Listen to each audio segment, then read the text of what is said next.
And yeah, and make sure it's specifically pink. That's right.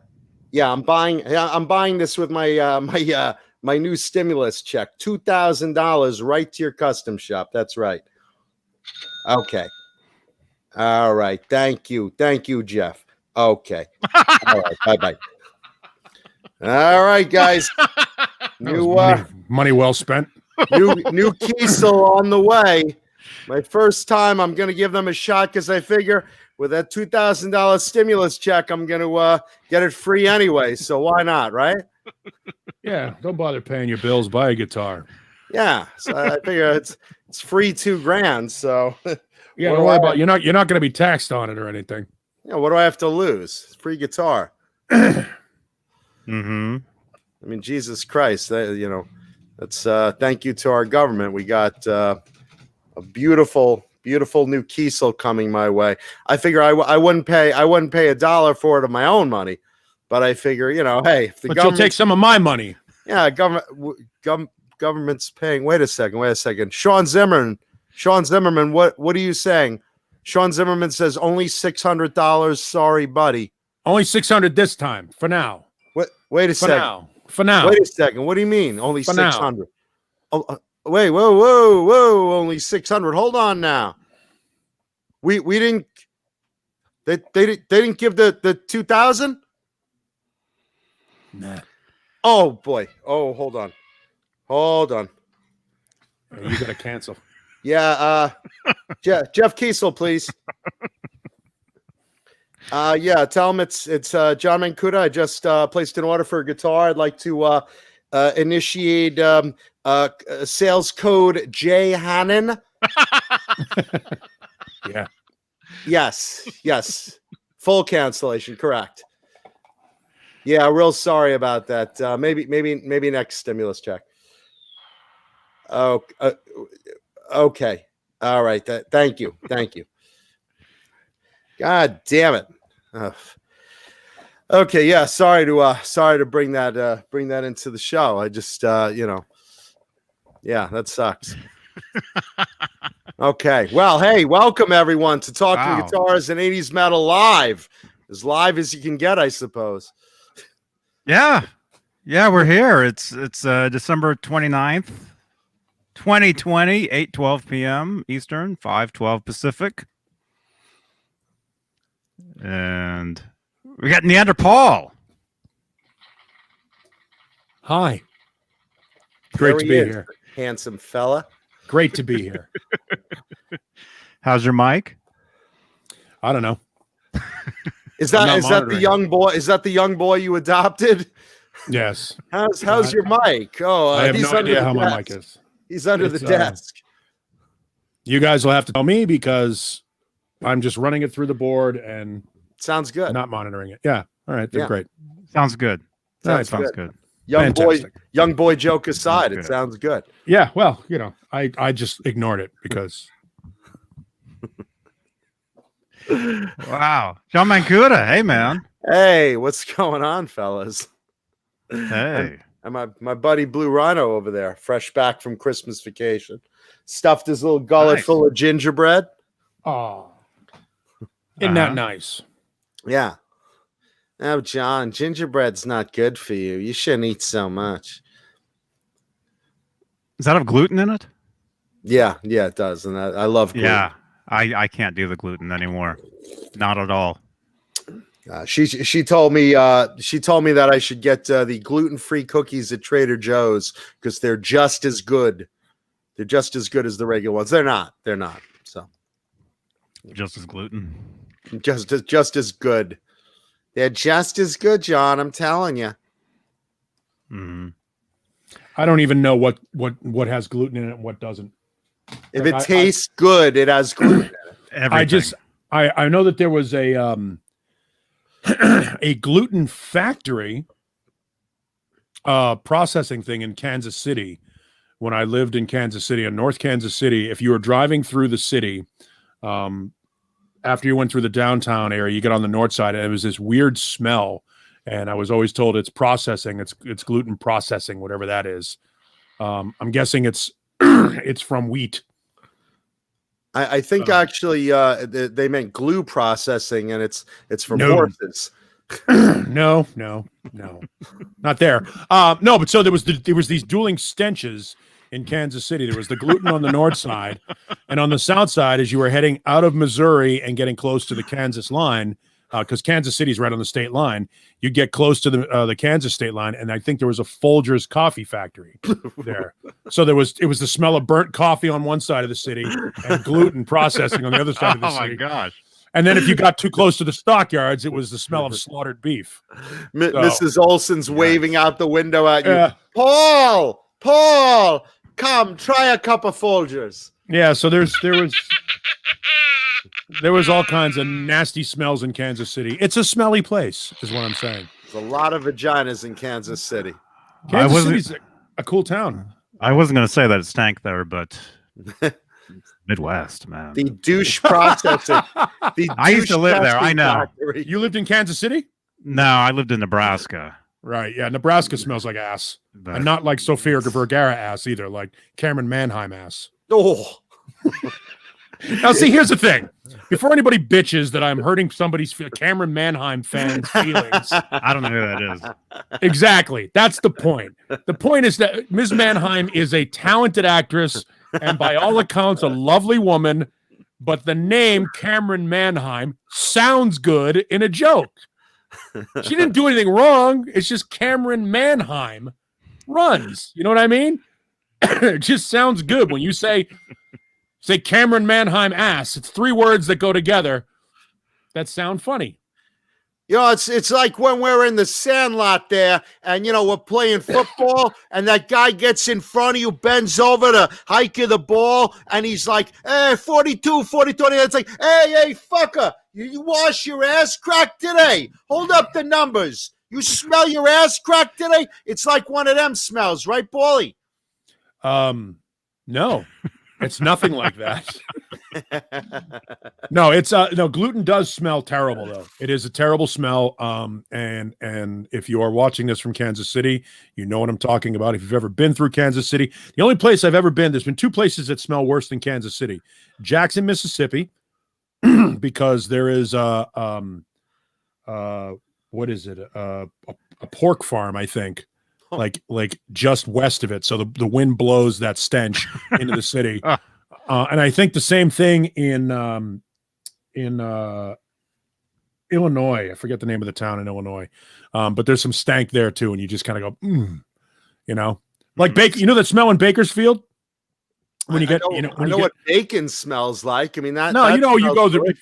you in California, you go up if you go up the 5 and you're heading up towards San Francisco, or you're heading down the 5. You're talking Harris Ranch. I'm talking about Harris Ranch. You're talking about Harris Ranch. Yeah. Harris Ranch is the Horrible. largest. It's the largest cattle ranch on the West Coast. There's tens of thousands of head of cattle, and if you're coming down Interstate 5 from Seattle or anywhere north of Bakersfield, from about 15 minutes north of Bakersfield to about 20 minutes south of Bakersfield, roll them up, kids. Roll them up because it's awful. And that's the only place with like the restaurants. Like this, you have to stop there. Yep, and it stinks. Awful. It's the smell. No wonder Korn is from there. No wonder they're so disgruntled and their music is so angry. If you had to live in a place that smelled like that all the time, it's like that's why they're pissed off because it's raining in Seattle and Korn is all upset because it stinks over there, and this is why these bands are angry. Yeah. Nice. Wow. Nice. Let's see. Jim Nicholas lived in Portland for a few years near paper mills. Says it smelled like ass. I can imagine that. There's a paper, you know, the Irving toilet paper, paper towel dispensers. You used to see them in school in the bathroom. The brown paper ones. Yeah, Irving, Erving. Those are made in Irving, Massachusetts, which is this little shit vat off of Route 2 out in the Berkshires. That if you drive over this bridge that takes you from, I think, Orange, Massachusetts into Gill, Massachusetts, you see these two vats of bubbling goop. It looks like the shit that almost killed the Joker, that turned him green. That's the Irving Paper Factory, and that's gross too. That's a great gross smell. It really gives you you get the mixture of this beautiful greenery of the Berkshires in Western Massachusetts and paper slop. It's like you just triggered my memory for that brown paper towel. It's like you reach for it. It says pull with both hands, and you just wind up with two little tabs of paper. And then finally you break down and use the lever, but it's like got piss hands everywhere on it, and it's like. I think that's why they did the hand-operated towel thing, because nobody could pull it correctly. They jam the thing up, then they grab the handle, they break it, all that stuff. I just used one of those at Safeway.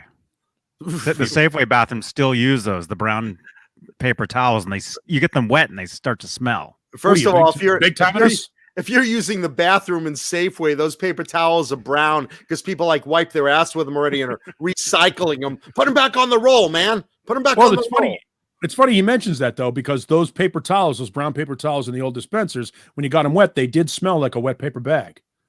Like the old bag, the old bags you used to get at supermarkets. You get them wet and you throw them towards the garbage, but they stick to the wall. Oh, sure, why not? Same material. You find them in the urinal. School used to wad them up. School used to wad them up above the toilets, right? Throw them in the ceiling, yeah. Yeah, and then someone else is like sitting there taking a loaf, and it's like, hey. Kurt5150, thank you for sharing this video on Twitter. Thank you so much, man. Twitter. Let's turn that off now. let's thank our sponsors, our producers rather. Where are we? Where are our producers, our executive producers, the big bosses, the people in charge of the show, the people we got to bow down and cow down to? Charles Green, Joe Christian, Wayno. Now he's just shortening it. It's not Wayno anymore. It's Wayno. Hey, Wayno. Wayno. Wayno. Show come on and the disappointment happen. Hey, Mr. Wayno, your money go to waste. You put money in the show and it down the tubes. By the way, you're welcome. Wayno was the drummer in the band I was in years ago. Yeah. He's a phenomenal drummer, phenomenal, talented drummer, and now a fireman in the Massachusetts area. Well, now an executive producer of the Johnny Bean Show. Now he's really come into. This is where all the big money comes in now. Success. This is his mother watching this going, that's my son in the credits right there. Failed musician, successful fireman, and mediocre producer. There we go. Congratulations. Thank you. The full Monty right there. So there's Wayno, Thomas Santiago, Music Therapy Laz, Ben Tom, James Gum, Mike Neese, Frank Corcoran, Michael the Captain Smith, David Ennis, Dan Halen, and Steve Carmichael. Steve Carmichael? Steve Carmichael. Wow, there's the executive producers. Yes. If you'd like to become an executive producer, become a channel member. It's right. Is it below the thumbs down button or above it? It's I can't remember. It's below it. Below it. Thank you for the 2 thumbs down. You blow it. You blow it, you fuck. We got 2 thumbs downs already? Now we have 4. Oh, all right. Well, that's for the executive channel members and Jeff Kiesel. I bet I know who at least 1 or 2 of them are. I'll bet I do too. What are you gonna do? Look at this. Facebook stars. Yeah. We're live on Facebook on the Johnny Bean TV page and the Van Halen 1974 to 2020 Facebook group. The most controversial group on the internet. Oh, yeah. People, they've been behaving in there, so it's pretty good. It's pretty good lately. That's good. So try some stars. They're delicious. Yeah, can't get enough of those. And let's see who's in the chat today. We got Craven Soda, Nelson Rodriguez, Mickey Settlemeyer, Ben Tom, Deja Voodoo, Steve Carmichael, Kurt 5150, Blackjack Guitar Nut, Brendan Buttcheeks, Halface, Thomas Santiago, Janice Lala. Hey, Janice. Oh, there's Sandra Picorni. Picorni. Picorni. Long time. You know, it's really funny. My mother asked me the other day, she's like, who is this Sandra Picorni you're always singing about? I always see her on the thing. You're always singing her name. Who is this woman you talk about? I said, You mumble her name in your sleep. yeah. My mom. Every time I hear you in the shower, I always hear, "Oh, Pecorni, oh, Pecorni." And the other day I came into your room. You had a sock on your schmeckle, and you were sleeping, and you're talking. You sleep. Oh, Pecorni, oh, Pecorni. I didn't know who that is. All I know is I always hear the name. Yeah, but she asked. She said who Pecorni is. I said, okay, there you go, Mom. Thank you. Let's see. Mo ABD. Hey, Mo. Hey, Mo. Hey, Mo. Let's see. Deja Voodoo Charlie S. Jim Nicholas. Pow Guitars. Nightbot in the house. Hal Face. Fruitcake Tony, my man. Chris Bevan. Thunder Falcon. Sean Zimmerman. E flat 916, welcome.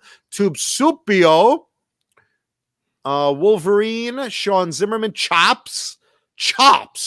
That guy's got chops, man. Chops. Hey, why don't we give a call to Chops? He'll take care of that. Yeah, he'll bust him right in the. Yeah. Let's see. Voodoo Child SJ. Neanderthal Radio in the house. Hey, I didn't know that. Marky FX, Hip Metal Works, Brian Spalding, Mickey Newman, and everyone else. Welcome. And the rest. Here on Waste Your Time Island. Hey. Yeah, I thought that was pretty funny. My mom was asking me who Sandra Pecorni is. Sean Jeanson. That's a cool name. Quentin James. Everyone. Sean. I didn't. Yelling. Do you think he can hear you? Johnny calls that name out in the shower. Apparently. Sean. I didn't. Sean. I didn't. Sean.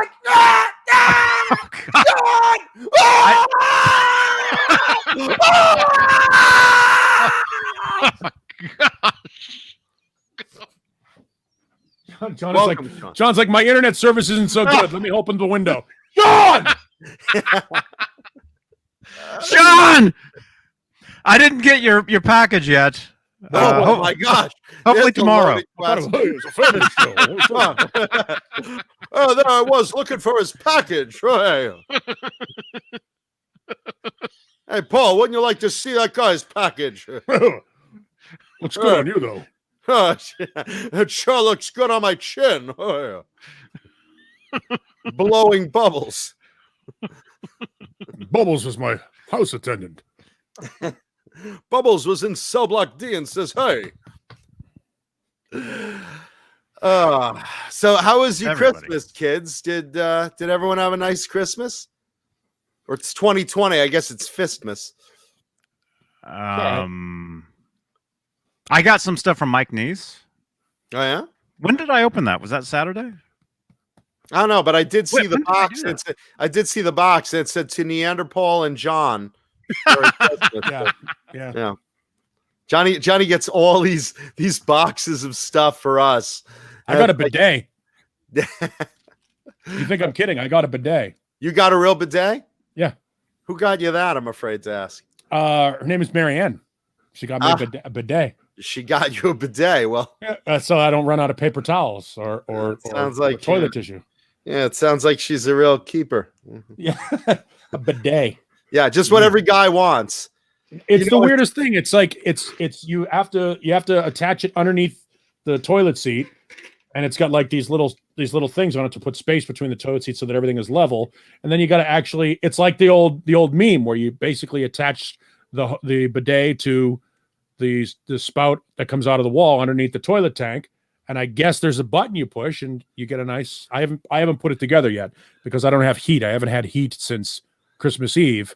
So I'll be damned if I'm going to put my cold ass on a toilet to get wet, cold water up my ass. Yeah, it's also because you're a man and men don't want bidets. Yeah, I didn't put it together because, there's, I don't have the right wrench and it's so cold. I mean, it's not the right time for it. But I will install that. Great gift, baby. Great gift. It's what every guy wants. I'll tell all my friends about it. Sure. Yeah, no. A bidet. Yeah, bidet. Bidet. Bidet. That's what they use in Japan. That's what they use. Oh. They also watch squid porn. What's your point? Yeah. Their idea of a good sweet snack is salted squid walking down the street. So I don't know if that's the greatest. That's the greatest. Yeah. Yes, Halface paper towels because. Yes, Halface paper towels because calling it toilet paper seems a bit uncouth. Yes, and now that you douche your rectum with pinky hardly even knew him. Pinky extended, press the lever. Yeah, everybody says it's awesome. I can only imagine what it's like. And luckily, that's all you have to do is imagine it rather than experience it. Well, until I get heat, I'm not doing shit. No pun intended. Listen, if you need heat, Santa dropped off so much coal at my fucking house. The coal industry sent me a thank you letter for giving them a good fiscal year. So if you need heat, baby, Santa's cup runneth over. Good me. Yeah, the show's boring already. Already 23 minutes in and I'm out. Jesus Christ, we got 100 people watching, 2 thumbs up, and everyone's bored. It's terrible. We got to think of something I can badmouth to liven this thing up. Well, for starters, if anyone wants to see exactly how much coal Santa gave me, go on my Facebook. Go on my Facebook, Jonathan Mancuda on Facebook, and check it out. I just happen to have this sitting here. You instigating cocksucker, you. It just happened to be. What is that? What a coincidence. What is that, Johnny? No. It was a coincidence. See, this is nothing to do. It had nothing to do with that. I just happened to have this magazine sitting here. What magazine is that? Well, I saw you said. Oh, I see that one. I got you. You bastard. I've seen that guitar. I saw that guitar at the NAMM show. Yeah, I have a copy of Elderly Jugs under the bed. Hold on a minute. I'll find that to liven things up. Jesus Christ, Johnny. Oh no, we're gonna have to address that at some point. Yeah, and we could talk about it. Let me just first address Jamacetta. Pink headband and scarf don't match. Well, it's a beanie for starters. The headband look is my headphones, and the scarf. I mean, I have 20 different shades of hot pink. I do what I can. You've never seen John Mancuda and Chip Z'Nuff in the same room, and there's a reason. I'm like a walking vagina. I'm just I'm the clit with the lips, and there it is. Just there you are, and coming in hot. There you go. Right in front of Ron Jeremy here. So yeah, my apologies if the exact shades of pink don't approve. Yeah, Brian Spalding says, I saw coal selling at $66 a ton. Great investment. Yeah, it's also something I get a fine for in California.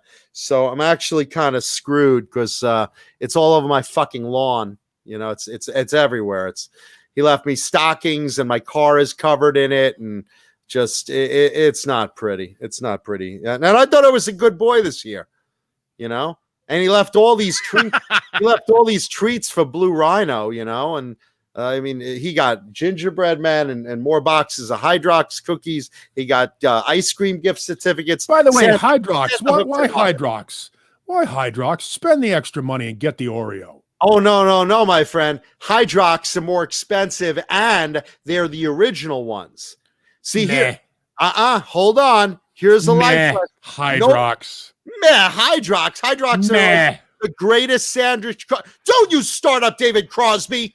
I like Oreos and I like them soggy. Meh, Hydrox. Hydrox. Let me tell you something. Here's what I know. Hydrox is the precursor to a whole bunch of medicine. So that doesn't sound like at all. Hydrox, first of all, was the first sandwich cookie. Okay, they came out before Oreos, and then Oreos is a copy of Hydrox. I don't give a shit which was original. Get the Oreo. The Oreo wins. Oreo's not as good. Oreo's better. In a taste test, Hydrox came out on top. Go on any YouTube video that tries Oreos versus Hydrox and see the taste test. Let me tell you something. Number one, cookie. Cookie is crispier in Hydrox. It's soggier on Oreos. Hydrox has more cocoa content in the cookie than all right. That's it. Whoa. No. You want to pull cocoa into this thing? 2 words for you, punk. Fudgetown.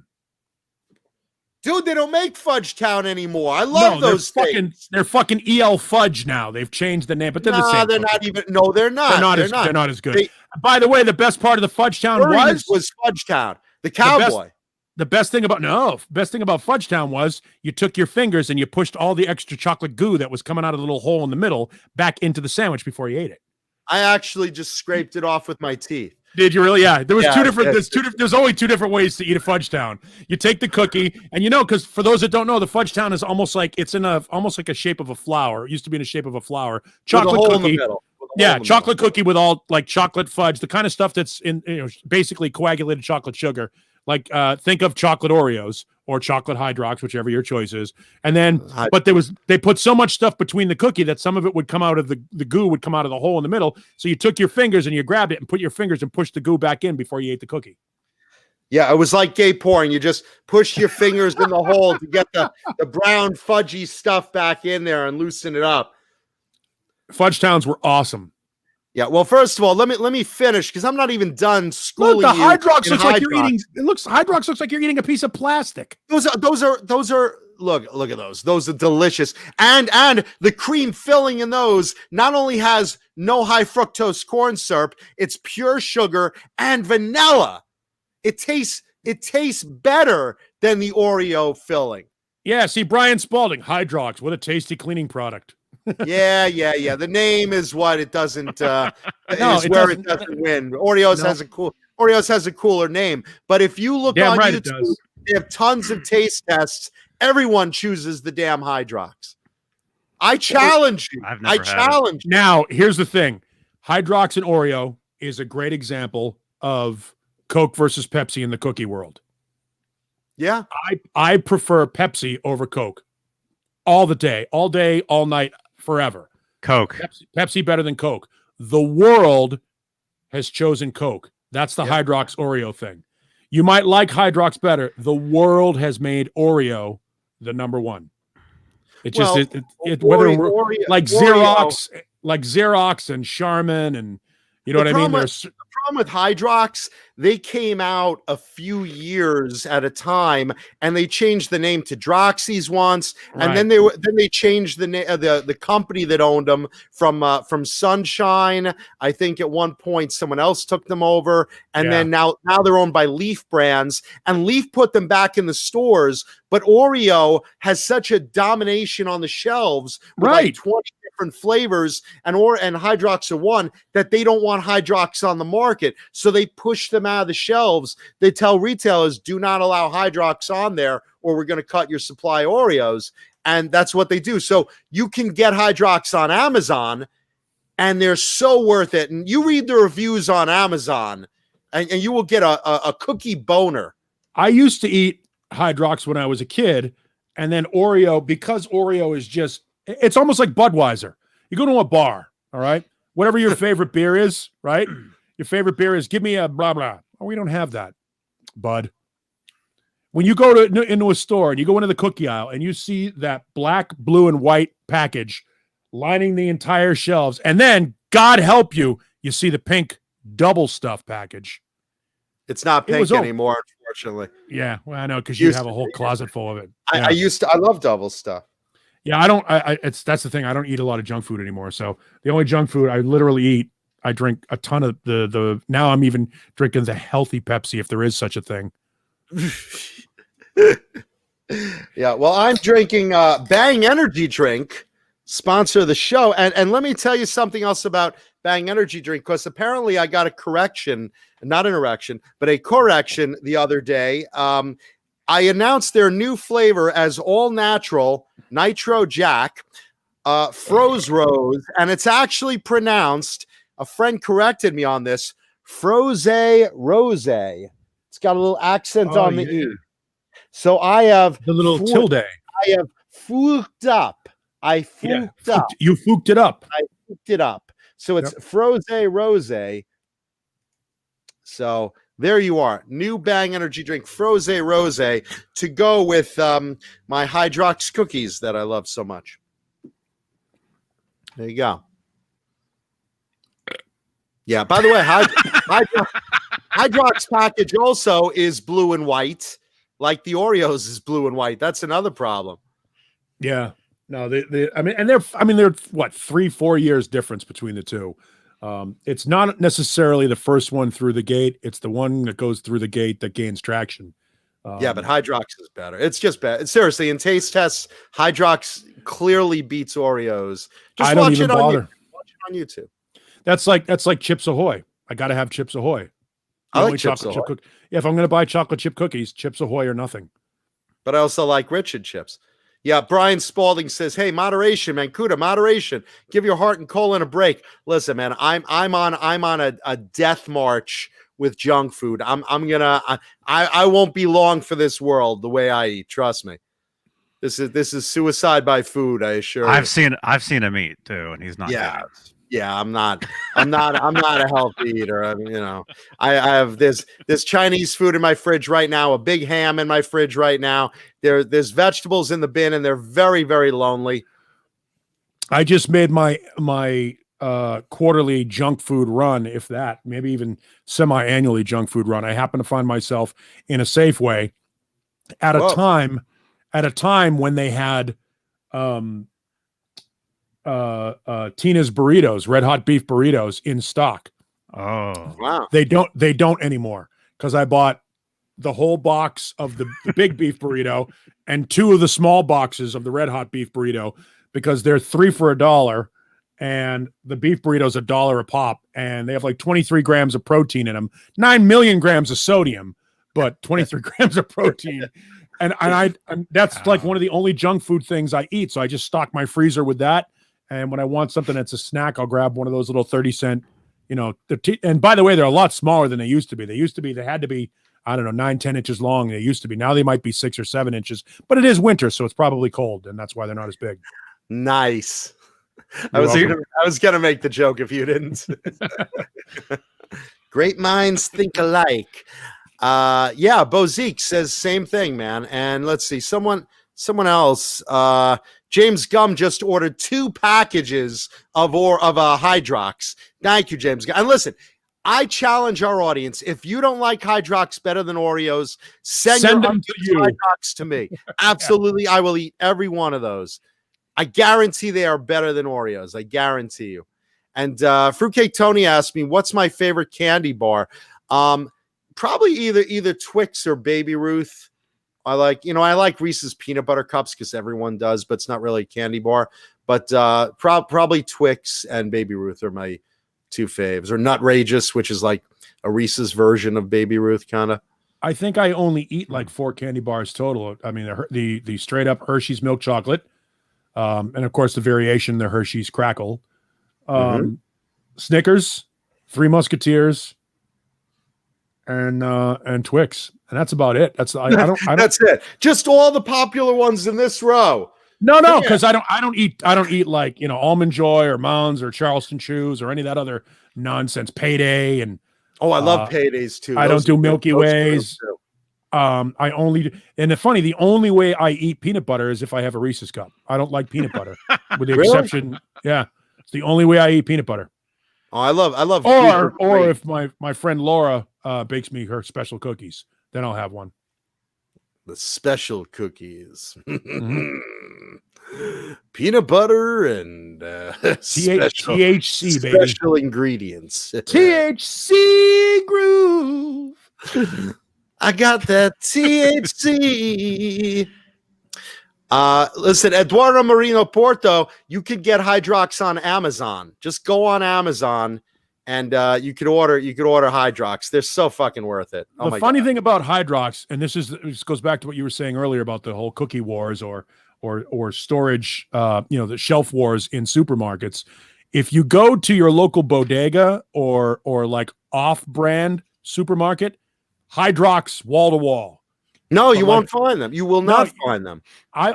We've got them in like, I think we have, what the hell is the one is it a price? It's not a Price Chopper. It's I don't even know the name of the place, but that's where they have them here. It's the sort of the off-brand supermarket. That's the only thing that they have them there because there's no room for them on the shelves and all the big supermarkets here in town.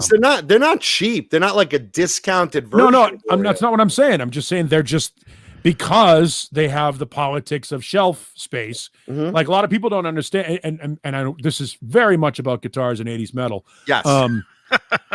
Listen, every band loves candy and cookies. Backstage, if you go to a Mötley Crüe show, you'll see an O. Henry bar, an Almond Joy bar, loads of Chips Ahoy, Rich and Chips, EL Fudge, Grasshoppers, and Girl Scouts. They're always eating brownies behind stage. Wait, what? Wait, what? Nothing. Go ahead. No, I was out on the road with a band, and it is in their rider. They got a bag of plain and a bag of peanut, the big bag of plain and peanut M&Ms and a bag of Skittles. They got 3 bags of candy. No brown ones. No brown ones. No, they got it wasn't that band. But these guys got 3 bags of candy and like 6 pizzas at the end of every show. Oh, so they always had candy in the shell in the cupboard on the bus. But it was plain and peanut M&Ms and Skittles. Those were the 3 bags of candy that they got in their rider. All about it, man. I love fucking candy. I mean, I literally put my dick in a bag of M&Ms. Why wouldn't you? I love sure. I get it. It's the only you're getting. So yeah, mounds and well, I'm enjoy as nuts, so I don't bother with that. But I don't know about that. Eat those mounds. No, but seriously, I always have chocolate in the house. Right now, I have a big bag of M&M's peanut, a big bag of M&M's almond. I have like some Cadbury bars because those are fucking amazing. I have some Trader Joe's chocolates, some chocolate covered pretzels, and I mean, I stop at a gas station and I will get like a chocolatey payday or an O. Henry or a pick your favorite. I mean, I go through all that shit. I love candy. Yeah, I'm like the biggest fussy eater when it comes to candy and sweets and stuff like that. Occasionally ice cream, occasionally one of those candy bars that I mentioned earlier, occasionally potato chips, but not often. I drink a lot. I used to drink the regular blue can of Pepsi. I would drink 12 or 14 of them a day. So you're talking about 160 calories or 150 calories a can, 42 grams of sugar each time. And I never got the diabetes. Didn't get the diabetes, but I decided get the diabetes from a Charleston diabetes. So I decided to just cut that shit out of my diet, and I dropped 65 pounds as a result of it. So, dude, I spent the year in quarantine, man. I have fucking like, hot fudge sundaes, and I'm constantly like dropping by the supermarket and getting like Reese's and all sorts of shit, all sorts of chocolatey shit. I mean, ice cream. Blue Rhino eats ice cream left and right, so it's always in the house, And sugar cereals, holy fuck. I stole Fred's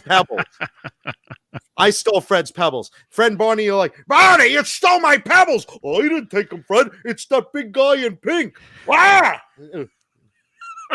I have so much junk cereal at my house. It's like Seinfeld. Yeah. The shelves full of like Fruity Pebbles, Cocoa Pebbles, Captain Crunch Crunch Berries, Dingleberries, Snozberries, fuck you berries. I mean, it's like every fucking sugar cereal is at my fucking house. My kitchen is like walking down the fucking aisle at the supermarket. It's like just wall to wall shit. It's on the floor, all over the floor too. Yeah, it's everywhere. I've been there, man. No, it's everywhere, man. It's everywhere. I have junk food fucking everywhere. I have like all sorts of crap food. I have pints of ice cream stuffed in my fridge. I have Hydrox cookies by the case. I mean, I have tons of shit. And this is why, like, during quarantine, I'm a fat fuck right now. I mean, this is why, you know. And my mother's like, are you eating healthy? Yeah, sure. No, I'm eating good, yeah. That's too much. Tomato sauce on my pizza. That's a vegetable, right, Mom? Oh, John, that's terrible. Yeah. It's terrible. Awful. Yes. Janice Lala has been told to watch her cholesterol. Janice, why don't you watch mine instead? Because my blood is probably like paste. Ugh. If I open my wrist, I don't think I'd bleed out because I'd have to squeeze it out like toothpaste. It's like that thick with fat. It's terrible. And my cholesterol is probably off the charts. Well, you know, the good part about it is by eating all that sweets and all that garbage you've been eating, this part here becomes like another scrotum. Which is good. Yeah, so you know you have a second scrotum. I'm that much closer to sucking my own nuts, which I've tried to for years. I mean, you know, tried to for years. No, I had a pizza a week ago, and I got I stopped at Baskin Robbins, and I got like a giant fucking strawberry milkshake with it.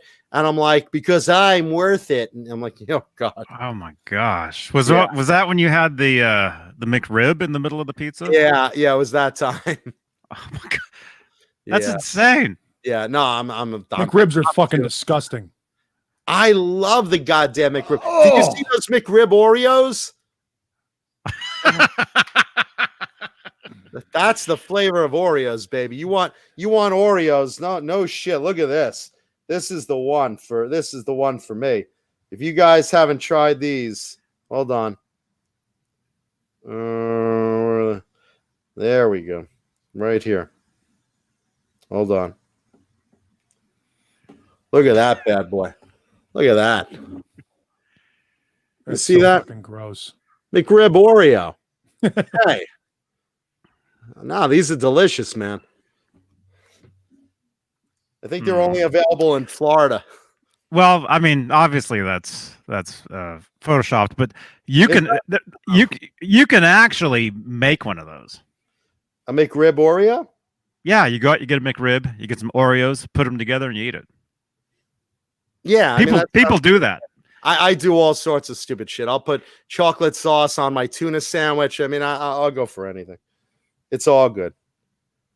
And by the way, take a second and leave a thumbs up if you like Hydrox, or if you like Oreos better, leave a thumbs up as well.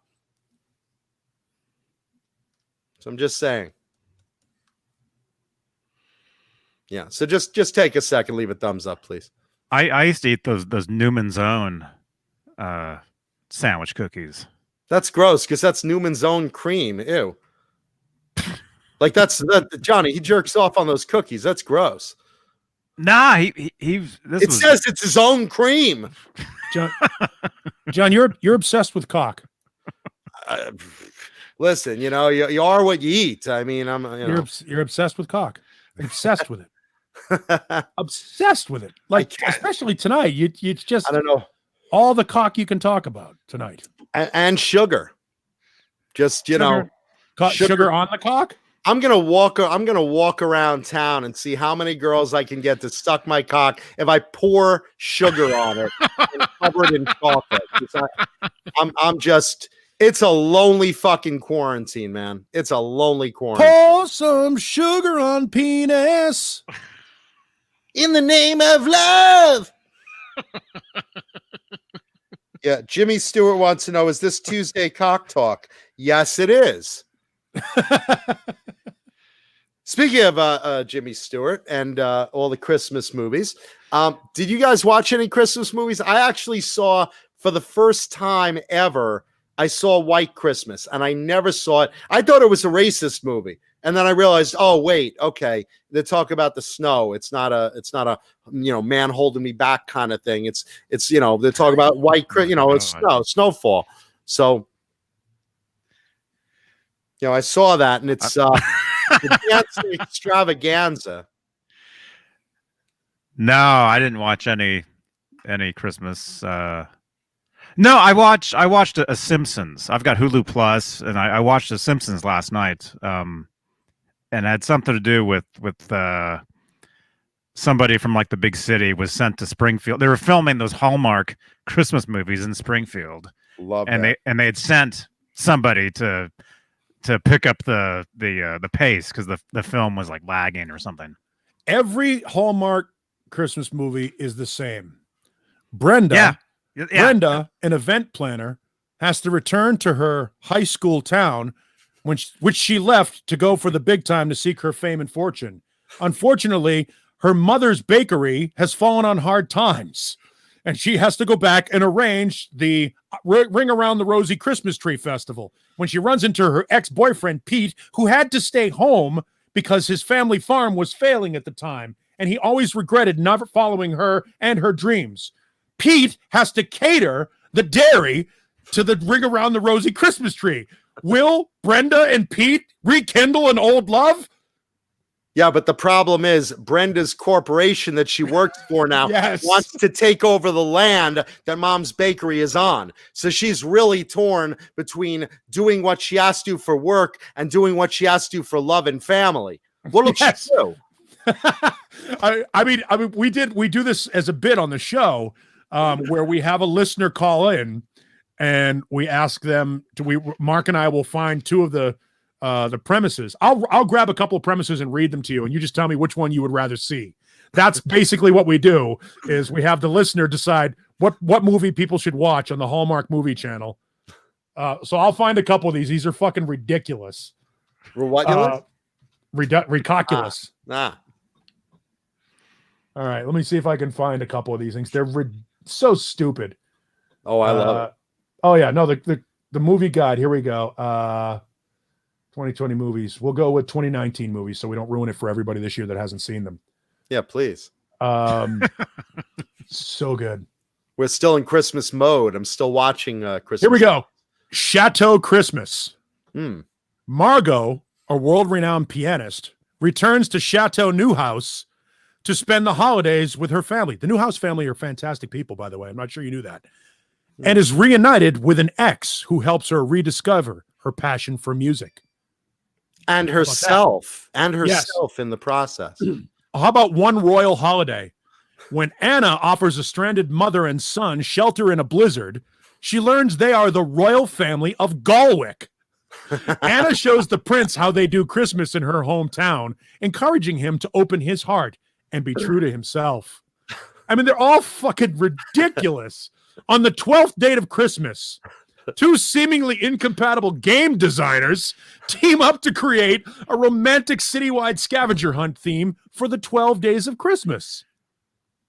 They're they're the dumbest thing. And here's the thing. But they actually find love instead. The thing about it is these movies have kept Lori Loughlin out of prison for decades. That prison she was in was here. What is it? Wow, I've never heard you more house. Your house? No, it was in Dublin, California, which is just right up the street from where I am. I thought he was like, it's here. I had no idea. Yeah, she walks by. I had no idea that's where she was. You know? I just heard about that last night on the radio. Jeez. Yeah, so there's plenty of obscure fun stuff for Christmas, and let's see who was. Let's see. James Gum wrote, "My Christmas movies this year were A Christmas Carol, Batman Returns, Eyes Wide Shut, and Christmas with the Joker." Well, it sounds very festive. 1 out of 4. Christmas with the Joker. Eyes Wide Shut. Deja Voodoo says, "Shadow Christmas, a Mr. Hanky special." There you go. Nothing better than that. Hey, Boner. Hey, Boner. Hey, Boner. All right, man, Kuda, stop talking about penis. All right. Hey, Boner. You guys were looking at the screen. I was looking down. It's like, hey, Boner. Boner. Is that tomorrow? Are you guys doing your show tomorrow? It's the last Wednesday. Last Wednesday of the month. Uh-oh. Danica McKellar. You might remember her from the Wonder Years. Okay. Remember Danica McKellar? She was, what was her name? Wasn't that Winnie? Winnie Cooper. Right, with the big forehead. Yeah, well, she's all grown up and in a holiday movie called Coming Home for Christmas. Oh, God. Allie Richfield is at a crossroads when she lands a job as a house manager for the exquisite Ashford estate in a Virginia countryside. While preparing the place for sale, Allie plans one final Christmas Eve gala for the Marley family, though they seem to be a family in name only. There's Kip Marley, who never met a party he didn't like, Robert, the handsome but all business executor of the estate, Sloane, who arrives with her 2 children, sans husband, and the 90-year-old matriarch, Pippa, a spitfire who doesn't want to put the house up for sale at all. As love some cock. As Allie is inserted into the home and the lives of the Marley family, she finds herself drawn to Robert, even as Kip pursues her.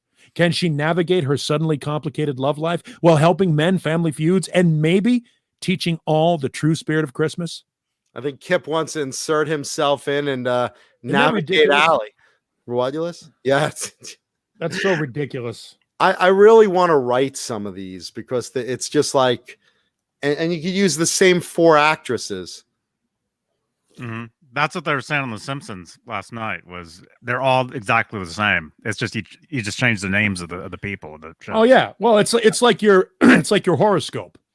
Your horoscope is always the same. It's just the same thing. You know, financial challenges will create stressful opportunities for you. A new acquaintance may be the answer to all your prayers. That's the first one, right? The next one could be Johnny's of love opportunities that could present themselves to you. Yes, yeah. Johnny's will be money seems to be an issue in your life. However, a new acquaintance may be the answer. And then John's will be finances seem a little tight this month, and yet a stranger could offer some unexpected help. I mean, they all say the same fucking thing. It's just how many different ways you know, and it's like a guy writing greeting cards, you know. There once was a girl from Nantucket. Stranger may offer financial opportunity. Might not. Yeah. Here's the thing we know. Can you imagine if your horoscope was honest? Sun rises in the east. Gonna be cold. Sun sets. You're a loser. Everything else is up to you. A and B. Yeah, A and B are known. The rest is up to you. Stay home in quarantine. Listen to metal music. Opportunity to damage hearing may present itself. Tuesday, you'll be sitting in front of your computer with an iPad in one hand and the other eye on a camera, talking to 2 other guys who have nothing better to do.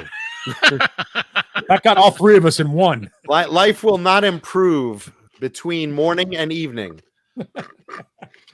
There we go. Just another day. That'd be really funny, your horoscope. Scorpio, just another day. Sagittarius, just another day. Capricorn, just another day. As opposed to the Keel song, Just Another Girl. Do you remember that one? No. I happen to like Keel a lot as a band, but that song, shite.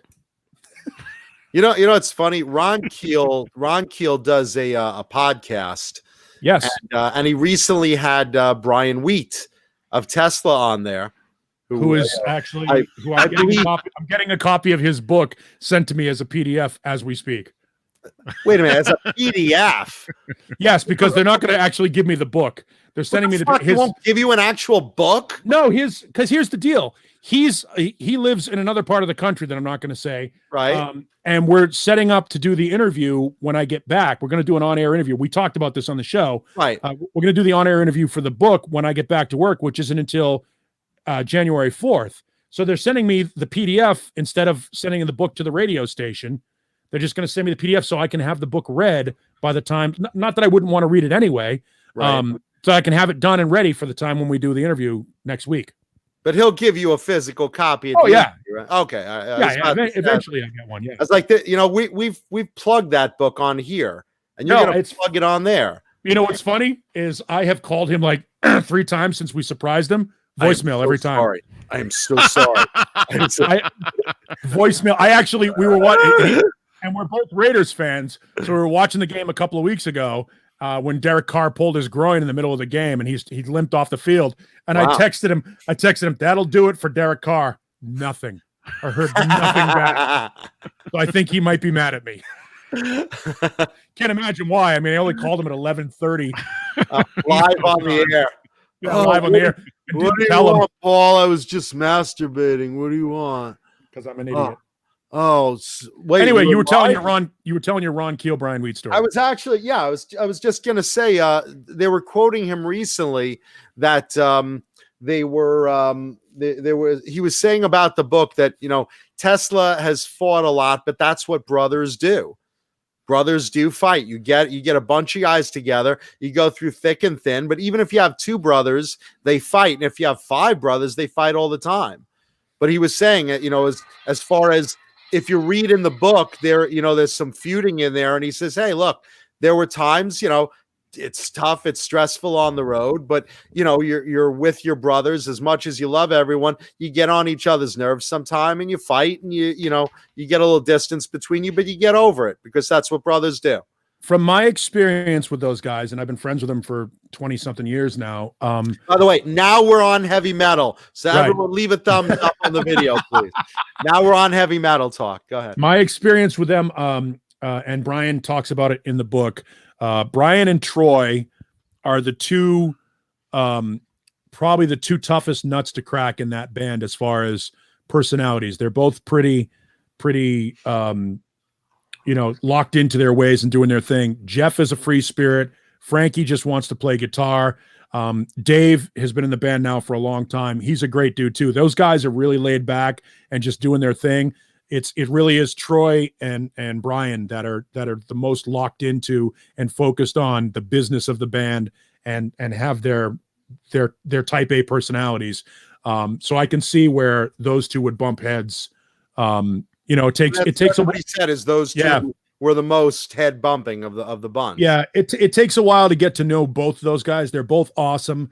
Once you get to know them and you get underneath that veneer, because look, when you're around musicians, and we all know this, having been in bands and been around personalities like that, it takes a while for them to believe that you really give a shit, as opposed to being another hanger on or another barnacle that's just looking to jump on whatever fame train that they might be riding on at the time. Those guys are solid human beings. They've always been solid. They're a great band, and I'm really proud of Brian for being as honest as he has been in the book.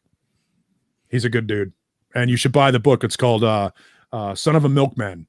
So hold on, let me officially, it's called Son of a Milkman, My Crazy Life with Tesla. Yeah. By Brian Wheat. By Brian Wheat. He's a great dude. And he talks about some stuff that most musicians in bands don't talk about. Things like, eating disorders and depression and things that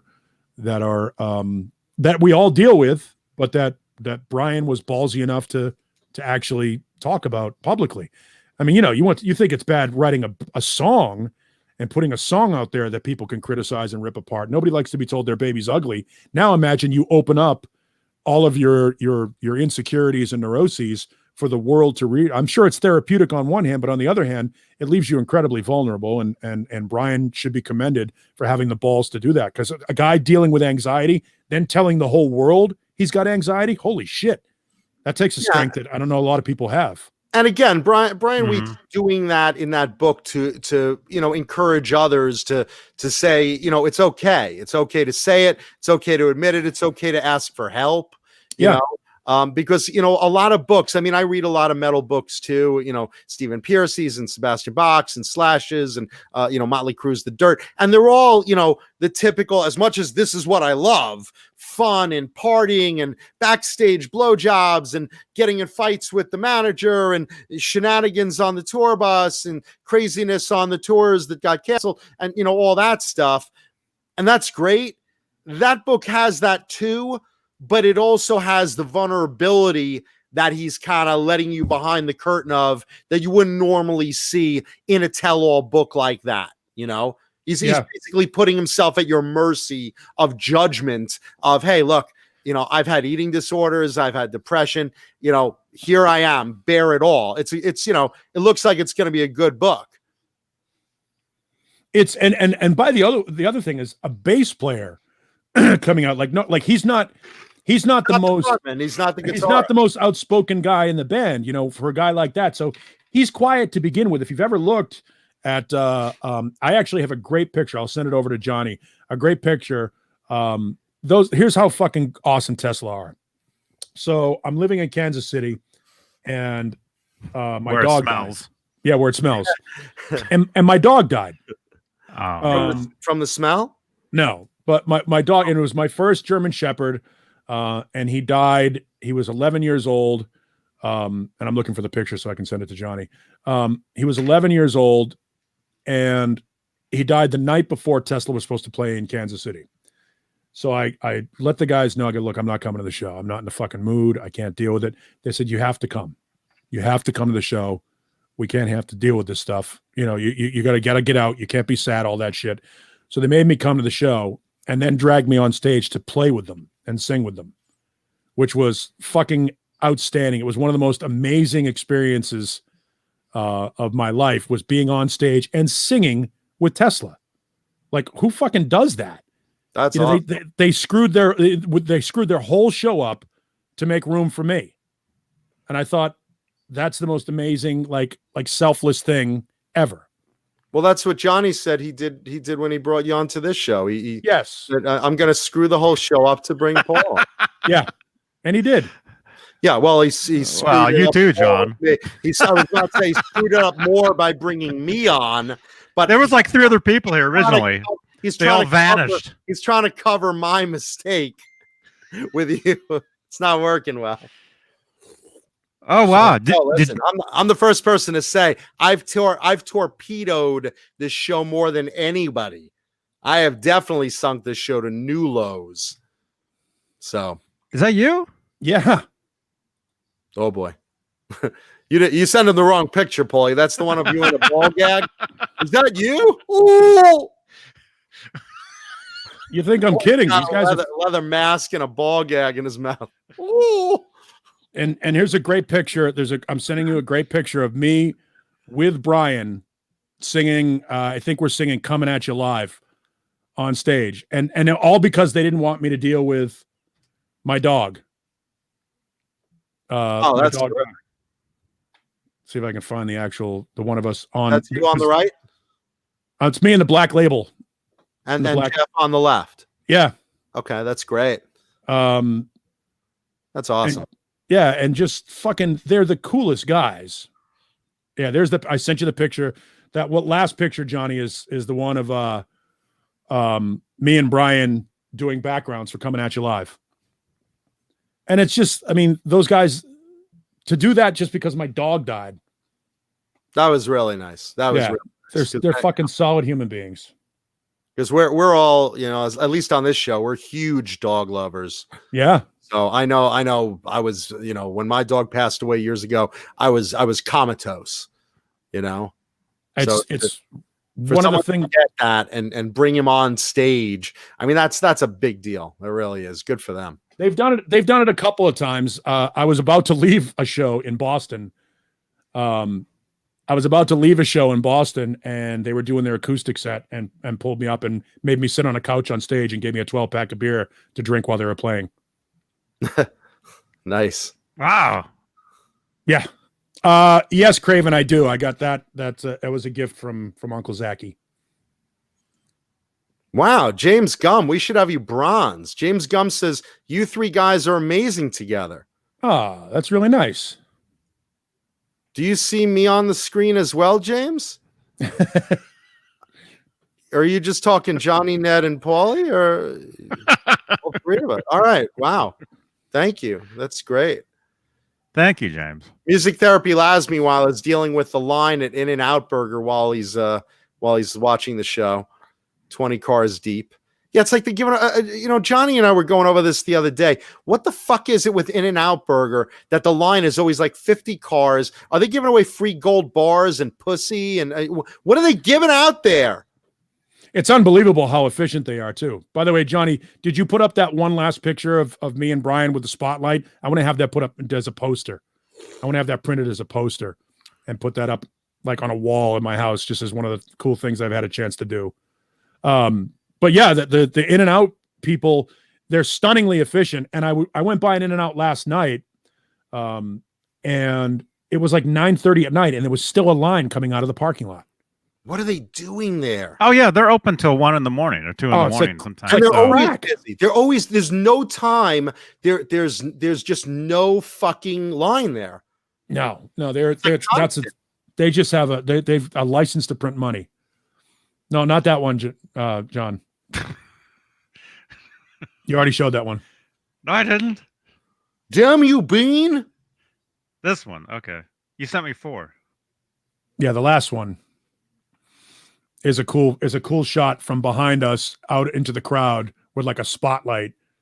That's like fucking, there you go. As a failed musician, there's nothing more fun than being on stage and singing with your buddy's band in front of a fucking sold out house.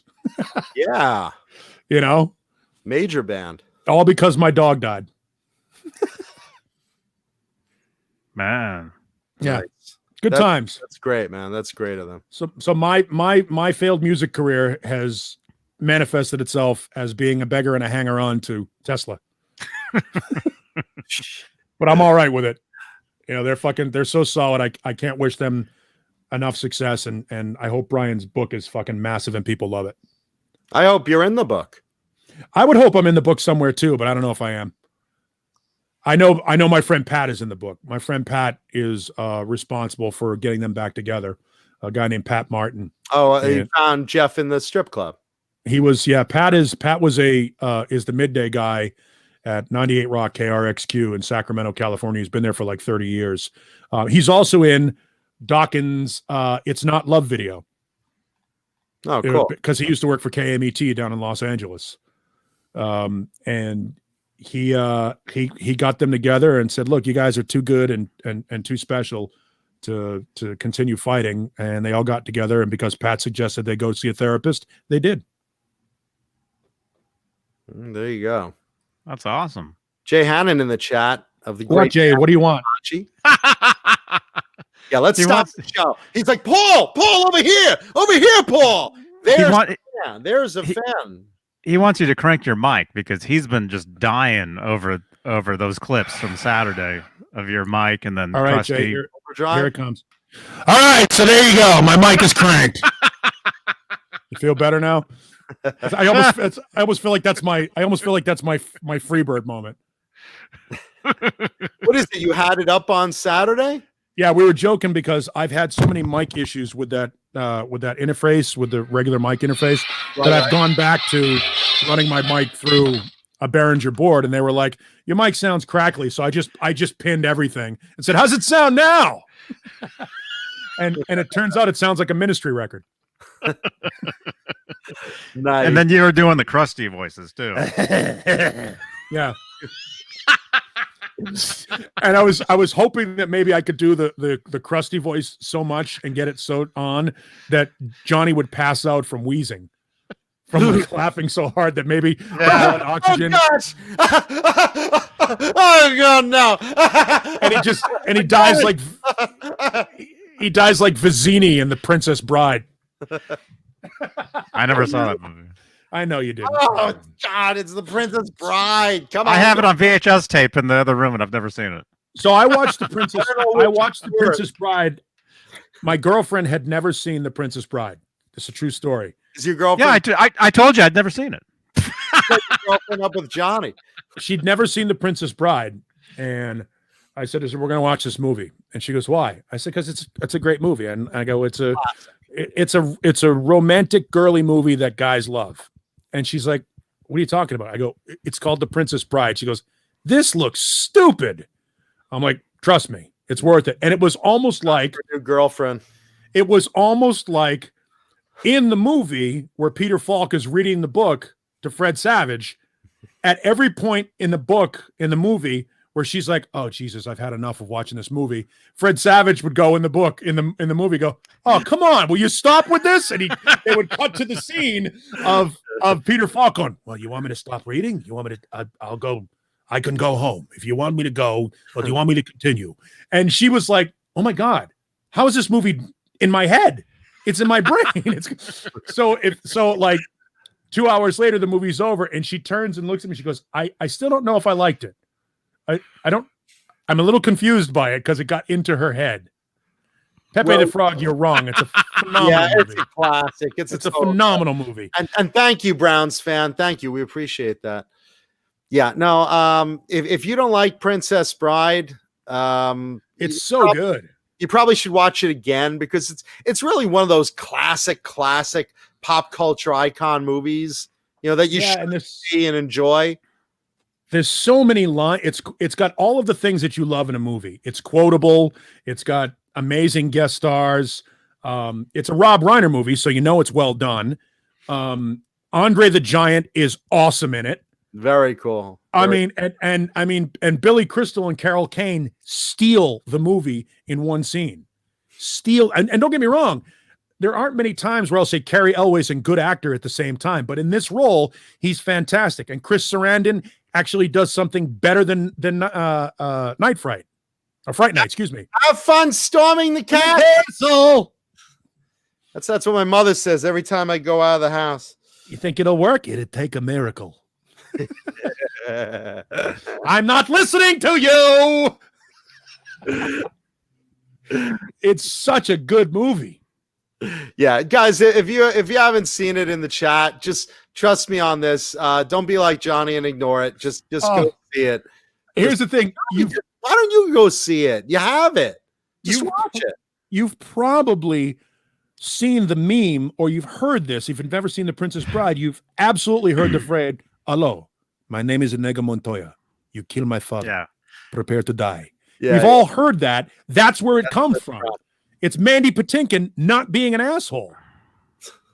No, I have seen it, but I saw it one time like 20-something years ago. Oh, it's so good. Okay, but you've seen it at least. I have seen it. And I know, you see all the clips of him reading the book, and yeah, so I know exactly what it is. But it's one of those things where I saw it once, and I should probably watch it again. It'd be brand new again to me.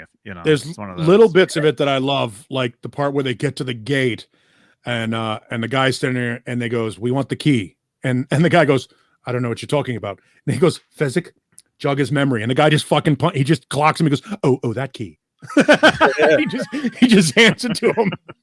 It's like silly moments, that are fun. It's so good. It's just there's a bunch of little quotables and just goofy shit. Plus, Robin Wright at her hottest. Yeah, back in the day. Yeah. No, it's such a great movie. Everything about the movie is great. Let's see. Mr. Hellstorm organizing a boycott. That's good. Plan it for New Year's Johnny, Eve. You've never seen Goodfellas? No. Oh, come on. What's wrong with you? Jesus Christ. Bozique says, Mancuda, I know a guy who's in a beer league hockey team called The Usual Suspects, but he's never seen the movie. I'm watching I've done it on the DVR, so I've been watching it little bits at a time. Swingers again. And I think I put up on Facebook the other day, Frank and Elaine on the piano. I'd go to that show. I think it's Frank and Elaine, yeah. Or Elaine and Frank. That's a fun movie. Because you've lived it. Because you've been to that party in LA. You've been to all of those parties and all of those bars. That's the thing that Favreau nailed on that. See, long before he started doing saving the Star Wars franchise, Jon Favreau made this movie called Swingers with his buddies, and it was fucking awesome. And if you haven't seen it, have you seen Swingers, Johnny? I've never seen it, but I've been to that bar. Oh. There's a bar in Silver Lake. So what do you want to give him, Paulie? Like 3 points for that one? I played that bar. I've actually played there. 4 points? What do you think? I don't know. Johnny, I don't know. How many Facebook stars do I get for that? You got Yeah, by the way, Johnny, you got to let us know if there's someone in the Facebook chat giving us an input, because we don't have that chat. I don't see anybody from Facebook right now. Okay, so my mom's on regular use. Good. Oh wait, Facebook user. Somebody met Tesla at the airport. There you go. Oh, cool. Very cool. And I'm sure it was an amazing experience because they were awesome. Yeah. There's our bags, fellow. Load them into the taxi, please. You look like the piss boy. And you look like a bucket of shit. No, really, you look like the piss boy. I'll get it later. History of the World Part 2 for those of you paying attention and keeping score. Thank you. Let's bounce back onto metal for a minute, because I really got to discuss this. This is my favorite story this week. So Slash has come up with these limited edition strings that Ernie Ball has put out, and here's the quote. They're Slash limited edition strings. They're highly collectible, apparently, which I love how they're highly collectible. Because, well, to be fair, go ahead. To be fair, nobody thought the original Ernie Ball 5150 strings would be collectible. Guitar strings are not collectibles. All right. Nobody thought when Edward Van Halen was with Kramer and had those original 5150 strings licensed by Ernie Ball and put out that those would be collectible. And try Kramer. find, yeah, try They were find Kramer first and then Ernie Ball. Try to find it. Well, Kramer, Ernie Ball made them. Ernie Ball made them, but if for Kramer, there's two different packages. Yeah, and There's those the ones that say Kramer on the back, and then the Ernie Ball ones. And they were always made by Ernie Ball. Just they were labeled Kramer. They were manufactured. I have them. I've got tons of them. Of I bought them. Those were the first guitar strings I ever started using when I was a kid. Right, and now they're fucking incredibly collectible and expensive. So how much is a pack now? In the hundreds. Really? Yeah. Okay. As a collectible. Okay. It's insane. Now, this is the thing. Like the old Ernie Ball, Eddie Van Halen guitars, and like the first, limited edition Harley Davidsons, and like, the early Charvels and stuff, there's a finite number of them, and therefore they are actually collectible. These strings that Slash has put out that are limited edition, what are they going to make? 100, 200,000 sets of them? Oh, wait. It ain't over yet. Hold on, boys and girls. I'm sure it gets even worse. Oh, it gets better. Hold on. Here's the description of these. These new string sets are the culmination of over 3 decades of Slash and Ernie Ball's ongoing pursuit to create strings that provide more durability and tuning stability without sacrificing tone and feel. Well, no other string company wants that.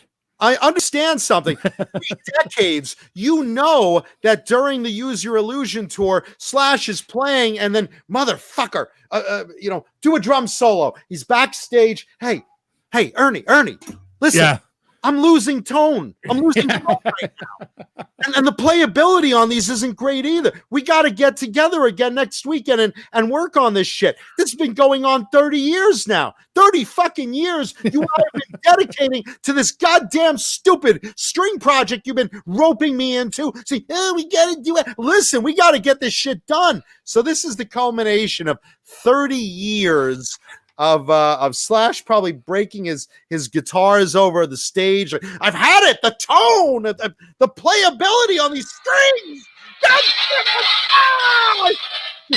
Tomahawking Les Pauls across the stage. No, it needs more durability. Damn it, a string broke. I love that though, because that entire thing about durability and tuning stability and pursuit of tone. Boy, I'm glad Ernie Ball is doing that. Fuck those guys at GHS. Well, I'm glad he has Slash with him doing that. I mean, Dunlop can suck a big bag of dicks because they don't want to do any of those things. What a unique idea. Strings that stay in tune and last a long time.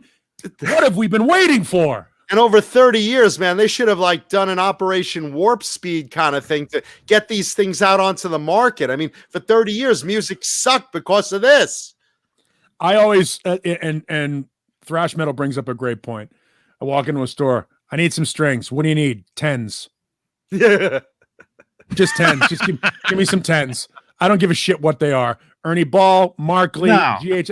Who gives a shit? Give me some 10s. When you're Slash and you're playing those shows, it doesn't matter what you're using because you're using the new set of strings every night. Right. You're not changing your own strings. You know, he most likely never breaks a string because the tech makes sure everything's is broken in. Yeah. Ready to go.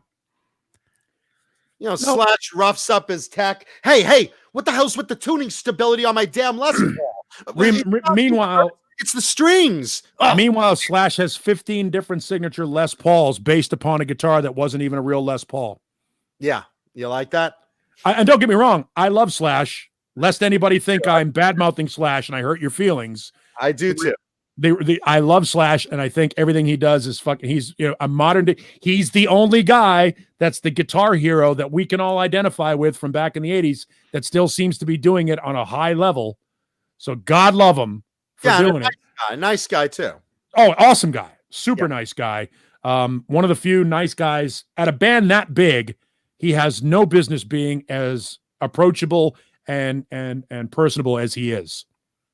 No, but he is. And, and look, I admit, if Ernie Ball came up and said, hey, man, Cuda, we got a pink tin with the strings, and we're getting $35 for a set of 3. Do you want in? Yeah, fuck yeah. Well, you got to say that, you've been working on them for 30 years, and, you didn't want to sacrifice tone or playability, but you wanted durability. Well, yeah, I mean, of course I want that. I mean, it's, I have a friend that that buys strings wholesale for like the strings that you're paying $10 a set for, they charge $4 for. So you're talking at a 115%, 120% profit at least on every string set. So $35. Is that for 3 sets? That's for 3 sets. Yeah. All right. So you're talking about $12 a set.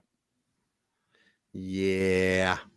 I don't know about that. I don't know about that. I mean, when you can get 10 sets of Markleys for $10, or just regular Ernie Balls. Yeah, I don't know about that. I mean, look, I play Ernie Ball Slinky 9s, not even just because the package is pink, but what a great coincidence, right? Yeah, it's a couple bucks a set. Give me 10s. What do you got? What kind of strings do you want? 10s. Well, let me ask you, when you're picking strings, except for when I'm using an acoustic, then I want elixirs. 10s. Are you looking for strings with tuning stability? Well, yeah, no, I would like 10s that. on an acoustic. No, I'm just using that as. What about durability? Is that important to you when you're looking for your 10s? Hey, No. Kurt. Good to see you, Kurt. Do you want durability? By the way, if I play Les Paul guitars, tuning stability doesn't exist. Yeah. I mean, I have some that have durability and tuning stability both, but you're going to be sacrificing some tone and a little bit of feel. Is that okay? Well, I don't want to sacrifice tone and feel. Well, you can't have it all, John. Somebody should fix this. I mean, for years this has been a problem. For decades. 30 years. Thankfully, the culmination of 30 years, Slash and Ernie Ball are here to save us all. Slash is, every time he's come off tour, he's gone right to Ernie Ball's lab and said, all right, let's try the durability of these. I'll play them. And to be fair, Slash has a fucking huge alimony check to pay. Yeah, well, we know that. A huge alimony check to pay. So I'm sure any extra non-traditional revenue he can get his hands on, he's happy to do. I imagine once that alimony and all that settlement goes away, Yeah, then it's normal. I mean, Dane Zimmerman's in the house. Dane, would you give Slash a part-time job because he's really struggling to pay this alimony? I By mean, the way, he'd love to work at your place. He doesn't have to sell things. By the way, I was at Zim's today at Zim's Guitar Shop, and a guy traded in 2 what looked to be brand new EVH cabs, speaker cabs. One is a 4x12 EL34S, and the other one is a 2x12 EL34. And these things are crisp. They are so. We ran a JCM 2000 through them, and holy shit, are they loud, crisp, loud, just defined, no mud at all in any of these EVH cabs. So if you're looking for 2 almost new cabs, our friend Zim's at Zim's Guitars got them here in Mesa. And to answer Queen Boudica Radiant, I'm an actor. I play guitar as a hobby. But thank you, Thrash Metal. Thank you. Is John an actor or a musician? Yeah, he's on YouTube on Tuesday nights. Yeah, there you go. right now, that's all I got right now.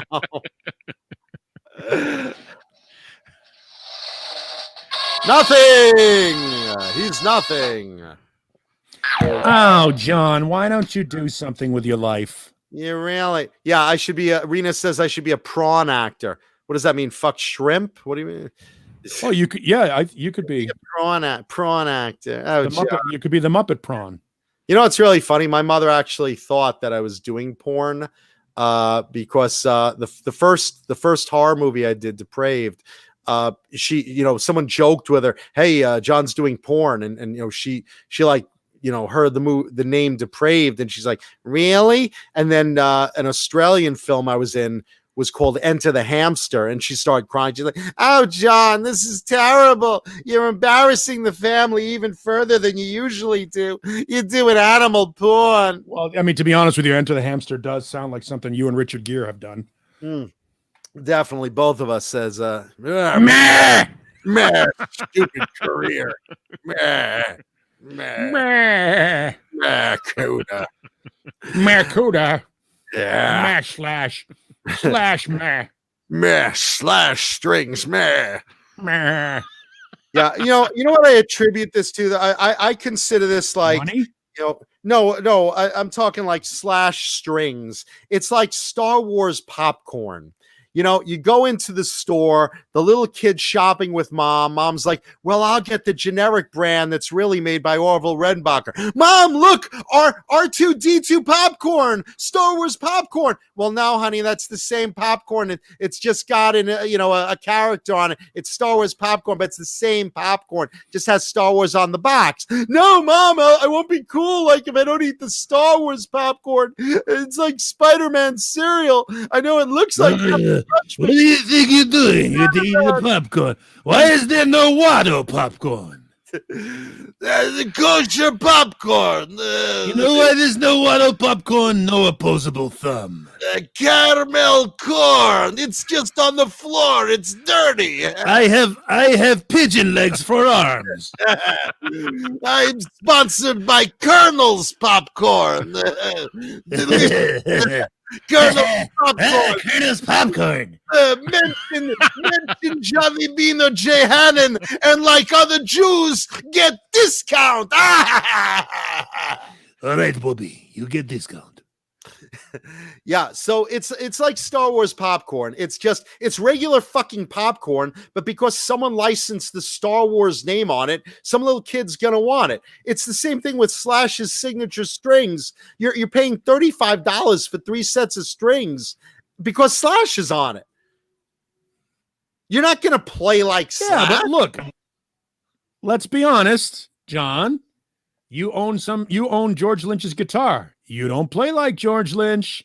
But I have nostalgia, but it's based on nostalgia of seeing that guitar somewhere. So it's all nostalgia based. I know I'm not going to sound like Lynch playing one of his guitars. I mean, it may have the tone a little bit, but like I'm not going to. It's like Eddie Van Halen playing on Jason Becker's guitar. He still sounds like Eddie. No, I understand that, but you just said it yourself, and actually it was Johnny that said it. Nobody has ever seen Slash on stage snap a string. So those people who are unaware of how rare it is to snap a string when they're brand new and they've been worked in by a tech, all they know is, hey, those are the strings Slash uses. Slash never breaks strings. Slash has great tone. They put all of that in the description of it. Fuck, I gotta have it for $35. I mean, we know. I mean, that's we all do the same thing. We all market it. We all bought fucking several Mexican Charvels because they had a fucking paint job on them. That's why we own. I mean, obviously this one's a Kramer, but that's why we bought it. This is no different than any other Kramer, except for it's had some FU tone stuff done to it and shit. But why did I buy it? To have it done like this. But visually, look at that. I mean, that thing, again, because visually it's attractive to you. Right. But these are strings. These are basic. No one's going to look at these strings and go, "Oh my gosh, these are you got the Slash strings." And there's no guarantee that he's actually using those strings either. No. Just because there was a time like if you did an endorsement for a certain company, you had to be seen in public all the time using that equipment. Like, that's why you rarely see certain bands who are endorsed by certain companies. You'll see a piece of electrical tape on the brand name of on the headstock. Right. They're not supposed to have that guitar in their hand at the time or be filmed. Lynch with ESP is a perfect example. Right. On the Mom Bones guitar that's, it's got J Frog's name on it because he built it. But ESP is like, wait, you're endorsed by us. Got to put our sticker on that headstock. Yep. But you had nothing to do with building it. Yeah, but you're our endorsee, so it's got to say ESP. Same with the BC Riches he played. Got to put ESP necks on that. Yep. But these are strings. You're not going to visually look and say, hey, it looks like he's playing those strings tonight. Wow, look at him go. Well, other than Elixirs, and what company makes the ones with the different colored ball ends? Didario. All right. So other than those, I could hold up 10 guitars right now and you can't tell me what strings are on each guitar.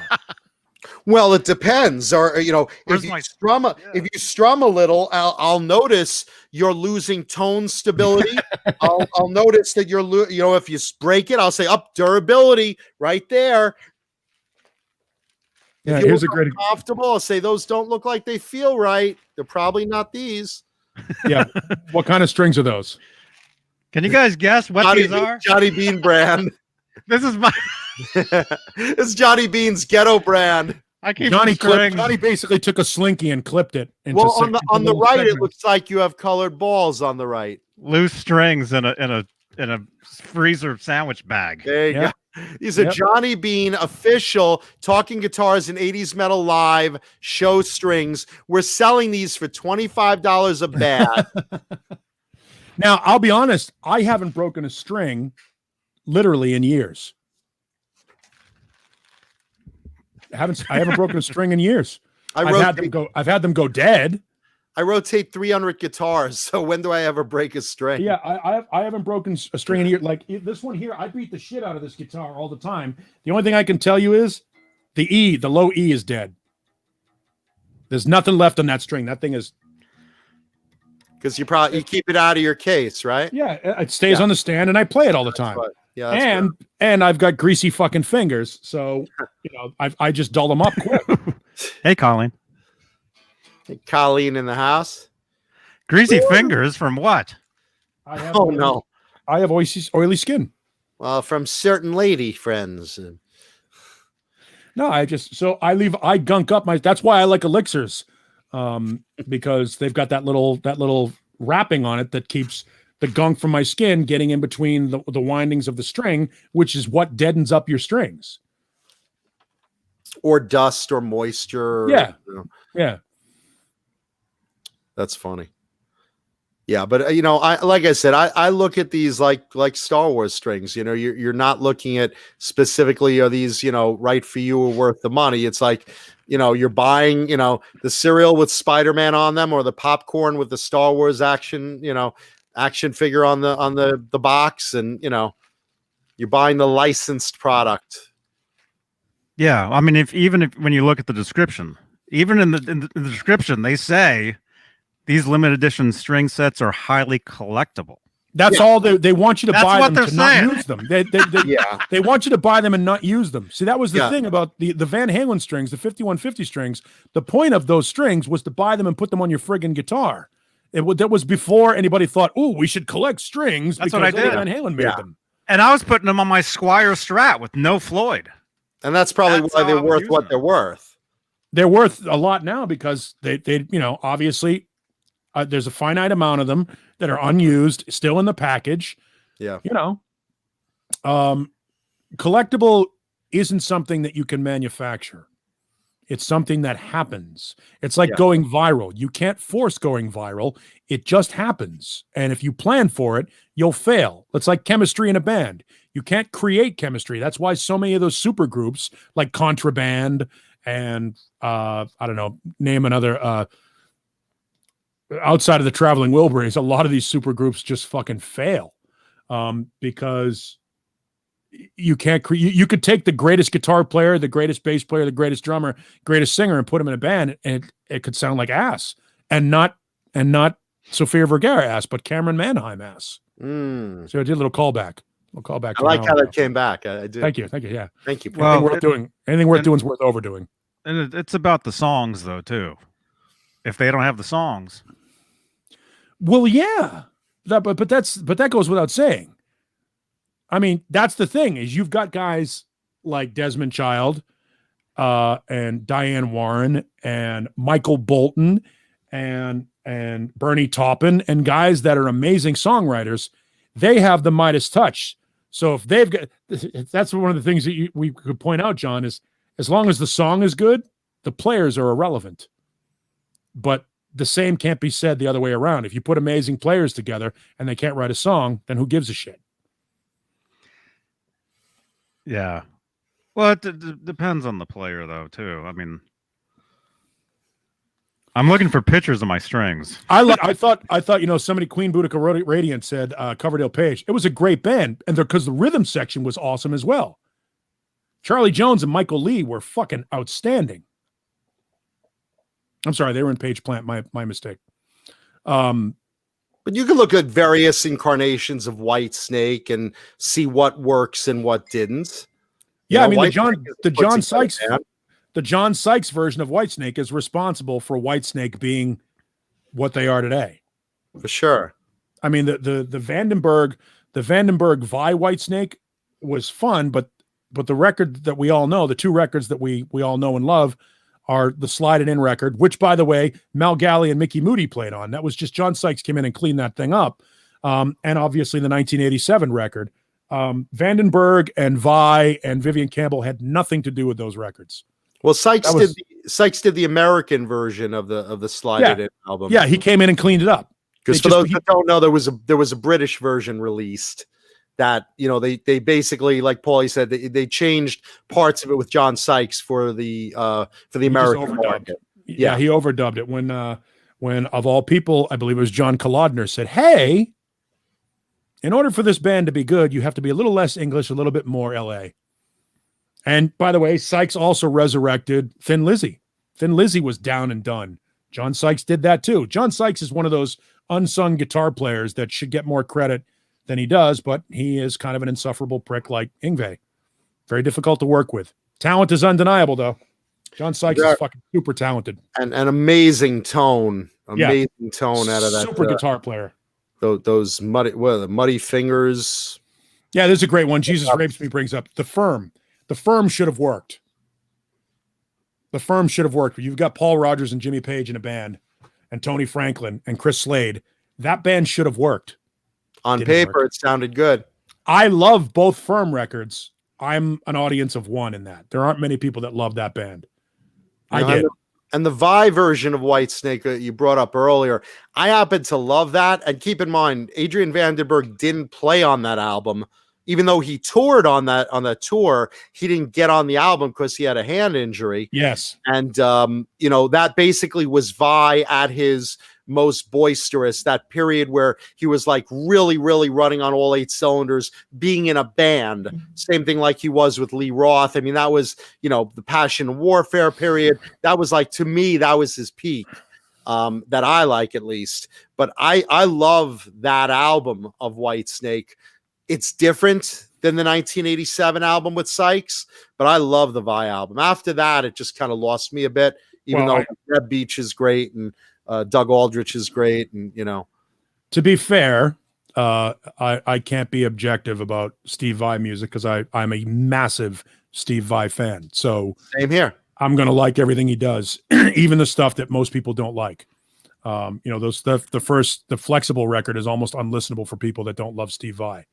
But you pick up some of his little nuances that, you know, grew. Yeah. I have that. I have Flexible Leftovers. Oh yeah, I've got it all. I mean, it's all. Me too. It's so weird though. Like you have to really be a fan of Steve Vai to listen to some of that early stuff, and even some of the weird stuff that's on the Secret Jewel box set, because he's an eclectic player. You realize that he started with Frank Zappa, so that like sets the tone for him to like be totally like really offbeat, you know. And then, you know, he got into the more mainstream metal stuff of the 80s with, you know, with Roth, with Alcatraz. With you know, with Whitesnake, and then, you know, his first solo album.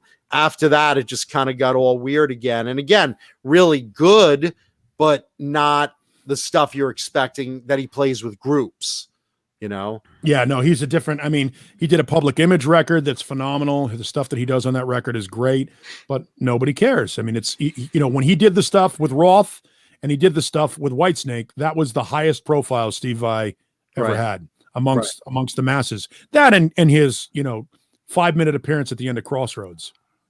Yeah, I mean, which most people don't know who Steve Vai is. They just know that there was this awesome guitar player at the end of that movie. He was the only part of the movie anybody remembers. Yeah, basically, it's the only part I saw.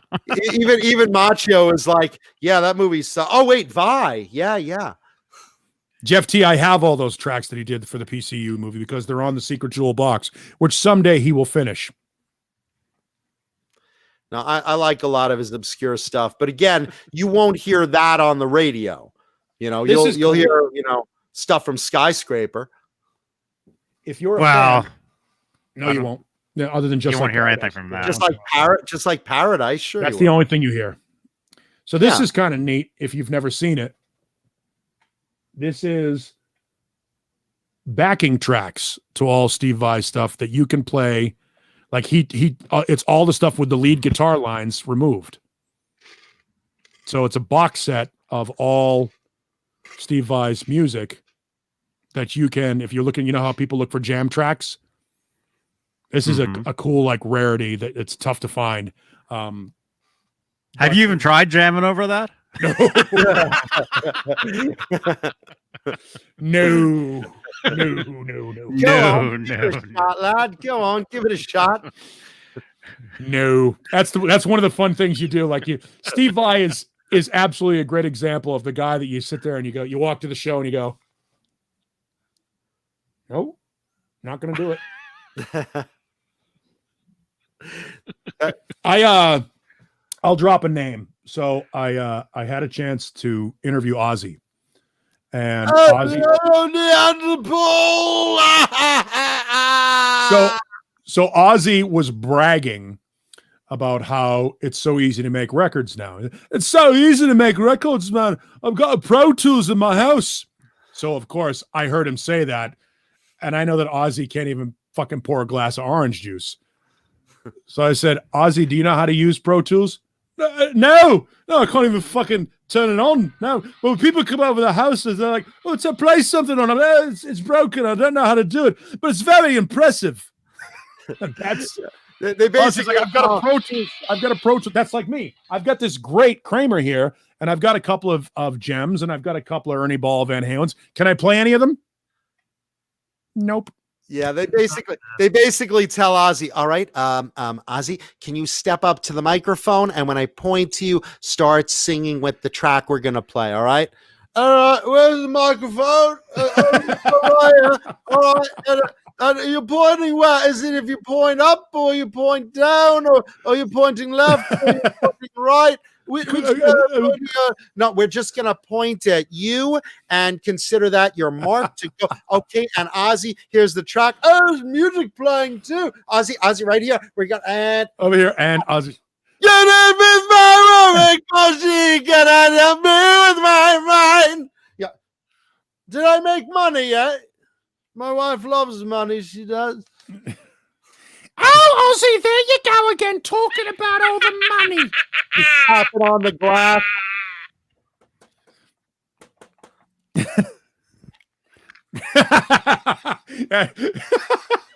Ozzy, money now. Sharon's looking at a catalog. She's like, "Oh, my wife wants a new pair, so let's do another track." Dane Zimmerman is outing me as actually playing pretty good. Yeah, thanks, Dane. You are a good player, Paul. I do all right. Yeah, I do all right. I'm not playing to the Steve Vai tracks. That's not happening. No, thank you. The other Paul wants to play with me. Tell him I have Pro Tools. I've got a Pro Tools in my house. Ozzy, do you know how to use Pro Tools? No. It's fucking broke, man. All I know is I wake up in a pool of my own vomit and they say the track's done. I don't know what's going on. I imagine, look, when you're a guy like Ozzy, having a studio in your house makes complete sense. And a wife like Sharon. It's not like Ozzy can demo his shit like Eddie or Vi. It makes sense that Vi has a studio in his house and that Eddie has a studio in his house. What the fuck is Ozzy Osborne going to do with a studio in his house? For guests, when people come over. Yeah. All right, how to work this. All right, great. Here's Kelly. You know how to work this. Is there Coke on it? I'm trying to figure out the toaster still. You push the button down, but the toast stays in there. The idea of watching Ozzy Osbourne trying to run a Pro Tools rig after watching him fail at using a television remote control is enough. He's got a fork in the toaster. I think we could get it out. Jesus. Yeah, people just come over and does Ozzy feel like singing today? I don't know. Is he? Come on, darling. We have to entertain the guests. I was sleeping. What? We have guests. What? Why? Don't ask. Just sing. Oh, Steve Carmichael asks a great question. Will Ace Frehley be joining us on New Year's Eve? Or Dace Frehley? Dane, what do you think? You want to come on New Year's Eve show on as Ace? Tough though. It's tough though. It's like Led Zeppelin after the O2 Arena. They were smart enough to know we got it right. Let's go away. There's no guarantee you're going to get another one. You never know. If it fails. All right. So, do you want to get into this now, or do you want to wait till after guitar time? Well, we'll get into it now. Let's kill the elephant in the room real quick. You want me to lead off? Yeah, yeah, because I don't remember, and I don't. Look, at the end of the day, for everyone that watches the show, well, first of all, leave a thumbs up now because you might not. Now's a good time to leave a thumbs up on the video. John, they can take it back. They can always take it back. Colleen's going back on Hydrox. I guess she's delayed. Yeah, she's catching up on the show. Okay. Yeah. All right. Yeah, Hydrox is delicious. Thank you. It's sad because I don't think the people that were involved in this issue are actually with us tonight. Well, they'll watch the rerun. Maybe. Well, all right. Let's put it this way. At some points during the show, we talk about bands, we talk about movies, we talk about albums, we talk about all sorts of stuff and pop culture and metal and guitars, and we give our opinions.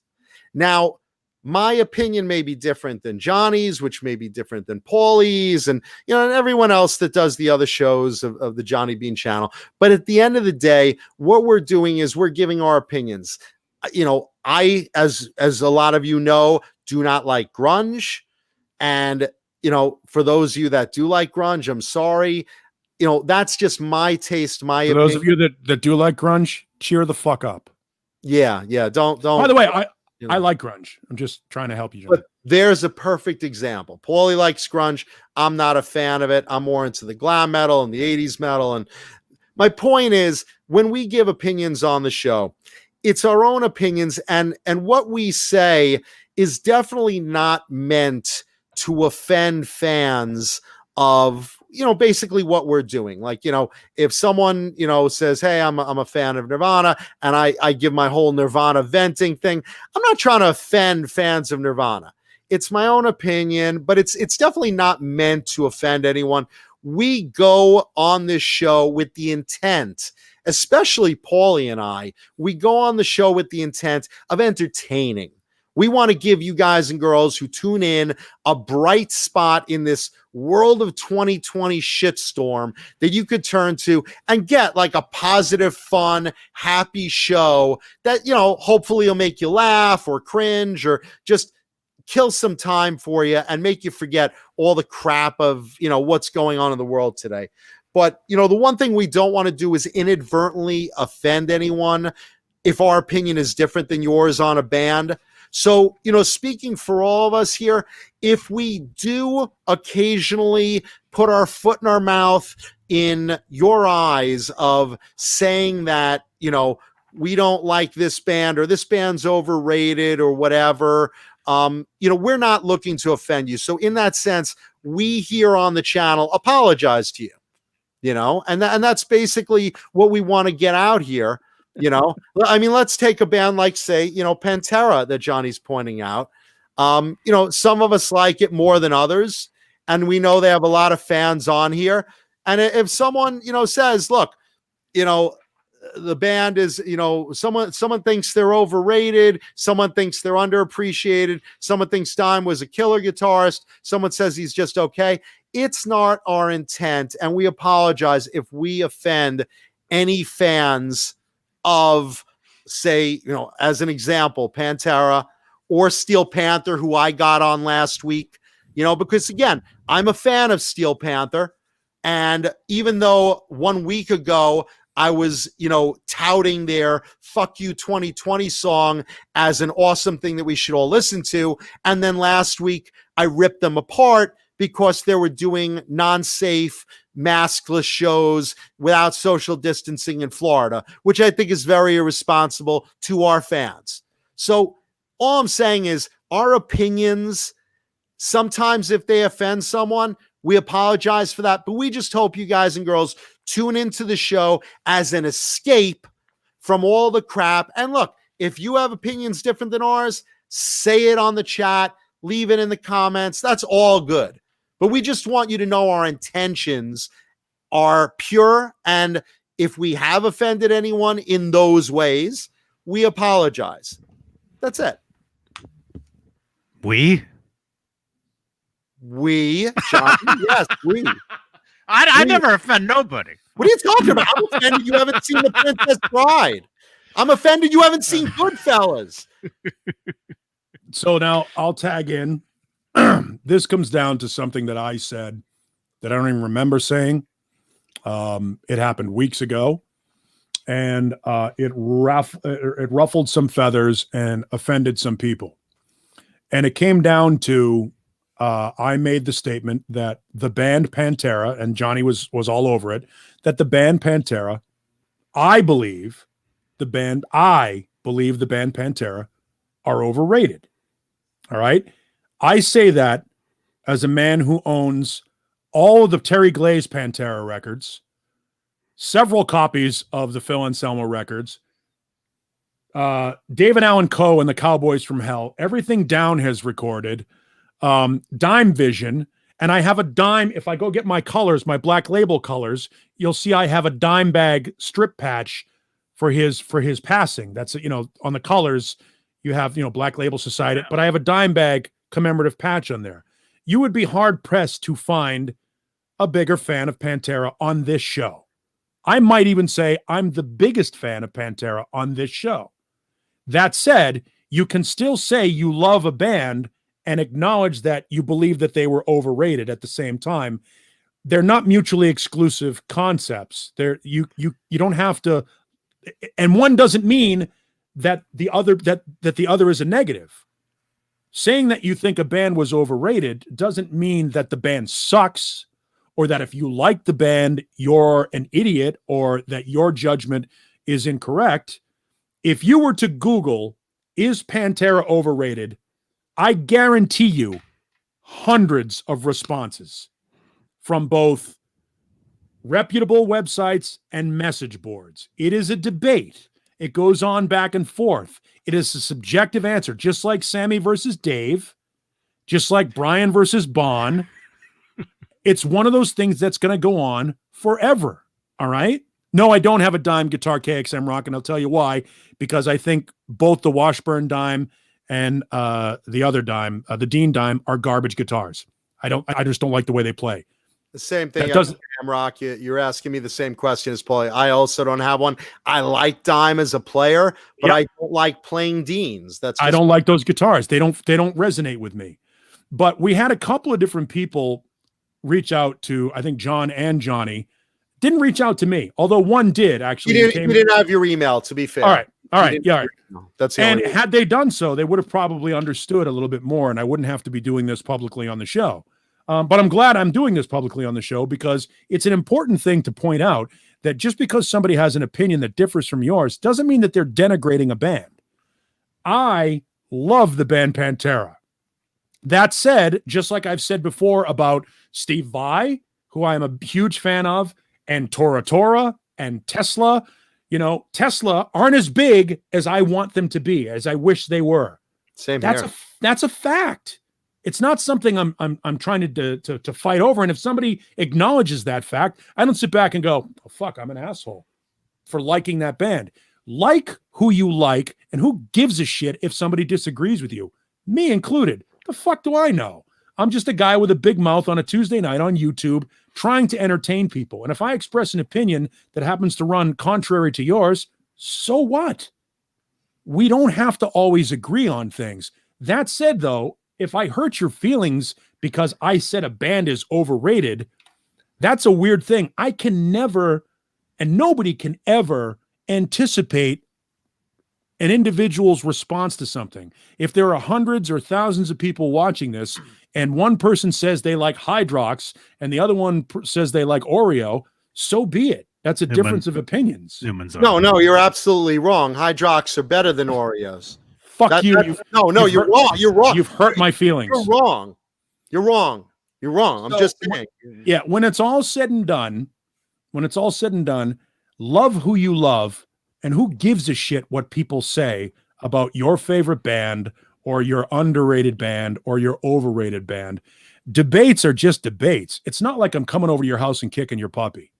And by the way, feel free to go into the chat and tell me to go fuck myself. I'm all right with that. Don't come on my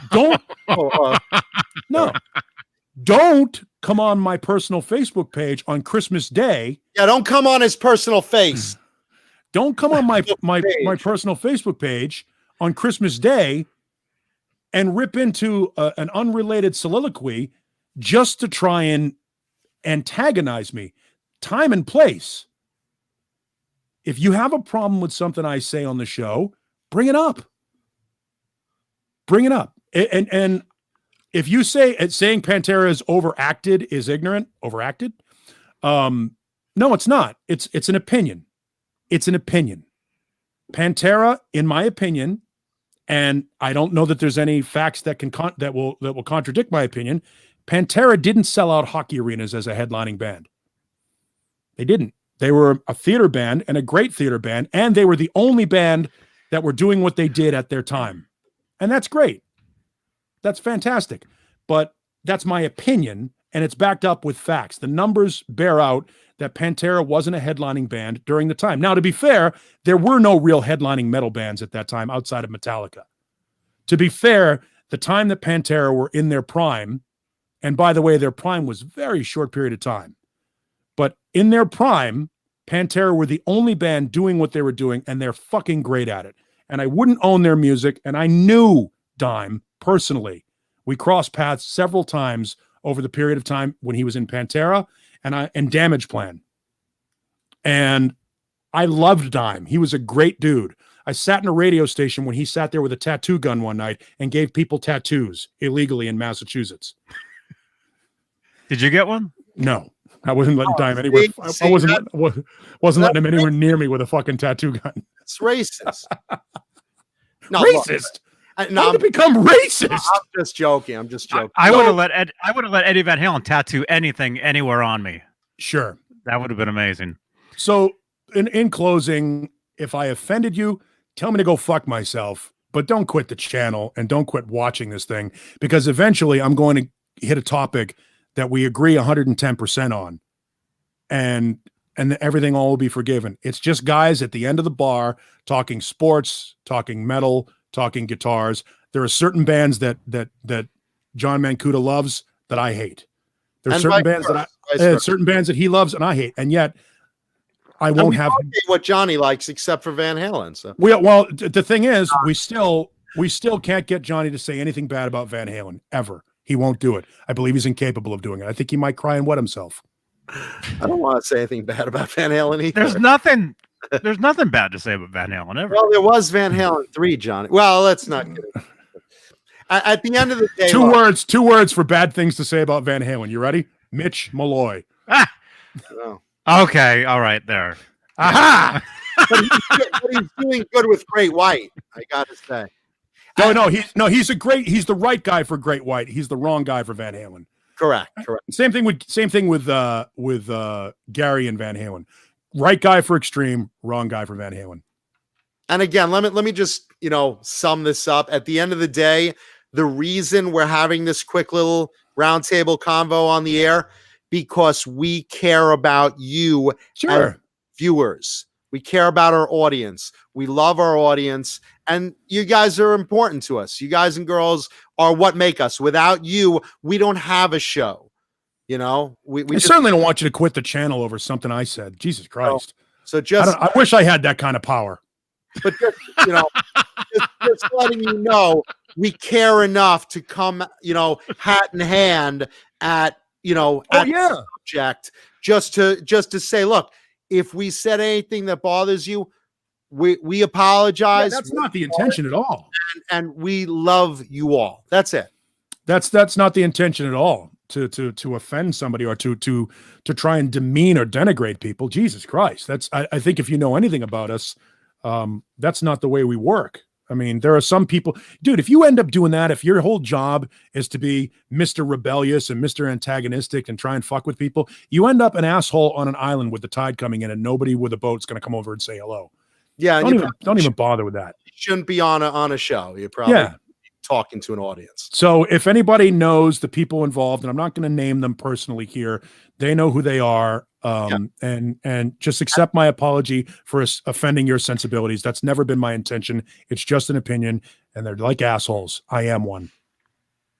And I eat them all the time. They're delicious with milk, All right. So I hope we put that to rest. Just like Hydrox. So it is the 2-hour mark. You do that. I'm going to go let the dogs out. And we had a request for me to grab the Black Label colors. So I'll show those after you show your guitar. I'll show the Black Label colors and tell the story of how I got them afterwards. I see that too, actually. Very cool. All right. So it is time for Show and Tell Guitar segment of the show. I did not give a clue of today's guitar, but I will say it's a bird, and it gets me very horny. So if anyone has anyone wants to jump on a guess on that one, and take a second before I fuck up the rest of the show and leave a thumbs up on the video. We really appreciate it. Anyway, so any guesses? A bird that gets me really horny? How about my mother? Ooh, look at KXM Rock grabbing that. Yes, KXM Rock is correct. Well done, man. It is a BC Rich Mockingbird. Well done, man. Good job. And I'll show you why it gets me horny in a second.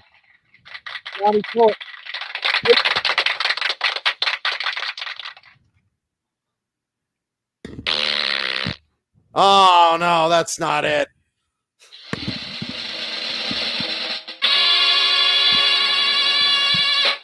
Look at that thing.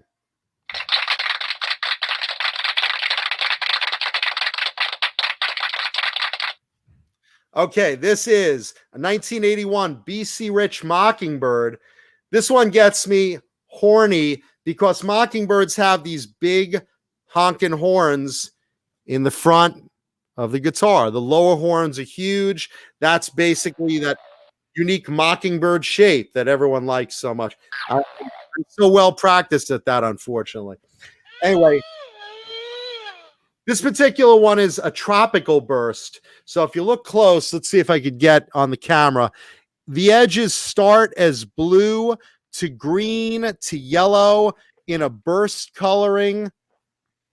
And that's so pretty. So it's a three-tone paint right there. What are you swallowing, Johnny? I hear you guzzling like right into your mic. That's a Snapple.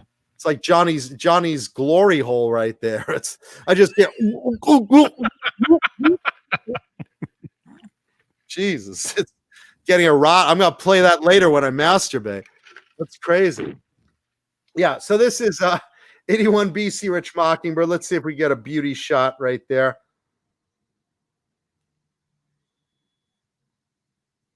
Got it. All right, cool. Let's see. Okay, so that's that. And then let's take a look at the guitar itself a little closer. So you have a Kahler Quad, which is a heavy brass bridge right there. That's solid brass, very heavy, very comfortable, very popular on a lot of old BC Riches. And of course, you have the Moser Electronics over here, right over there. And this is a combination of coil splitters, 2 boosters, a Veritone switch with all these tone settings. Where the fuck is it? There we go. A Veritone switch with all these tone settings, pickup selector, pickups DiMarzio Super Distortion and DiMarzio Old School PAF. That's the classic BC Rich pickup combination in double cream, which are terrific. And I really like those. Let's see. Board is, I guess, let's see. Let me get that in a good light and see what that is. I guess the board is, okay, the board is ebony. Yeah, the board, well, yeah, the board is ebony on this one. Okay. There's a nice dark ebony board on this. Beautiful rosewood headstock. This was when BC Rich, and I always talk about this, were handmade, hand-carved guitars. Look at the back of that thing. What a sexy, sexy carve on that. These were hand-carved with knives in back rooms by Mexican luthiers that were brought over the border, and they just basically, I mean, they did it by feel. These were really, really experienced luthiers that Bernie Rico, BC Rich, brought over from Tijuana and brought them to the El Monte shop, and they would get in the back room, they'd hand them piles of wood, and these guys would hand carve these beautiful neck through guitars and wings and these rosewood stringers. They put them often between the guitars. This particular one is maple, so it's got a little weight to it. This is probably about, it's kind of heavy. That's about a 9 something pound guitar, maybe close to 10 even. And it's maple, which, you know, allows a transburst like this to come in such a pretty color. If you look at that. And then these stringers in the middle are rosewood.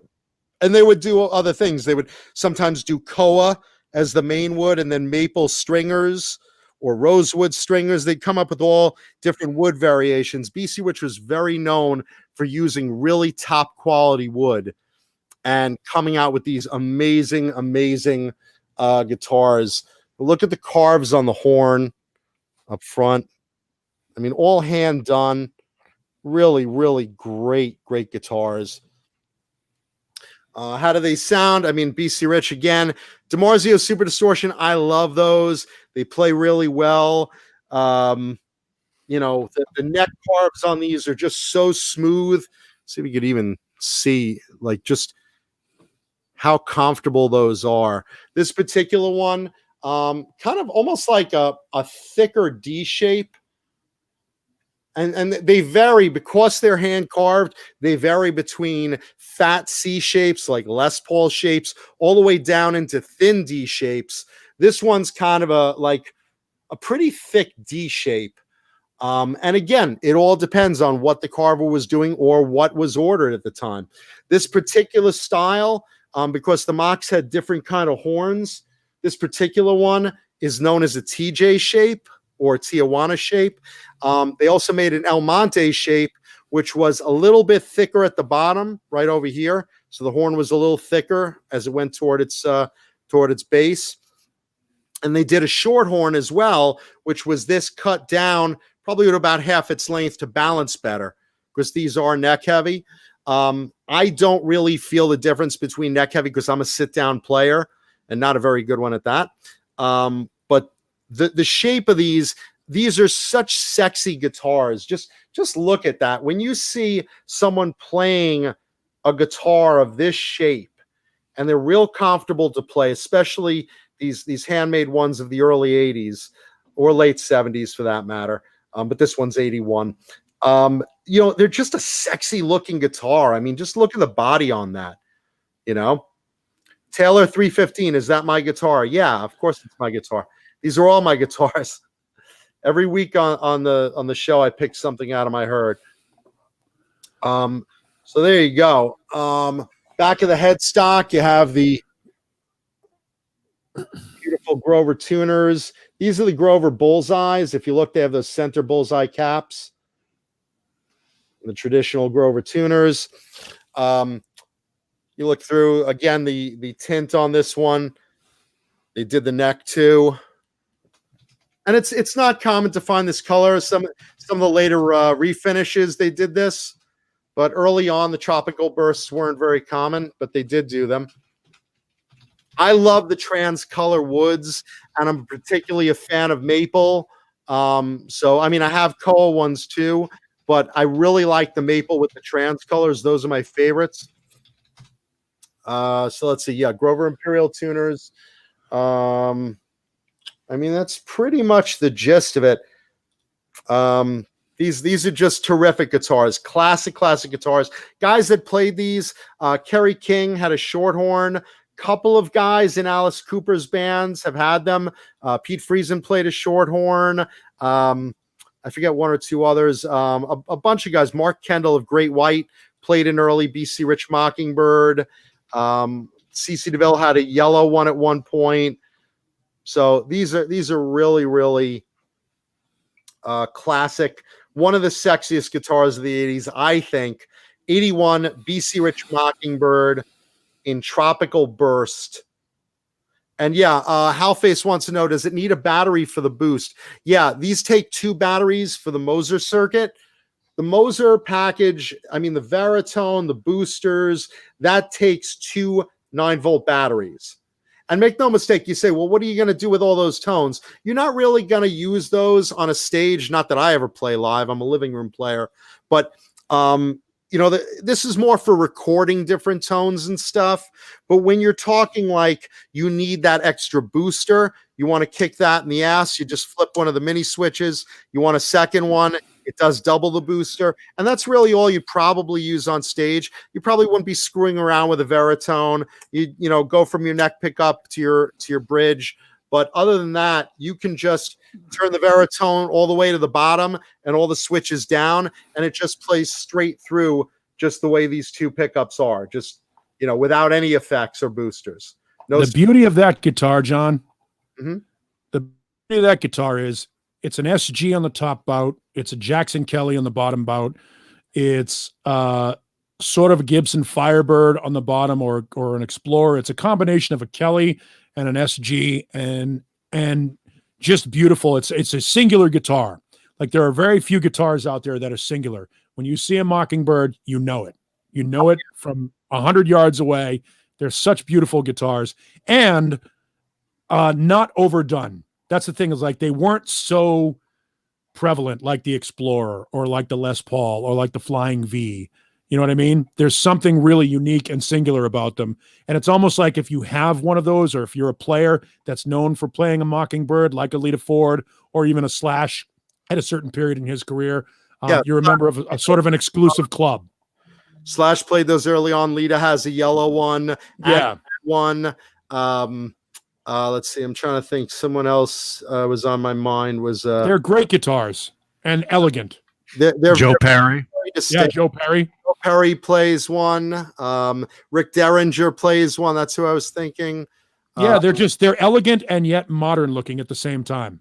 They're timeless. They're very unique shape. Like I said, I think they're one of the sexiest guitars ever. And Craven Soda brings up Pete Friesen. Pete Friesen is the way. Pete Friesen of Alice Cooper is the reason that I got into these. I saw Pete playing one during the Alice Cooper Poison video, and I was like, what the fuck is that guitar? It's so cool. It's so unique. I got to find out what it is. I found out it was a Mockingbird. And ever since then, I looked into, the various shapes of Mockingbirds, and I was really into all of them.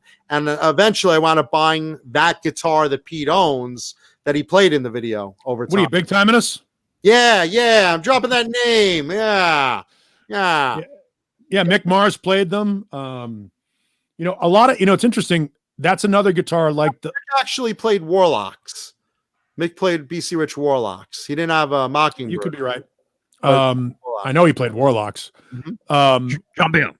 It's interesting. Yeah, it's what's interesting of those is a lot like the Explorer. They tend to be more prevalent in the harder edge bands than the glam bands, and I think it might be because it's a heavier guitar.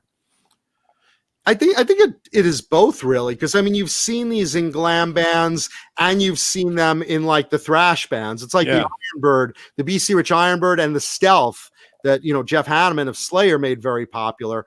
Both of those also, and the Mockingbirds for that much that Kerry King made popular. All those guys played some form of BC Rich in the Slash in the thrash. Music rather, a lot today. And I think that's because it's such an aggressive looking guitar. Yeah, definitely. Then, and the neck through part also, a lot of people like the neck through aspect of it, because the old BC Riches have really good sustain and they're very durable, very good guitars. They're very well built, hand built. But it looks like a metal guitar. Like if, before people started making weird shaped guitars, that guitar predates weird shaped guitars. It was one of the first weird shaped guitars. 1976 was the first year they made these. Yeah. And they're still popular today. Yeah. With metal players again. Yeah. It's more of a metal guitar these days than it was, it's funny because, the aggressive metal didn't exist in the 70s. And yet, that's one of those things, kind of like, like the Explorer. The Explorer was a failure originally. And when it came back, it was still kind of a failure until the metal bands grabbed it. Right. And it became the metal guitar. And I think that's sort of the case with the Mockingbird. And most BC Rich guitars, because when they did the Warlock, and the Bitch, and those guitars became synonymous with more theatrical, extreme visuals. Yeah, Joe Perry really made the Bitch popular, right?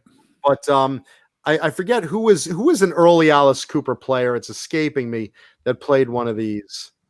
Maybe Dick Wagner. Dick Wagner, yes, thank you. Yeah, Steve Hunter, maybe. No, it was Dick Wagner specifically. He played a Koa one of these. That was a very big deal, and Rick Derringer played, I guess a flamed Koa or maybe a maple one of these also. By the way, just to answer six string Brian, Hetfield didn't save the Explorer. The Edge saved the Explorer from U2. The Edge from U2 made that guitar more popular again. And then Hetfield brought it into metal. And I'll also answer Halface. Did Al Petrelli use one with Alice? No, Petrelli was playing, I think, a Kramer, if I remember, while Pete Friesen was playing one of these with Alice.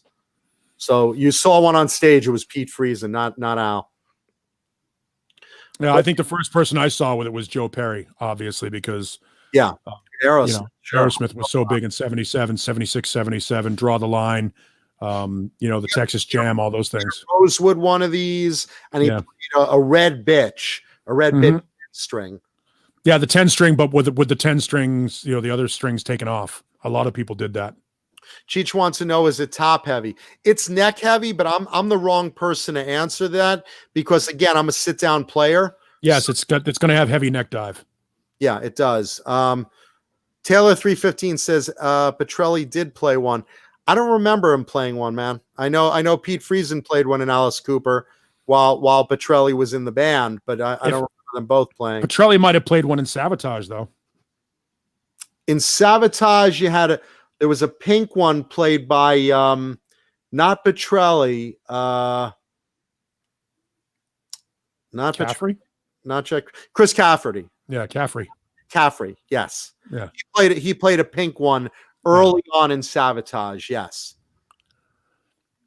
Yeah. I mean, there's a lot of guys that play these. Like I said, I'm pulling in and out of memory, but I know specifically during Pete Friesen's days, that Mockingbird became a big thing synonymous with him during that Alice Cooper Poison and Hey Stupid period, because during the Wayne's World movie, he had that in the movie. He was playing it during the Feed My Frankenstein song.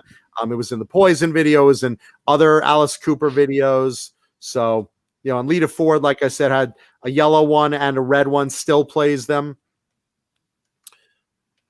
Craven Soda, Petrelli did play a black Kramer Night Swan, yes. Played Strats and Kramer, Night Swan, and Alice Cooper. Craven Soda, correct.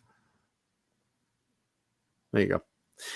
So that's it, boys and girls. Today's show and tell guitar, 1951, BC Rich Mockingbird in Tropical Burst. By the way, Mickey Settlemeyer brings up Craig Chiquiso. Craig Chiquiso also played one. Craig Chiquito played Craig Chiquito. Craig Chiquito played Chiquiso. Is it Chiquiso? Am I pronouncing it wrong? Okay. Craig Chiquito played Squires. Craig played a trans ultraviolet one of these that I have one very similar that I'll bring on the show. Craig's original one is at a Hard Rock Cafe. I know that because I've spoken to the family, but sorry for pronouncing his name wrong. You even added a letter. You changed the letter and everything. Craig, eat a Cheeto. Eat the Cheeto. That's not nice. I know I offended someone already. I just did. I just had Cheetos. Why aren't you eating crust? Yes. Yeah, Thunder Falcon brought up one that I haven't mentioned it. I don't think that Joe Perry had one, but I know he played an acrylic guitar, but I think I've seen an acrylic Mockingbird before. They did make acrylic Mockingbirds later on. Yeah. Perry had an acrylic guitar. Yeah, it wasn't a Mockingbird. No. I think he actually had two of them, if I remember. Yeah. Actually, like one and a backup. Because I think he might still have them. Yeah, acrylic guitars are a bitch. They're so heavy. 15 pounds. It's like stupid, and there's no specific tone or anything. It's like No, they're there for looks and nothing else. Yeah, they're neat looking, but definitely even as a sit down player, that'll make my leg numb. There's one for sale here in town over at one of the local. It's a record store occasionally sells gear and stuff like that. It's the same record store that I paid $300 or $349 for a American GNL Legacy. Nice. Yeah. Let's see. Renus wants to know, what is the lime green BC Rich bass guitar in the Poison Cry Tough video? I think that's his Warlock. Warlock, yeah. If I'm thinking of the same guitar on the Bobby Dahl is playing. Yeah, it's a Warlock. Yeah, because it could be. I don't think it's an Ironbird. Although who played an Ironbird was Bobby also has an Ironbird bass, but I think the Cry Tough specifically, I think it's a neon green, if memory serves. Johnny Rod from Wasp used to play Ironbirds. Blackie played Warlocks. Blackie played Warlocks, and then you had not Chris Holmes, but Randy Piper. Randy Piper had an iron rivet Warlock at one time, and he had a warlock with a skull on it, and he had he liked warlocks. Mhm. So I know I don't think he had any Iron Birds. Yeah. He played all warlocks, as memory serves. Yeah, Rena says there's nothing worse than a stale Cheeto. Yeah, that's it. I don't know. I butcher names like nobody's business. Anyway, Craig Chiquito. Craig Chiquito. I know. But anyway, so there's your show and tell guitar. If you like that, please leave a thumbs up or a comment on the video. We appreciate that. Now, Paulie, didn't you have something fun to show? Yeah, sure. I'll put the link in the chat. Here you go. I'll put the link there on the YouTube chat for the story, because it's a long story of the night that resulted in me getting Black Label colors from Zack Wylde. Craven Soda, I think, was asking about it.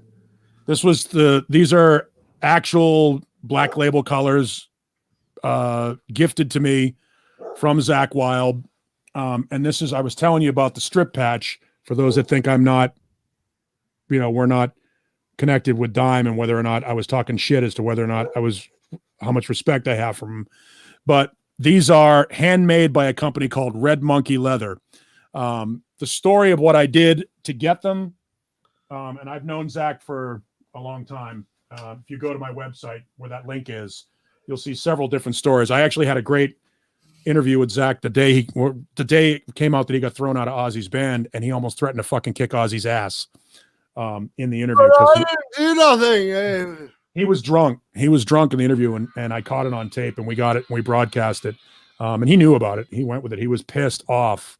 But the story of how I got it was because of that. And then I also did, the record company asked me for a review of the band, the record Shot to Hell. So I gave them a review of it, and they used one of my quotes in their advertising to radio. And Barbara Ann, who is Zach's wife, and Bob, I don't even know if he's still with him, so I'm not going to mention his last name, but was Zach's manager at the time, said to the record company, he said, what can we do to thank him? And they said, well, get him his fucking colors that you told him you've been going to get him for a couple of years.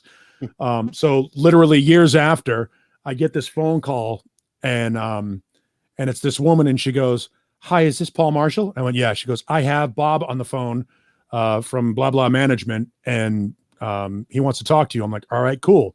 So I get on the phone, and it's this fucking thick, like Jersey, New York accent. He goes, is this Paul Marshall?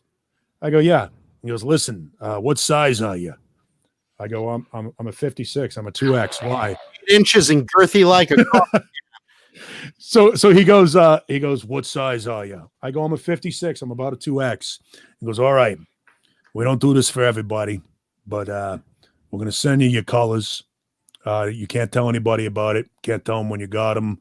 Can't tell, people ask about it. You just tell them that you got them and they're your colors, and, where, and like it's a real, like it was a real motorcycle club type deal. And I've been around real motorcycle clubs, which, by the way, this is not a motorcycle club. Do not wear this on a motorcycle. You will get your ass kicked. All right. This is based upon a motorcycle club's crest, sort of. It's a drinking club. It's actually a bowling team with a drinking problem. But that's the club name in a real motorcycle club. That's the club name. That's the territory that the club claims. So like you've seen whatever motorcycle club, Sons of Anarchy, California, Sons of Anarchy, Arizona, whatever you want to do. And then over here, where, Strength, Determination, Merciless Forever for Black Label, over there, you usually see an MC on the patch. All right. And sometimes you'll see a 1%er dime. In any event, never, ever, ever wear this on a motorcycle. You will get what they call in the motorcycle community a correction, which means you'll get your fucking ass kicked, and they'll take your colors. So you're not allowed to wear these. You should never wear these on a motorcycle. Keep that in mind. And if you're around motorcycle clubs at a party or something like that, and they tell you to turn them inside out or take them off, you'd be wise to do that, because it's not a motorcycle club. Unfortunately, it looks so much like a motorcycle club that some yahoos like to walk around and pretend that they're badasses. That's not what it is. It was a beautiful gift, and it sits in my closet. And the only time they ever come out is if I happen to be with Zach, or there's a show in town and we're out hanging out together, stuff like that. And we're on the bus or hanging out. It's just sort of it's a costume essentially. But you don't wear them. Yeah, see, that's a good way to get your ass kicked right there. That's a good way to get your ass kicked. That's on his motorcycle right there. That's a stupid thing to do. It's a stupid thing to do. And you got the Punisher. Yeah, no, that's just a bad idea. Someone's crosshairs. Just so in case you understand, motorcycle colors are earned, not bought. And the 3-piece patch, there's a whole culture behind it and a story behind it. And if you don't listen to anything I ever say ever again, don't wear Black Label Society colors on a motorcycle. Just don't do it. It's a bad idea. Does Zack Wylde do it? No. They did it in a video. But no, you don't. Yeah. So if you're listening, if Zach doesn't do it, you shouldn't do it. Okay. It's Queen Boudica Radiant. It's an easy thing to explain quickly, but it doesn't. Sure, that's all. Yeah, you just don't do it. It's like stolen valor. You wouldn't wear a Marine uniform if you weren't a Marine. There you go. You just don't do it. Colors are earned, and motorcycle clubs are a strict, rigid society. It really is its own world. If you've ever been around it, it's its own world. It has its own language. It has its own norms. It has its own rituals. It's like a police fraternal order. You wouldn't pretend to be a cop or a fireman or a Marine. Don't pretend to be in a motorcycle club. Yeah, 6-string. Yes, don't wear Sons of Anarchy either. No. Yeah, watch the show and cool T-shirt if you want to wear it, but do not wear a jacket or fly colors of any fake club. Nope, not a good idea. Bad idea. You will get, again, it's called a correction. That's the nice word for an ass kicking. Don't do it. Yeah. And that's why these colors, they sit in my closet. They'll eventually go into a frame because he also gave me a guitar. He gave me one of his Buzzsaw guitars, the Epiphone orange and black Buzzsaw, and signed it like 3 times because he was shit-faced. I can go get that if you want to see that too. Yeah, I'll go get it because he was drunk when he signed it. And then I'll just go get it. You guys talk about something. I'll bring it back. Yeah. Johnny, did you ever watch Sons of Anarchy? Yes. There we go. Ladies and gentlemen, Johnny has seen this. Yeah, that I saw. Finally. It was a cartoon, right? No. Oh.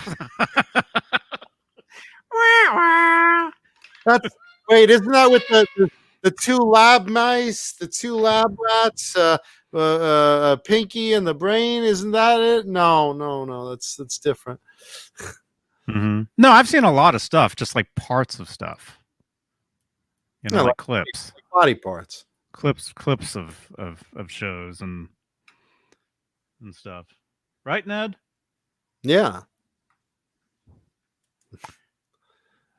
Ned. Yeah, he's right here. Although he's not going out because there's a skunk out there because I had to shut the window. Let me take this moment to say hi to a few of our other sponsors besides Delicious Bang Energy Drink, as we've talked about earlier in Froze Rose Natural, their new flavor. But let's also say hi to Swiss Picks, supporter of the show, best gripping pick on the market. Look for Swiss Picks online, and you will not regret it because these things have superior grip. They are terrific and good friends of the show. We love Swiss Picks.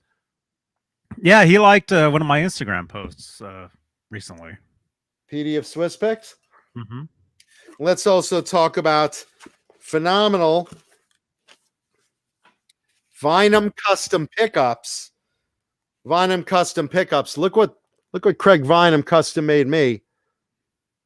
A custom wound set of Mancuda Customs. Look at that. This is the bridge.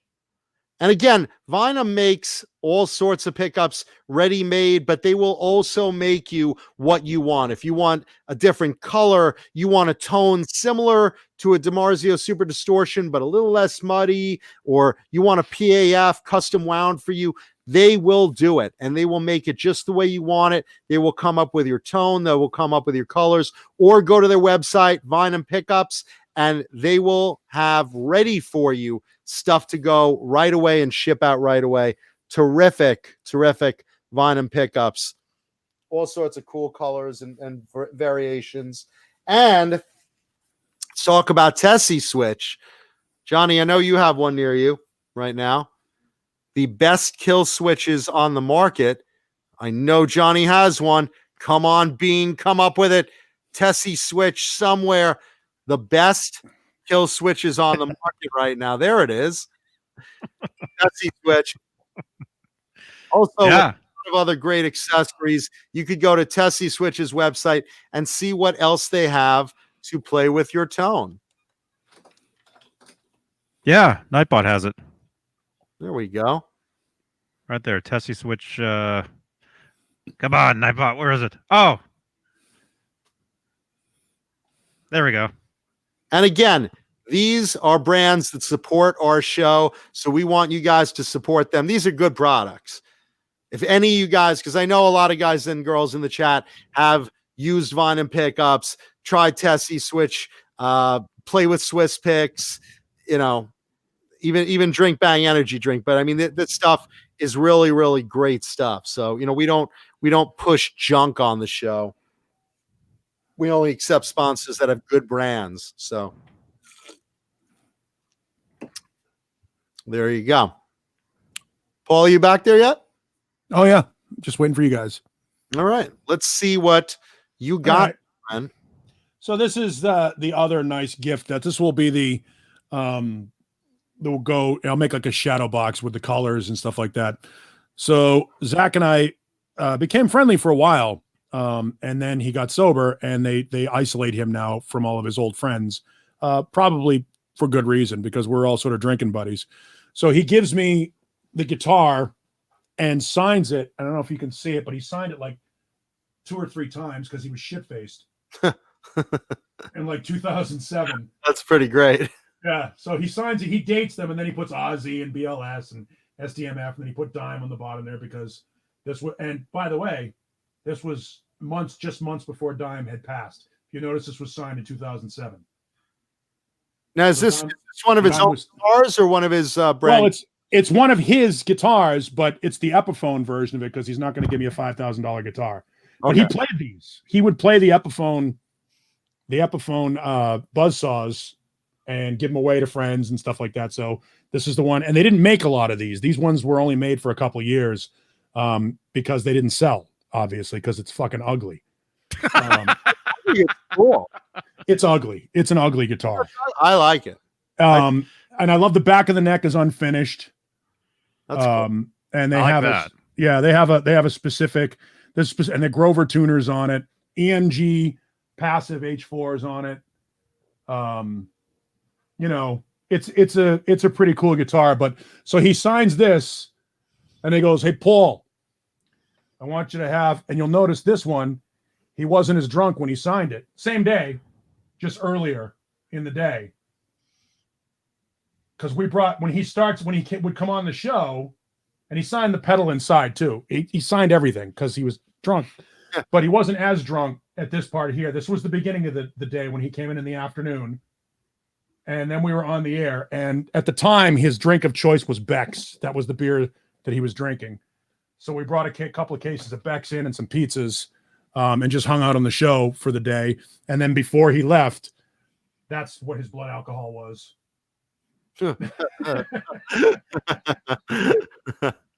So this is a before and after. Wow. And I noticed he signed the Crybaby Love Kirk Hammett. No, it's funny. The Crybaby is actually the Crybaby. I think he signed the bottom of it. I have one of those. That same one. Do you? Mm-hmm. Yeah, I don't think I've ever used it. It's one of those. It was a nice gift. That thing. Yeah, he signed the bottom. Oh, that's cool. All on the same day. So it was all. Wow. He spent a lot of ink on you, my friend. Yeah, well, he was. I don't even know what this is. Is this a card? It's a gift certificate you should have used 20 years ago. I have no idea what this is. I've never even looked at it. Oh my God. This is the time. Here's the box. Finally, something good. I don't know what this is.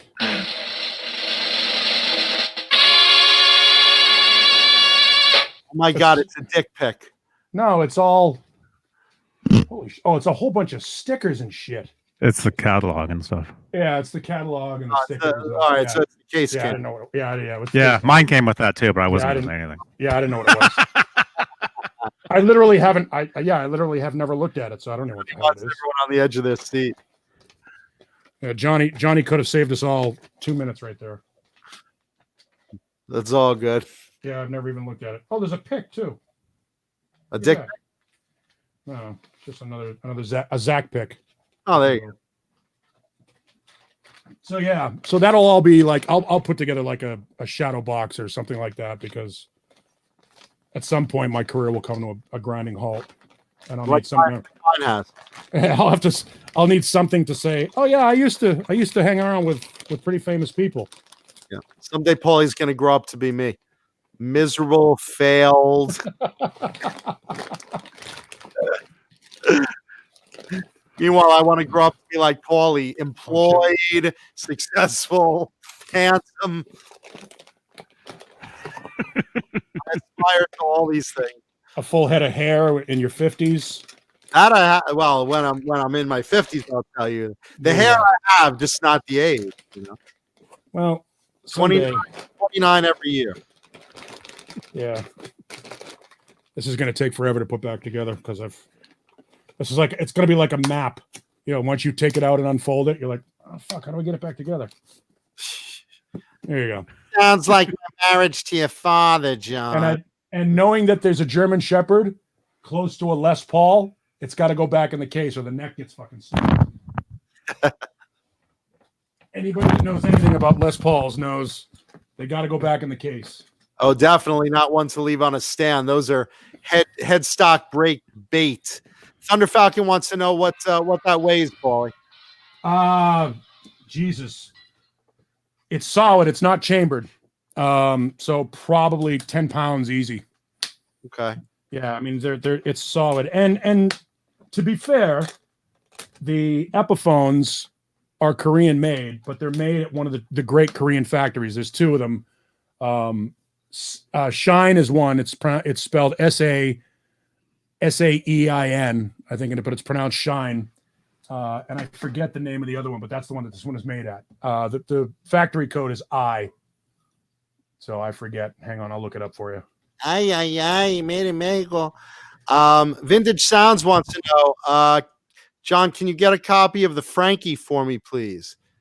A copy of the Frankie. You mean, are you talking? Do I have a copy of Eddie's Frankenstein? Is that what you're asking? I'm sorry, I take that back. This is from Shine. I is the Shine factory code. U is Unsung. U is where they made the Ace Frehley and Slash Snake Pit signature guitars.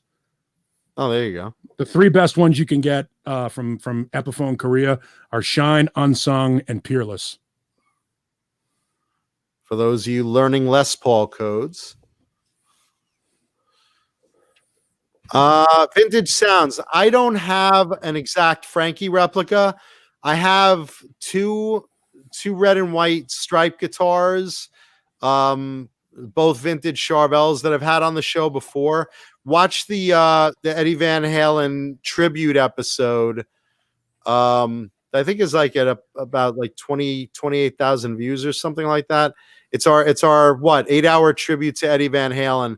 I bring those guitars on that episode if you want to check that out. I'll put a card to that. There you go. Yeah, I don't have a Frankly replica, but I do have the Art Series red, white, and black, which is based on the Frankie, but it's not the same because it doesn't have the pick guard and the it's not routed out for the other pickups. It's basically based on the Frankie, but it's it's cut like the 5150. Yeah, I mean, mine aren't exactly 5150 replicas exactly. Jay has one, doesn't he? Jay has one, and Caleb has one. Caleb and Mike, and the captain Mike Smith has one Smith. as well. Yeah. And by all accounts, everybody says the Frankie is the best Stripe series they've ever made. It plays phenomenal. We played him at NAMM, Johnny. Mm-hmm. Everybody says they're great, that you would never know that it was a Mexican Charvel. That is the best feeling one that they've made so far, and I expect the quality to only go up in that line from there as they continue. It always does. Every year. Every Every new Stripe series is even better than the last. Well, now you got to ask yourself if that will be the case moving forward, because let's face it, Ed was a meticulous guitar taskmaster, and he would ensure quality control. That was kind of the deal with Zack with these. He made sure that they were made so that he could play them on stage. I think Wolfie has in good hands.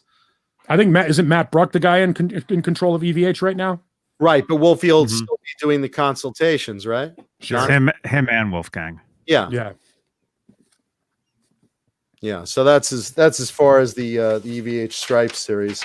I gotta put this thing away before the dogs knock it over. All right. While you're putting that away, I'll bolt through a little bit of music news we have.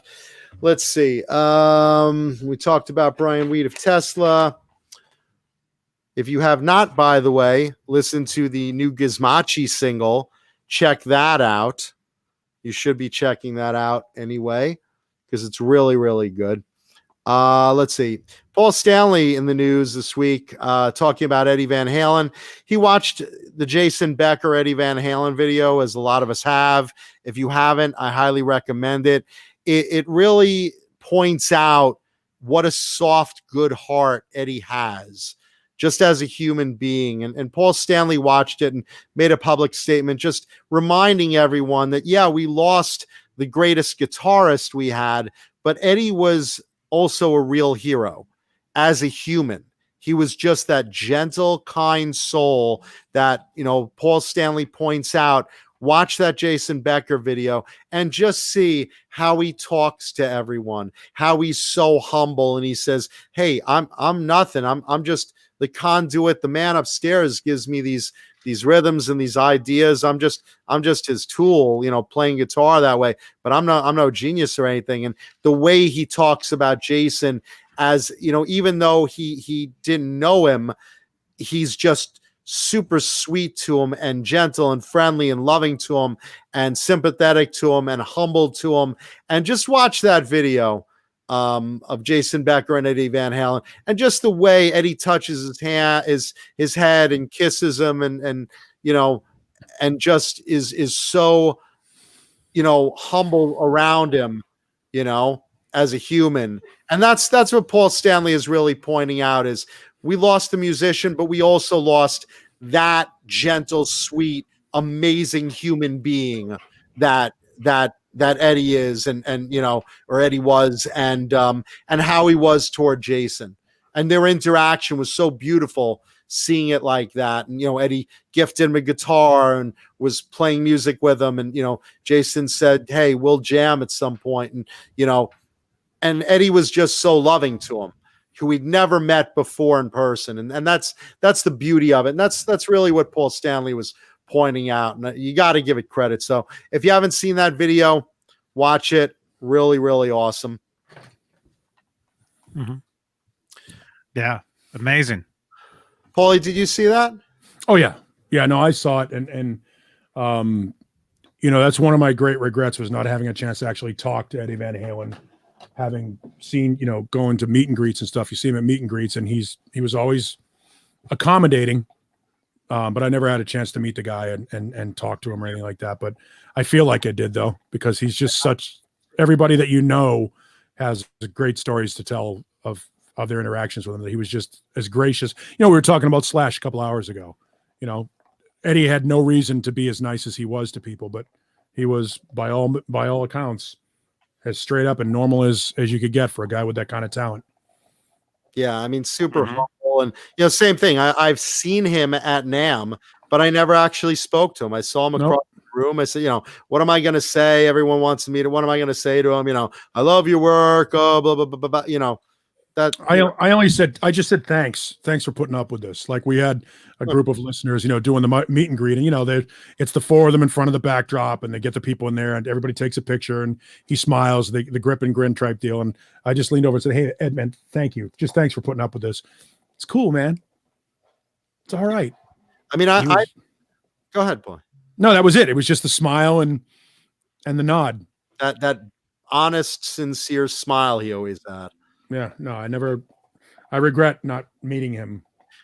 I did meet Michael Anthony and talk to him because I had a legitimate reason. I had a question for him that, hey, what happened to, this guitar that you were given with your bass? Did you give it to Eddie? And that, I wanted that answer because I own that guitar, so it was apparently given, from BC Rich to Michael Anthony to give to Eddie. So apparently Eddie had it at one point, and I guess just, didn't want to keep it or whatever. And it made its way to me. But, I had reason to ask Michael Anthony something. So that's why I went up to him. Eddie, at the time I didn't have that guitar, so I didn't really have a reason. If I did have that guitar at the time, I would have said, "Hey, do you remember this guitar and what the story with you getting rid of it was?" That would be the story there. So, but anyway, rest in peace, of course, Eddie Van Halen. Let's see. Ace Frehley in the news wants to put a rumor to bed. He will not be doing the New Year's Eve show with Kiss. He is right now in Nashville recording an album of all new material, and that's where he will be New Year's Eve. So there were rumors that he was going to surprise everyone at the Dubai show that Kiss is doing on New Year's Eve, and he is not. So just to put that to rest. Oh, man. Yeah, I know. He said 2.5 years ago, they said, "Hey, would you ever get back together with Kiss for a reunion?" And he said, "Yeah, under two conditions. One, if the pay was really good. And two, I'm not going to show up with Tommy taking my makeup gig and playing me while I'm on stage next to him like an idiot. If I come out on stage," he says, "I'm the guy that gets to wear the makeup and do my character, and Tommy will be in, civilian clothing, playing normal Tommy, changing his strings." Yeah. Putting slash strings on his guitar. Yeah, putting those $35 official collectible Jesus strings. That's how by the way, something is not worth collecting. When they say it's collectible, ready-made collectibles means everyone saves them and they're not worth anything. Newsflash, collectibles are what you didn't save. It's what got thrown out. It's mom got rid of my old comic books. Now they're worth a fortune. It's not, hey, this one at the newsstand says instant numbered collectible. They're polybagged. They must be worth a fortune because everyone saves them and they're not worth anything. Mm-hmm. It's funny. I have a couple of weird collectibles from the Oakland Raiders. They were supposed to make 5,000 of a certain like enamel pin set, but I have like numbers 5,271, 5,400, and so of 5,000. Like they just kept printing them, kept making them. So I have it's an overrun. There's only supposed to be 5,000, but I've got the numbers are higher than the actual print. So that's kind of a fun little collectible because you kind of go. When they say they've only made 500, understand that they've made 575, and there's 75 that are unaccounted for. Or, they say they've made 5,000 of them. There might only be 4,800 of them because defects, broken during shipping or all that stuff. So the numbers are never what they say they're going to be. Well, likely they didn't get enough orders too. Or Jay Hannon bought it and gave it back. Return it. And they printed probably 15 of them with the serial number 1 on them. Right. Yeah. Yeah. 1 of 1. I also got 1 of 1. I got 1 of 5. Mine's a 0 on it. I got a rock. There you go. Let's see. So that's Ace Frehley. Richie Kotzen getting over COVID. Him and his wife just I basically. saw that. Yeah, they initially, they had their ass kicked by COVID for a few weeks. They were bedridden, and they wanted to put out a public photo showing initially that Richie and his wife, were okay from COVID. But the problem was they put out a photo saying, "Hey, we're okay from COVID," blah blah blah, and they, showed these photos where he looked kind of like disheveled and really really skinny. He did lose 15 pounds while he was sick, which if you know Richie or have ever seen Richie, that's a lot of weight for him to lose. Yeah, he's not a meaty fellow.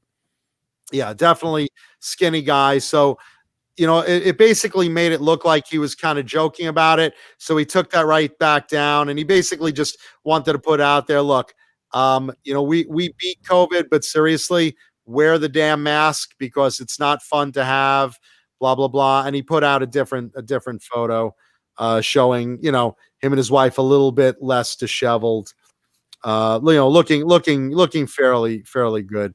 There you go. There they are. Boy, she's pretty, huh? Makes Ricky Rocket want to go over there and say, "Hey, honey, come here." Have you seen her video? Payback's a bitch.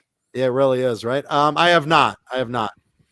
Yes, that's something KXM Rock brings up. We should work. I can't wait to hear the whole record, the Richie Kotz and Adrian Smith thing. That should be good. Yeah, it's going to be great. I've heard that one track, and it was just phenomenal. For people that don't know, Richie Kotzen is one of the best guitar players that's ever picked one up. He's an even better singer. Yeah, he's a better singer than he is a guitar player. His voice is fucking outstanding. Johnny, I can't read that. What's the name of that? Smith Kotzen. Smith Kotzen. We had him on the show. Him and Jason Becker. And Colleen. And Richie is super talented. Super, super talented. What a fucking singer. If Soundgarden were to reunite, he'd be the guy. Well, looking forward to seeing that because two amazing guitarists. That'll be a great album. Speaking of offshoots of big bands, KK's Priest, which is the Judas Priest offshoot featuring KK Downing, Ripper Owens, and Les Binks out of Vintage Priest, has a debut album coming in 2021. And KK, for those that remember the story, KK asked, "Hey, Judas Priest's 50th anniversary is coming up. You guys are doing a tour. Can I get on that tour?" And thank you, False Flag. Buy a McRib each, guys. Happy New Year. Happy New Year to you, man. brother. Thank you. We will not see a dime of that Australian money, will we? Nope, not a fucking dime. Did they take Australian bucks at McDonald's? All those McRibs himself. Mm-hmm. All those McRibs himself. Look at that. Yep, John The McKangaroo rib. The Wallaby McRib. The McWallaby. A dingo ate my sandwich. There he is. Well, thank you, False Flag. We appreciate that. The McPocket. Anyway, KK McPud. Downing approached Judas Priest and said, "Hey, you're doing a 50th anniversary. I helped form this band. I assume I'm welcome on this tour." They said no. And then Glenn Tipton, who is not touring anymore due to health reasons, they basically said, "Hey, Glenn Tipton's not touring now. Can I come on?" No. And the reason for that basically is when KK stepped away from Judas Priest, he stepped away giving 2 letters of resignation.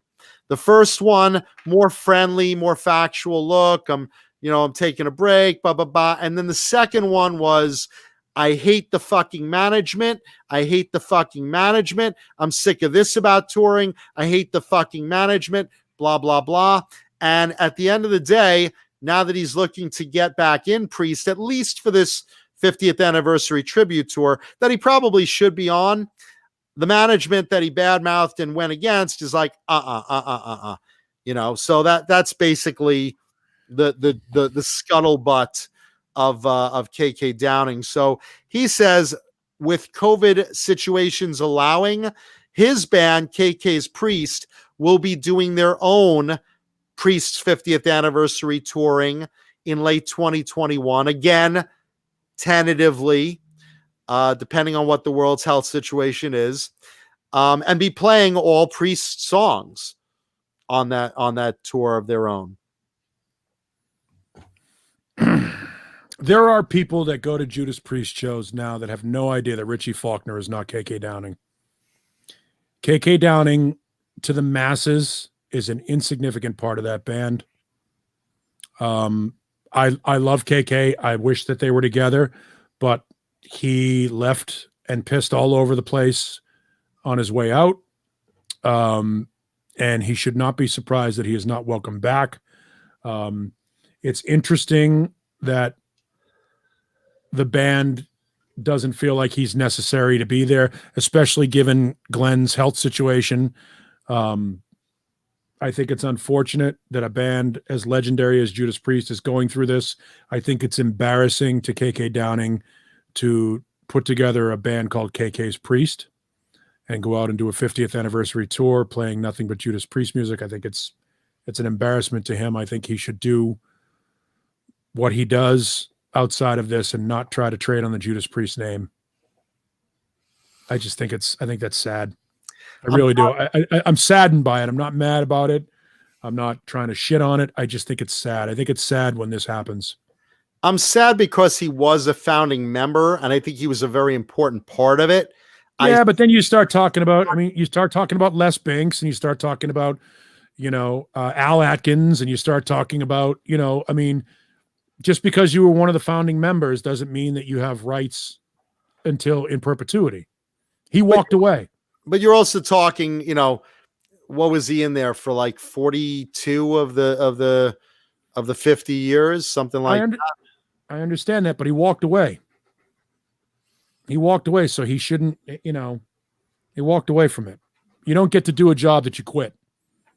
I get it, but I also see the point, like, Kiss's End of the Road tour, they'll have shows where Bruce Kulick appears, and I would love him to get back together with him, but they've said no, and I think his reaction to it has been embarrassing. Well, as it sits right now, go ahead, Paul. Did he apologize? I don't know. That's the first step. The first step is to say, hey man, to sit down with people behind closed doors and go, look, I was out of line. Roth did it. The Eagles did it. There has to be a set of a little bit of contrition. But he did it. When Rob Halford came back to Judas Priest, he was contrite. He was like, look, I've made some bad decisions. I regret it. I wish I could do things differently. But KK hasn't done that. KK is still, and there has to be some reconciliation before there can be reunion. And until that step is taken, and until all parties are willing to sit down and talk about it, to go out and put out your own version of the band featuring an original member of the band or a former member of the band and a replacement singer from the band, and go out and do a tour celebrating it's a tribute band. It's like when Tony Iommi was the only member of Black Sabbath. It lacks credibility. Yeah. Or Rat. Yeah. Bobby Blotzer. No, it's embarrassing. It's embarrassing when the other guys, it's like you haven't moved on. You can't move on. If you've got something to contribute and you want to go out there and stand on your own 2 feet, then go out there and do that. But if you want to be in Judas Priest, then put your tail between your legs, sit down and work out some sort of an agreeable deal. The guys in Judas Priest are not unreasonable. They can come to some sort of an agreement to get back together. They could come back, Deep Purple, Aerosmith fucking hate each other. That's a fact. Yeah. But they can work. They've worked it out from a business standpoint and Van Halen with Roth, they came from 4 separate corners of the building. They got on stage, did their thing for 2 hours, and went 4 different directions. It can be done. KK KK has to be willing to be a little bit contrite and the guys and Priest have to be open to having that reunion and reconciliation. Until that happens, KK going out and calling it KK's Priest, it seems very. It's another band. Embarrassing. It's like another band split. It's embarrassing. Yeah, it's just embarrassing. Well, their new album should be interesting. I'm looking forward to that. And I do think that, like anyone else that was in a big band, if you helped write a song, I think you're entitled to sing it live. I mean, I don't think your whole set should be Judas Priest, but I think some of the hits, I think you'd expect them to play. Well, if that's what you're known, if that's the only thing he's known for, I mean, that really is. What else is he going to do? But if your new album's good and he plays most of it, which is great, you have 3 members of Priest there, including one of the guy who wrote a lot of the songs. 3 members of Priest. No, at various times. I was the drummer. Yes, you were. Yes, you were. Yeah. No, really, I know. We saw you back there. I know. I was the singer. I know. Well, yeah, you're the singer that nobody can name. They should form a band. By the way, they did. That's what we're talking about. It's not bad. Johnny, welcome to the conversation. I thought that was just the guitar player's band. We got to get you into the show. No, KK is the old school guitar player. Okay, he was one of the main guitar players and writers of old Judas Priest. And Les was the drummer years ago. Way back, long before the drummer, before Scott Travis, before Dave Holland. And Ripper Owens replaced Rob Halford in, what was it, 2011? Oh no, it was way earlier than that. No, it was the 90s. It was the 90s. It was after. It was 90, 97, 98. He was on 2 albums. I'm trying to remember what he's on Jugulator and Demolition. Yes.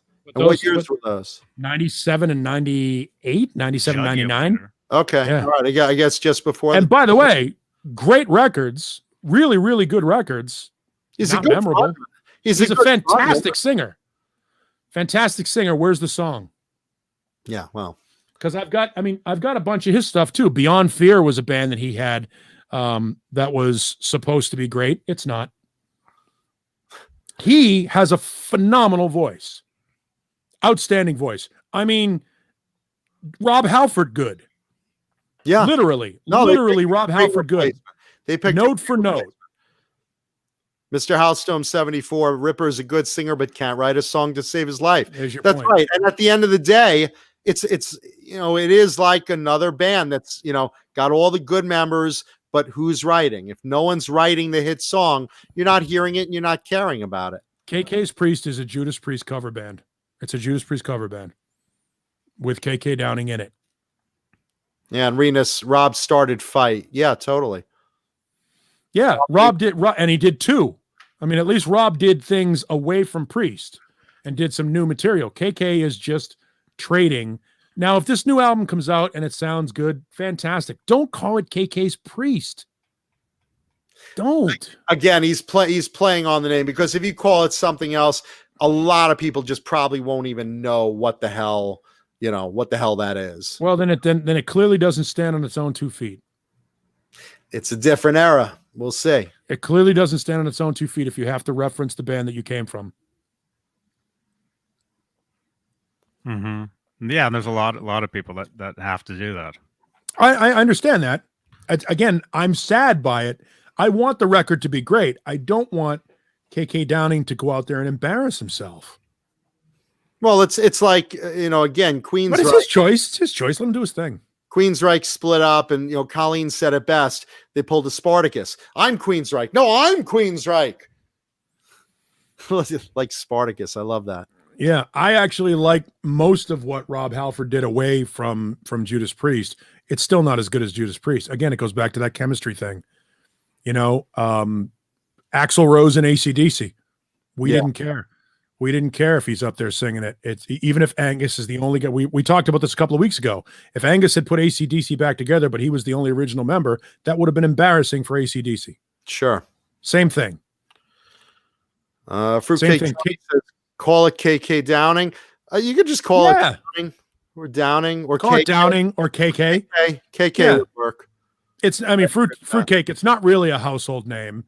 It is to people who are aware of Judas Priest. But that's we what all you're know. playing. That's what you're playing to is the Priest fans. If you just call it KK, you're not infringing on the Priest name, and people will know who it is.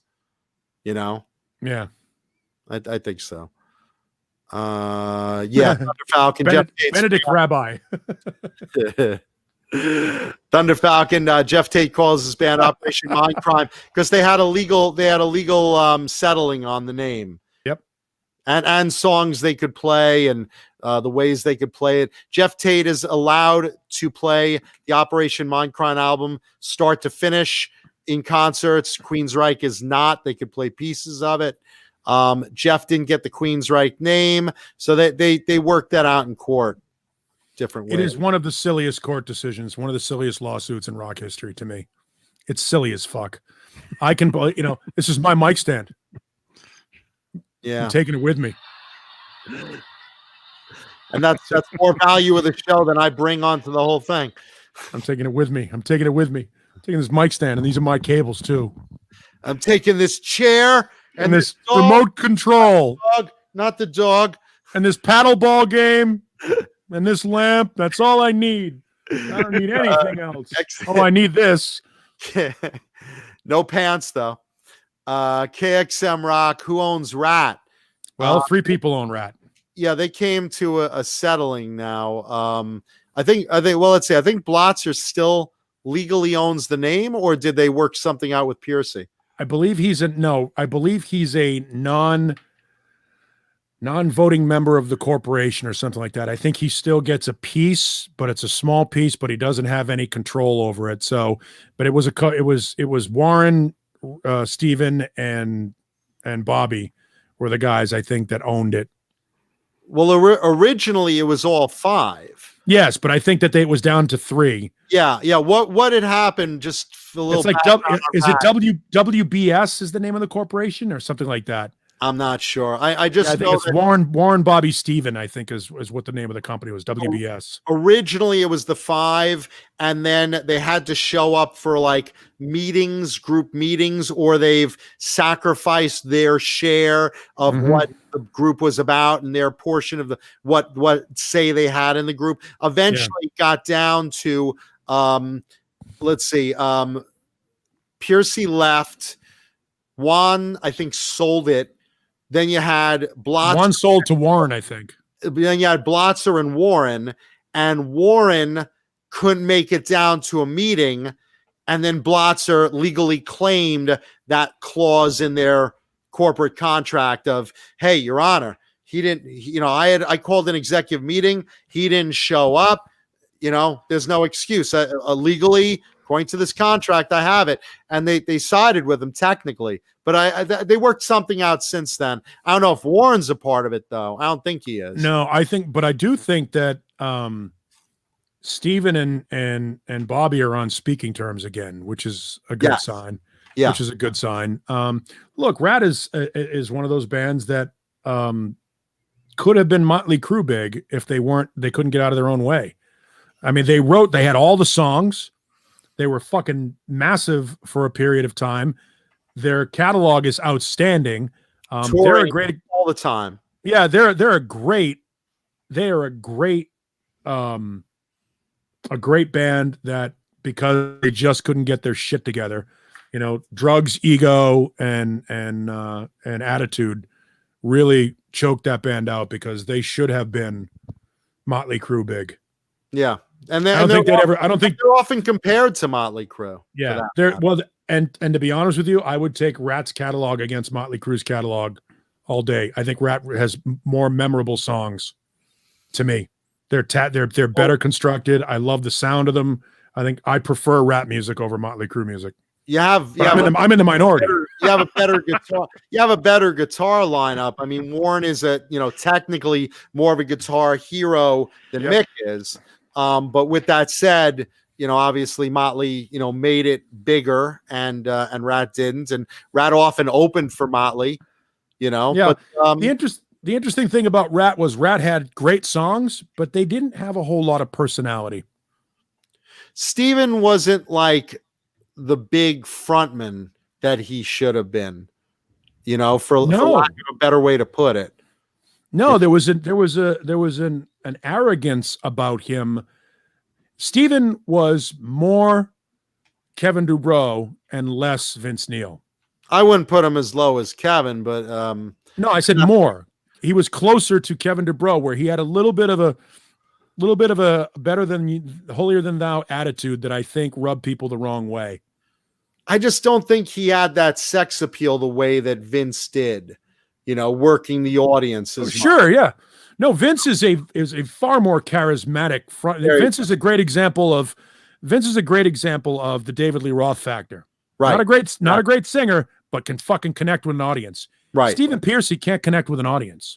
That's my point. He just can't connect with an audience. Rat had everything going for them, and yet still couldn't get over whatever. They didn't have the it, whatever that it is. All the pieces fit, but they didn't have the it, that one extra thing that made them. I mean, they were huge, and they had great songs. Yeah, fantastic songs, and a great catalog. And I love the band. I don't know why, outside of what we know, the published, fights and drug problems and issues that they had, trying to keep their shit together. I don't know what more Rat could have done to be bigger. There was just something about them. Everything was right, and yet it didn't sustain. All right, I gotta take up this gauntlet thrown down in the chat. I gotta disagree with you, Taylor 315. You said after Theater of Pain, Crüe's material was garbage. No. Girls, and Dr. Feelgood were massive records. Huge albums. Really, really big for them. I mean, look, on Theater of Pain, yeah, Home Sweet Home, absolutely, no doubt.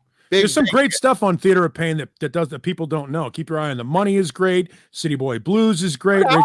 Raise Your Hands to Rock is great. I mean, that's a great record.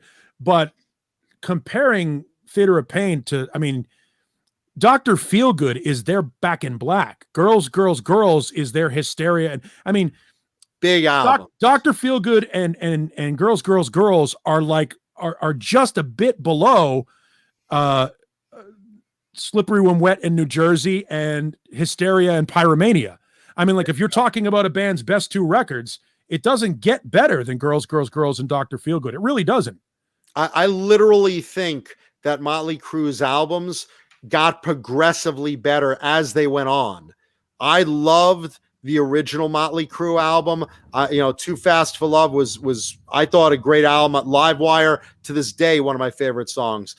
But then you got into, Shout at the Devil. That's when you started noticing them more. Theater of Pain, really, maybe not as good as Shout at the Devil, in my opinion. But it was a stylistic change. It was still a solid album, definitely a stylistic change. And Home Sweet Home was the song that really shot them into the stratosphere.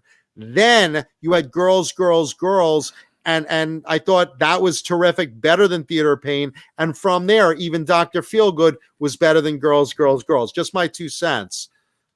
No, you're talking about a 3-album run. We've talked about this before, bands that have 3-album runs. That is as good a 3-album run as any band has ever put out. And again, I like the first 2 albums. I'm just saying, popularity-wise, where they really broke out, I think it was a progression. Just right in order is how they broke out. Just better and better and better. Yeah, no, and it was, and I feel like that.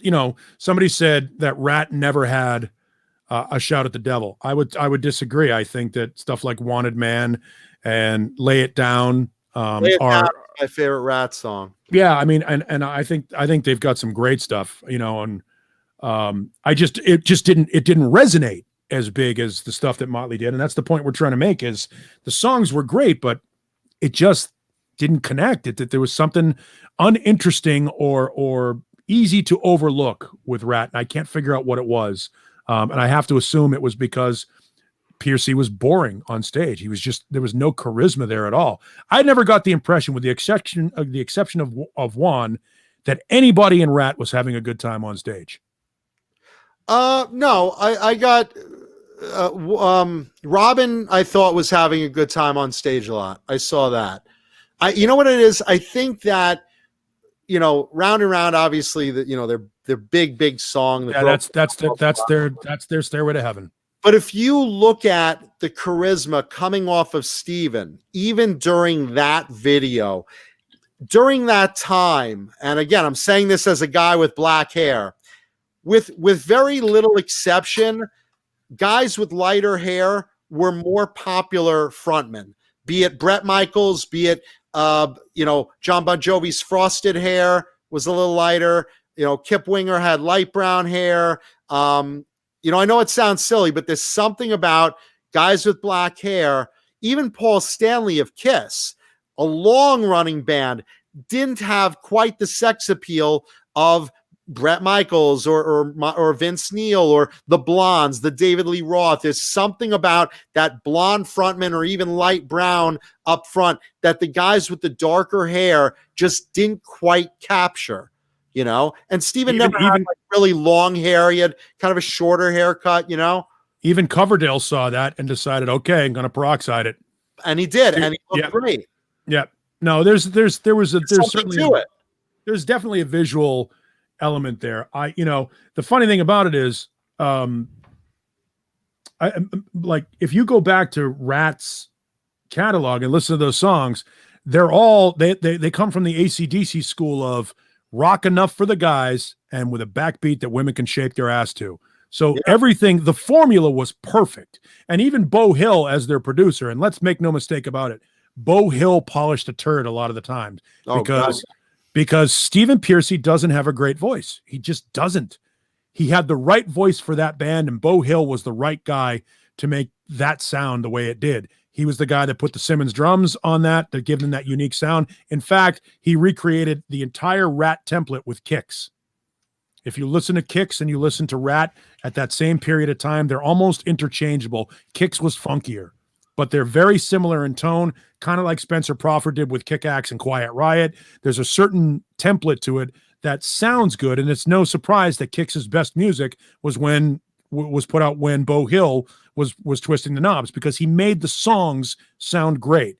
So if the songs are great, why isn't the band great? Well, there's got to be something there that's a disconnect live on stage or just doesn't resonate with people that makes people embrace you on the level of a band like Mötley Crüe or a band like Bon Jovi, both of whom have great frontmen.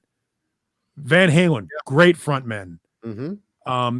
If you don't have a great frontman, nobody cares. And Kicks had a great frontman, but they had the misfortune of coming after Rat and after a lot of these other bands and were looked upon as just a sort of a retread band. Yet they were a fantastic band as well, who just didn't resonate with people. They resonated with the fans, and they resonate in clubs, and everybody and Kicks still is amazing live. Great live band. But I say this respectfully, nobody cares.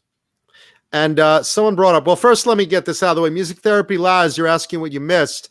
I gave away today's show and tell guitar. Yeah, you missed it. God, it was amazing. You missed a trivia question. I gave away a $5,000 guitar. Yeah, so, and the trivia question was what is the name? Go ahead. Who is the frontman of Bon Jovi? Yeah, that was unbelievable. What is the name of the guy? It was the first right answer that I gave that away. So that's what you missed. But you can watch the rerun and you can catch that. Unless it gets edited out. I hope Johnny doesn't. Well, Johnny's been editing a lot. He's going to do whatever he wants. You never know. It's a shame. Good night, Tony. So that's what music. Good night, Tony. Lenny Lou said, as far as Rat was a great weight loss album, she lost 80 pounds on the stationary bike with them. Thank you. So there you go. Took Lenny's awesome. Ass to shaking. Mary was rocking the wheelchair like this, and her arms are now built up for strong, cock pumping action. I love you, Mary. So she can do the pterodactyl. Love that. Let's see. And Mr. Hellstorm 74 probably brings up the biggest point. Rat didn't have any real hard-hitting ballads. That's a really, really big point of success in that era. Giving yourself away. And then, yeah, it really wasn't that great. Really wasn't. Warrant had a couple. Poison had a couple. You know, Even Kicks. these are their peers. Kicks, that ballad made them. That ballad that was their only hit on MTV, even though their albums were great. You know what's fantastic is how many people had a hit with Dream On.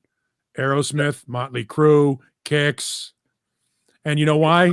It was so, you know why Dream On was such a big hit? Because it was Imagine from John Lennon. Well, there you go. You can't beat the Beatles. Yeah, and Steven Tyler is a huge Beatles fan. That piano, that tempo, that piano thing, it worked 4 times as far as we know. Imagine, Dream On, Home Sweet Home, Don't Close Your Eyes. And I'm sure a couple other bands have used it as well. Yeah, it's that haunting sound, you know. Renus wants to know, how small is my cock? Enough to fuck a Beatle, and I don't mean Paul McCartney. I mean the one on my window of my car. But thank you. The back of a Volkswagen? Thank you for the question. In a very uncomfortable place. Hey, that tailpipe is really appealing. It's almost like a vagina if you close your eyes and dream of a robot. I'm not going to fall for the banana in the tailpipe. I stuck my banana in the tailpipe. I'm very lonely during this quarantine. Let's see. Music Therapy Laz. Did Ozzy ever have a ballad? Mom, I'm coming home, Mr. Crowley. Yeah. How about also Close Your Eyes with Lita Ford? Yeah. Big hit. Big hit for both. Fire in the Sky, Hero. Yeah. Yes. Even, I mean, there's an argument to be made that to a certain degree, You Can't Kill Rock and Roll is a ballad. Killer of Giants, you could even say, is kind of a sad song. I mean, not sung to a woman, but you know, Changes with Black Sabbath. Yeah, I mean, Ozzy had some, and Ozzy's unique. I mean, he's just that charismatic, you know, weird-looking guy. He's just likable. You know, when he runs on stage and he's got the guy liner and he's all sweaty and his guts hanging out, and he's like, "Hey!" Here's the thing. See, music therapy Laz is missing a point. Music therapy Laz is missing a point. A ballad is not necessarily a love song. It's not necessarily a love song. The Wreck of the Edmund Fitzgerald is a ballad. That's not a love song. False Flag brings up Slaughter, Fly to the Angels. I mean, that's a song about, you know, a dead love. So, I mean, yeah, a couple of great ballads. Yeah, no, I mean, but a ballad doesn't necessarily have to be a love song. Right. A ballad is just a tempo. It's a vibe. And Hip Metal Works D, that was really Randy's tribute to his mom. So that's not really. And it wasn't really even a piece. It was just a piece of music. It was, I mean, it was a, you know, tribute. You know, I'm gonna write Mama Kuda. You know, I'm gonna write that song, and it'll be. And that's the ballad of Mama. You nailed it. You nailed it. Like a deflating, you know, like a deflating balloon coming at its worst time. I would say, John, you're due a Grammy, but based on your mother's age, I'm guessing she's dead. I'm doing a mammy. Mammy. Doing a mammy for my beloved mom, who's probably watching right now. Yeah, your mom is, I wish her the best, Miss Mancuda. Thank you. Everybody, let's say hi to my mom. 1, 2, 3. There you go. Yeah, my mom watches the show. There you go. iHeartRadio. We are the pride of iHeartRadio, I've heard. Yeah. Yeah, so it's been 2 months since I uploaded anything. Yeah. iHeartRadio, like everyone else, we get cease and desist orders weekly. Now they fired us like they fire everybody else in their company. Ooh. I don't work for them. And probably never will. So, well, we're on iHeartRadio. Yeah. We are on iHeartRadio. Johnny's a little lazy about it, but we are on there. Let's see who else is in the news. Oh God, I got to talk about this. Doro Pesh Holy Boing. shit. That girl doesn't fucking age. Like, in all my pants. That girl doesn't age. She recently appeared on a German cooking show, and they're like, so what can you cook? I can't really cook. All right, can you make a salad? Yeah, I could make a salad. Okay, great. We want you on. So Doro's on this German cooking show, and maybe I can put a Jew in the oven. No, Doro, no. We're not doing that. Oh, They're too not soon. Too soon. Hey, what are you talking about the Holocaust again? Just because you're Jewish doesn't mean you can make these jokes. Johnny, don't upload this one to iHeart. Just saying. Yeah. Probably a smart idea. I haven't uploaded any of these diehard. Yeah, don't bother. God. Yeah, don't even bother. This is why our deleting them. Paulie, this is why our residual checks haven't been appearing in the mail lately. Residual checks? Who's paying you? I'm just trying to get people to stop quitting the show. Let me get this straight. I'm just going to point something out. If you want people to stop quitting the show, then remove me. But no, I'm going to backtrack a little bit. I hope it's the people that were taking issue with my overrating Pantera are still listening. People will quit the show if I say that a band is overrated. Mancuda can make a Holocaust joke. I'm a Jew. I don't give a shit. That's the worst. How is that okay? Have you seen the show? I have seen the show. I'm on the show. I don't watch the show. There you go. You're half of the hired talent for the show. Hired talent. Hired talent. Hired. Johnny. So I got to be here to do this every week. Johnny basically went out and found the best talent, humor, money doesn't apply to, and here we are. I don't know how this happened. I keep saying this. It's I show up when I get an invitation. If you want me to stop showing up, stop inviting me. That's the easiest way. You're the only reason I show up. Everybody asks me like, "Hey, I show up." Everybody says you're going to do Johnny's show on Tuesday and Saturday, right? I go, if I get the invite. Yeah, you're in. Nothing is a given. Your invite is always a given on a Tuesday. That's literally my answer. I even said it to Johnny last week when we were talking about this very subject about the whole people. I'm like, look, Johnny, if you want me to fucking go away, I'll go away. I'm just hanging out, man. I'm not trying to piss anybody off or anything. I got 3 hours to kill on look, I would have been gone 40 minutes ago if I had to work tomorrow. I have literally nothing better to do. You know, speaking of nothing better to do, did I mention my career is shit? Yeah. I'm just saying. Now you got to wonder what will happen. What will happen when everything picks back up and you actually have to go do some low rent movie or commercial or something like that. The same thing. I mean, still do it. Yeah, I mean, if I it's a couple hours a week. If I have to miss a week or something, Johnny will fill in someone or whatever, But I mean, I try to do it. I mean, let's put it this way, it's doable. It's doable. I mean, I've done the show. I can see you sitting there going to a casting director. Look, I'll read for the part, but you got to understand, I got Tuesday nights from 5 to 8 or 5 to 9 are blocked off. I don't work. I don't roll on the Sabbath, and I don't work. I don't work Tuesdays.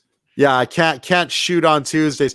Shoot around Mancuda. Just we'll CG the back of his head. If you need to, just bob it up and down on the other cast member, and it'll look like he's blowing that guy. If you need to find me, I'll be at Cantor's at 2:40 a.m. Yeah, well, we'd figure your mouth to God's ears. I should get a good part for 3 months. Wow, that was the Jewiest thing you've ever said. Your mouth to God's ears. I should get a pot. You should get a pot. You should get a pot. You should eat. Yeah, after that Holocaust joke, who's gonna hire you in the industry? Because we all know who runs the industry. Yeah, we do. Japan. Yeah, well, if no.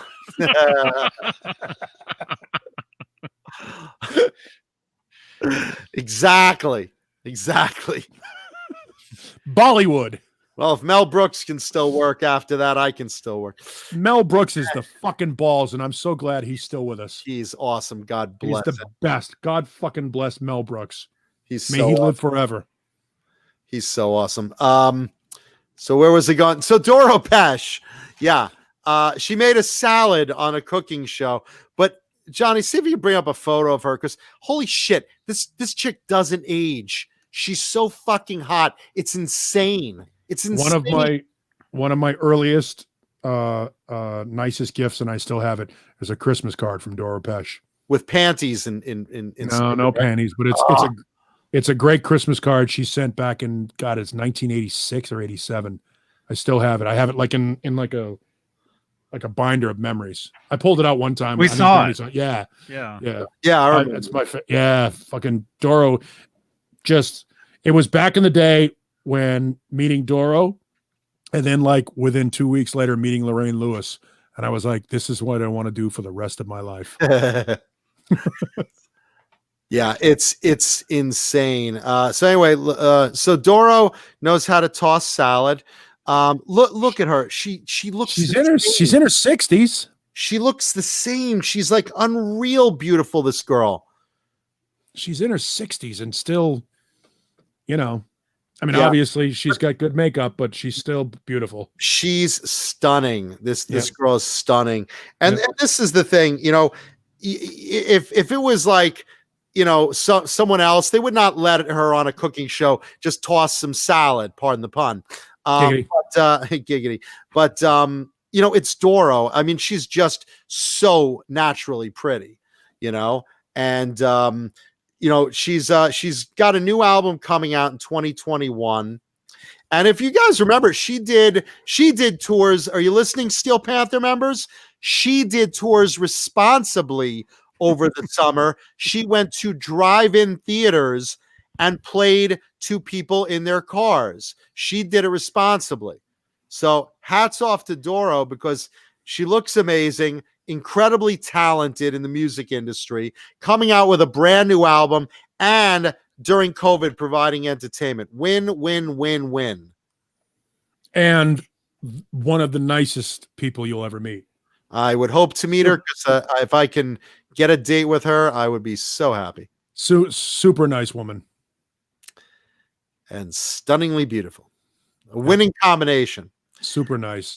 And the accent is very sexy. It's so Even cute. though you are Jew, we can have lots of fun. I will put on this SS outfit. You will put on these stripes. I will meet you in the bedroom with this ball gag. Yeah, she's hot. And then also in the news, Marty Friedman was asked, when you move. Speaking of Jewish guys, hey, Marty Friedman, the Friedman kid, boys, one of the boys. The Friedman kid. Look at the payas on him. He's just. He's got rows of payas, for God's sake. Yeah, and by the way, do you know, Booby? I know things. I know things that you don't know. Speaking of Jews, by the way, if anyone looks on my Facebook, Jonathan Mancuda, you will see photos of some incredible New York bagels and lox this week, because I got that from one of my neighbors during Christmas. So check that out if you like food porn. Just saying. But anyway, Marty Friedman was asked recently, so when you move to Japan, there's a lot of rules and restrictions. It's a lot of different culture. What was the biggest challenge for you to get used to moving from America to Japan? And he thought about it. And he said, the garbage. And they're like, what do you mean the garbage? Well, when you move to Japan, and Jason McNamara could probably attest to this, when you move to Japan, they're very big on recycling and separating the garbage, but more than they are in the States. In other words, if you throw out a box and it's got tape and labels and stuff, you have to peel all that shit off the box and then break the box down. So no postal labels, no tape, no packing, just flat box, bare. If you throw out a bottle, you have to wash the bottle, remove the label, and then you can throw it out. And he said, I remember one time, I'm trying to get used to this, and it's real, it's harder than it seems, because you're literally washing your garbage. You take your garbage in the sink, you're washing every container, you're stripping it, you're breaking it down. It's really complicated. But then he says, I remember going to the curb one day with a bag of garbage, and I was a little lazy, and I remember putting it down. I walked by my landlady, and I put it down, and a little sound of glass, like the tink of a bottle, hit the sidewalk, and the landlady went like this. And immediately I was forced to go take that bag of garbage and re-sort it out and wash it and everything like that. It was almost like I'd been caught, stealing her child, So it's amazing how organized and polite the Japanese are. I would love to be able to go there. We're just rude. Yeah, we're assholes. We're definitely rude. Assholes. Yeah, we're spoiled and entitled and sort of rude and loud and obnoxious. But I would love to be able to spend a little bit of time in Japan, but I'm not anywhere near as tall as our friend Jason is, and Japan is not made for people of normal or above average size. Oh yeah, I hear that all the time. Yeah, everything is, I'm told, is very cramped and very small, and not spread out, and I don't know that I would be comfortable there, but I would love to go. I really want to go and see like the old tribal palaces and shit like that from the Shogun and that dynasty, the Japanese, the Bushido and all that stuff. I think all that stuff is very beautiful and articulate and just elegant and great, and I love it. I love everything about Japanese culture except for the fact that it's so crowded and so fucking busy. Because I mean, when you see like Tokyo is Blade Runner. Oh yeah, very much so. I mean, neon in the dark, the crowds. Yeah, absolutely. Yeah, Tokyo is Blade Runner. It's that crowded, that busy, that much energy. I can't imagine going to any of those places. And we have some friends that live over there. We have Jason McNamara lives over there, and our friend Mully lives over there as well. My friend Alex lives over there. Yeah, Mully lives over there, and he loves it. But Mully is not exactly a lightweight either, and I imagine it's not easy for him. I've done a few FaceTimes with him while he's in his car, which is a subcompact, and Mully is not subcompact. So it's got to be a very difficult environment to get used to. But I bet it's great. I mean, it looks beautiful. It's very modern. But Jesus Christ, it's so cramped. If you I've don't never like been there, but I'd love to. If you don't like living in a place like San Francisco or a place like Boston, where it's a shitload of people in a small area, I don't know that I would enjoy Japan. It feels like you would be very claustrophobic. But I mean, I'd be banging my head on every ceiling. Colleen also in the chat. I think Colleen's like 5'11". She's a tall girl. She'd also be banging her head on every overhang. I'd be like that stormtrooper in the Death Star running through and bang my head on the doorway. By the way, 3 cheers for Boba Fett. Oh, rock on! No spoilers, but that's all I'm saying. Yeah, just 3 watch. cheers. If you haven't finished the Mandalorian season 2 finale, watch the scene after the credits. Don't miss it. There you go. Yeah, because it answers a question when you're watching The Mandalorian. And again, no spoilers, but there will be a big question that you ask yourself while watching it. And the answer comes after the credits. Yeah, it's great. I mean, the whole kind of like this show. Yes. Yeah. After the show goes off the air, that's when all the answers come out. Yeah. That's when it's really funny. We always say to each other, "Hey, we got to end at this time. We got to end at this time," and we end at that time. And then the 3 of us have to have like an after show together where we're just shooting the shit for like another hour. It's not unique to this show. The air, It's not unique to this show though. We do it on Saturdays too. Really? I have to go off the air on Saturday too? Yeah, that's when all the shit. That's when all the shit talking happens. It's like the wee hours, right, Jay? That's where all the shit talking happens. Good night, False Flag, and thank you so much. Yeah, thank you. Congratulations again. Thank you, False Flag. No, it's Japan sounds like a great place to go and visit and hang out. I don't know that I could live there though. I would I love don't to know go about check it I don't know out. about live there, but I love visiting different cultures and just Yeah. living the way their cultures are, be it Europe or Asia or Australia or wherever. I don't want to go to Europe because I imagine the minute you get off the airplane, all you hear is and then you open I'm sure you get into a cab, shut the door, take me to the London Astoria. all the horns are like that. It's the trout. Yeah. Yeah, you're like, hello, room service. Could you I'm leaving a wake-up call for 7 a.m. Thank you. 7 a.m. comes. I would not want to go to Europe. Fuck that. As you're on hold on, sir. We'll fix that for you. Yeah. What do you call? Quick, call the police. Oh, there's sirens. Yeah. Yes. Listen, concierge. I'm looking for a little female entertainment. Oh, sir, you're looking for a house of ill repute. We have the anal cunt down. What? That's right up the street, Piccadilly Circus. Yeah, hold on. Let me get you a cab.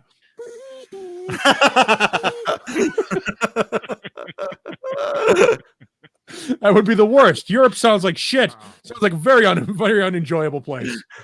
Would you like to hear the specials of the evening, sir? No. Well, I looked at the regular dinner. I guess it couldn't do any harm. It's the roasted Cornish game hen. Oh boy. It's the Cornish game hen. Imagine you're in the emergency room. You get in a car accident. You get into the sirens going down the street. So then you get in. You wake up in the emergency room, and the doctor's just looking. You go, "I'm washing your penis. You've had a bad fall. We're shaving your anus to save us all." Oh boy, that's great. I'm afraid we're going to have to call in. We'll have to call in the vicar to give him his last rites. It's his final countdown. Even the hookers, I would be like, please kill me. Just make it stop. Even the hookers are like, all right, you'll keep watch, right? Yes. All right, go. What's that? I'm finally going down. Hello and welcome to Churchill Downs. It's the 175th running of the Kentucky Derby. We're just waiting for the fanfare.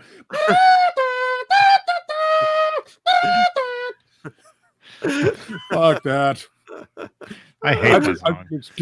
I'm just going to cross Europe off of my places to go Let just me for tell that you fucking song. Johnny, you hate that song, but you know what?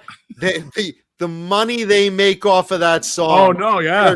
There's no sporting event you'll go to that doesn't have that song. There's no there's no concert you'll go to that doesn't play that while you're waiting for the stage to be set. That song is always getting played. Here's the thing. I think I told you this story maybe last week or a couple of weeks ago. That's Europe's one hit. I mean, I know Carrie. Yeah, no, you're right. Even Joey Tempest admits that. That's Europe's one hit. Dee Snider had one hit and called us when Eddie Van Halen passed to tell us a story about him sitting in between Eddie Van Halen and now the departed Leslie West during a jam session. And he had one hit. He was calling us from his home in Belize. That's all it takes, man. One hit is all you need. If you don't think John Norum and Joey Tempest are living large off of that fucking keyboard riff, you have a sad, mistaken thought. They are fucking filthy swimming in it because of that song. It's at every NBA game. It's at every football game. It's the worst earworm ever. In fact, the fact that we just did this probably ruined dozens of people's nights because they're going to hear that for the rest of the night. They're going to be going to bed. It's going to be a couple hours from now. They're going to go to bed. They're going to lay down. They're going to be like, I fucking hate those guys. I hate them both. No, Lenny Lou's gonna be in the shower tonight. Oh fuck! Yep. That's the worst part about it. The worst part about that song is it is one of the greatest earworms in the history of recorded music. You can't get it out of your fucking head. I hate it. And I admit, I hate to admit it. It's one of those songs, you know, like when you go into a guitar store and like you want to try something. So you just, you know, you play like a couple of go-to riffs. That's one of my go-tos. That I admit is one that I literally find myself playing in a guitar store, like trying something out.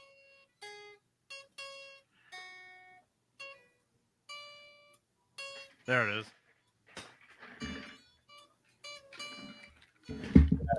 All right, let's all play it.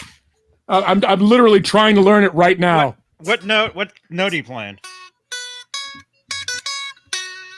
Yeah.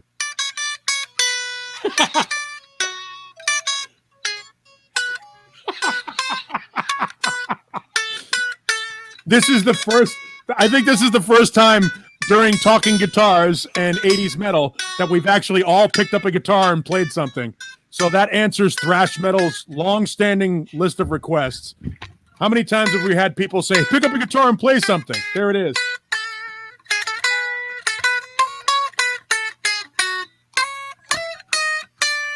I know, now we're all fucking each other up.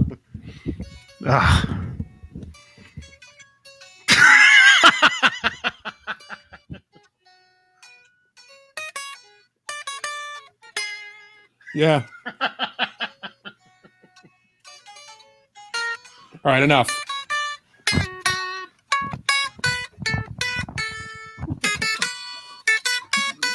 Well, here's the deal. If you still have that riff in your head, I do. You see the point. If you still have that riff in your head, and we're getting flagged for this. It's already over. It's over. But it's not like he was going to upload it anyway. It's an F sharp.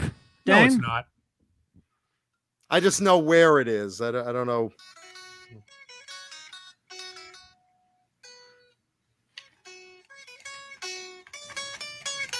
Yeah. Yeah. So yeah. I just know how to play. I don't know what fucking note it is. I just know how to play. I literally just tried it for the first time in my life, and I regret doing it. Yeah, that's the first time I've done that. Now you're always going to be doing it. Because now I'm going to sit down and do that every fucking time. And I hate Europe. I could never play that again, and I'd be happy. I love you. I love Europe, and I play that one all the fucking time. I hate that song. I hate that band because of that song. I'm sure they've got some good songs.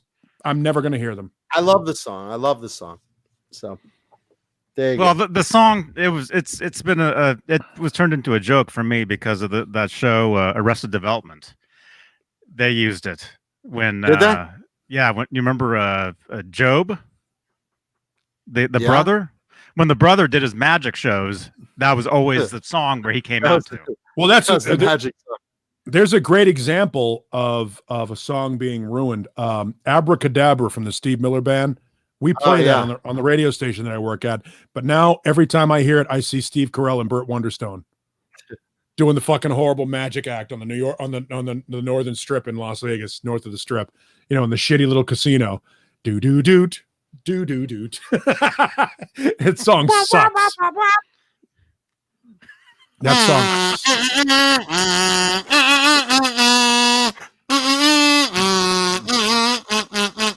Oh, yeah, I fucking hate that song. Murphy, they did do a ballad, Carrie. Yeah. Carrie! Great ballad, though. It wasn't a great ballad. It is a great ballad. And then there's the other one that I think is fucking stupid. Cherokee! What the hell are you talking about? Yeah, Marching on the Trail of Tears. Yeah, what are you guys talking about? You're fucking Swedish. What do you know about Native American culture? They saw that commercial of the Indian crying with the garbage in the river. And Iron Eyes Cody, who's actually an Italian. That guy is not an Indian. Yeah, he's Italian. Yeah, he's not an Indian. I like that. Neither was I'm more Indian than he is. Neither was Chief Wahoo McDaniel or what was the other guy that was the big Big Wheel. Chief Big Wheel from the Hostess Cake. Hostess cakes are great.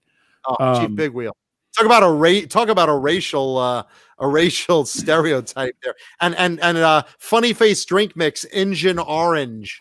Oh, Holy hell. Johnny, Yeah. Google, you got to get this out. Google Injun Orange and Chief Big Wheel. You thought the Land O'Lakes Butter Girl was offensive. I didn't find her offensive, but Chief Big Wheel and Injun Orange, yeah.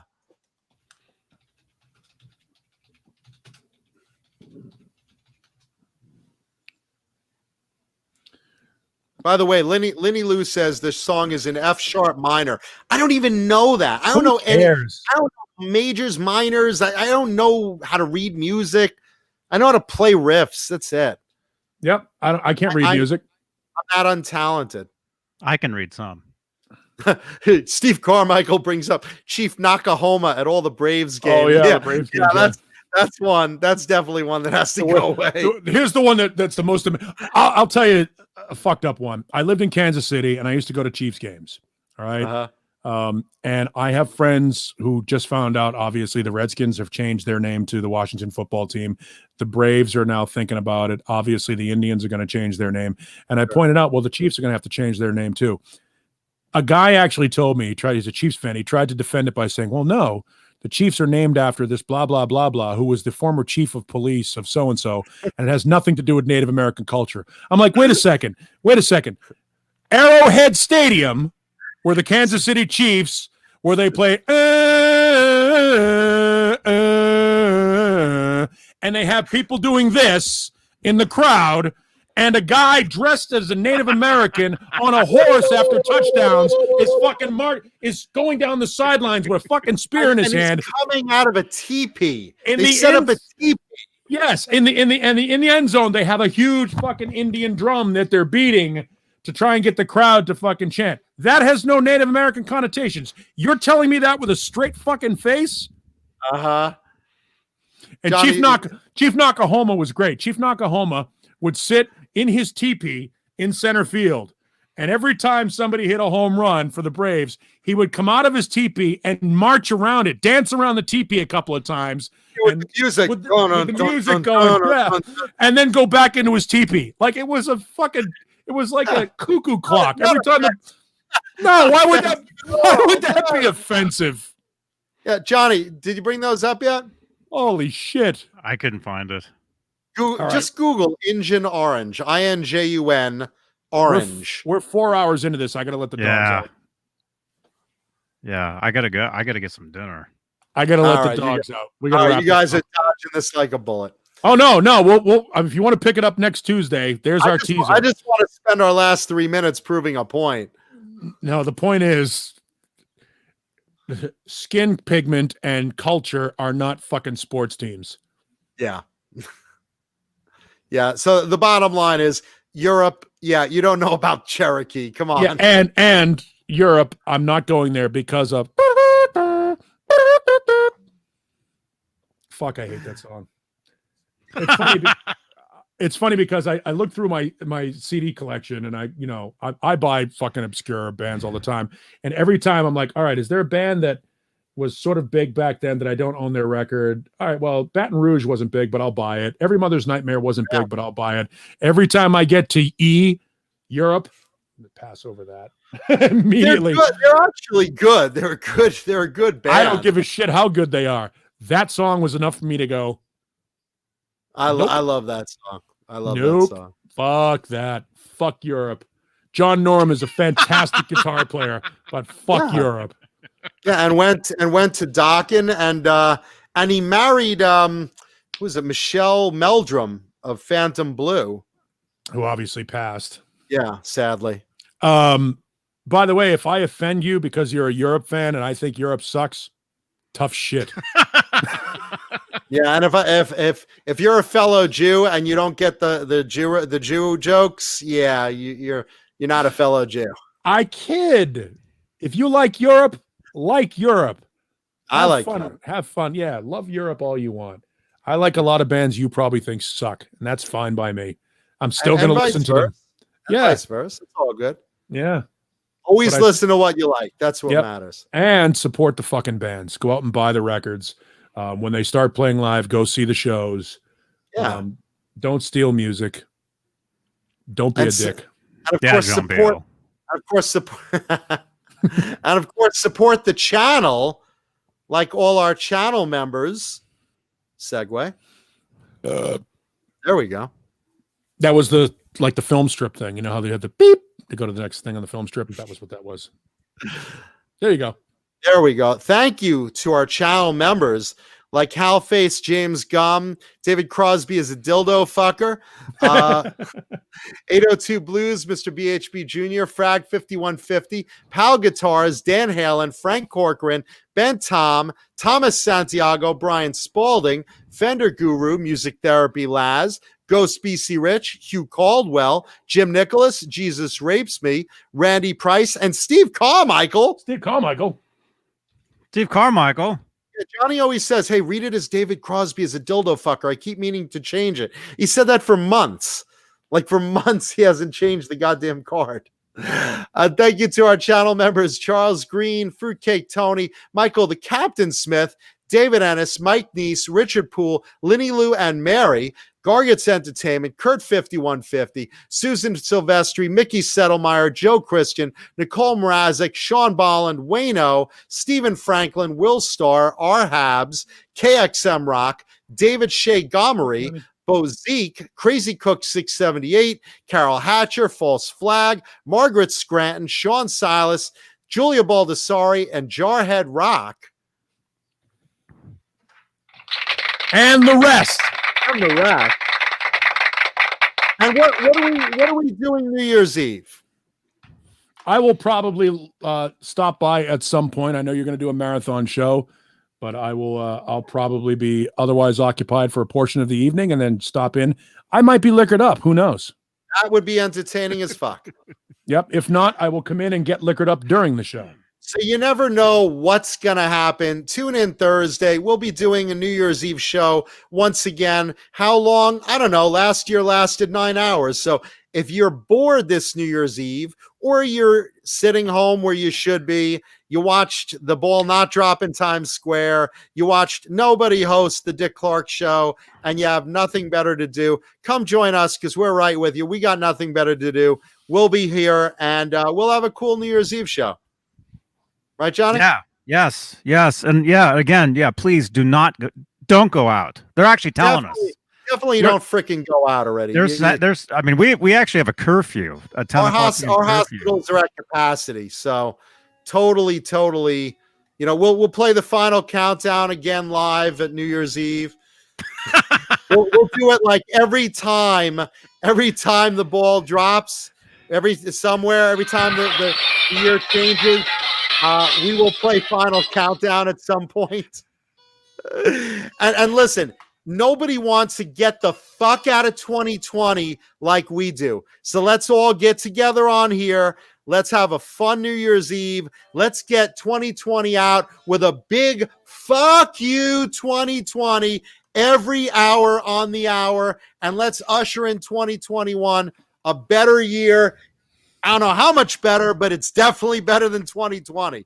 So if you don't shut up, we're going to still be here by Thursday. Just come in on Thursday. We're having a New Year's Eve show. It'll be fun. Trust me, they're going to find out about it because Johnny's going to spam the shit out of them about it. Yeah, there you go. Mm-hmm. Yeah. We'll have a good time. Trust me. We have no lives. We'll have a good time. Gonna have a good time. And we'll be starting that show in about 20 minutes. Yes, exactly. Are you ready for a good time? All right. Oh, look, Paul's. This is the one. Why can I not show comments, Johnny? Huh? Why can I not? I'm trying to hit show comments. I see this message is held for review. I don't know. It says error. It's the story of my life. That's what my mother's birth control, birth test, pregnancy test said. Error. Look at this guy. This guy right here just getting some loving because he's like, the show should be fucking over by now. You've really been hanging around too long. You really should fucking get off the internet.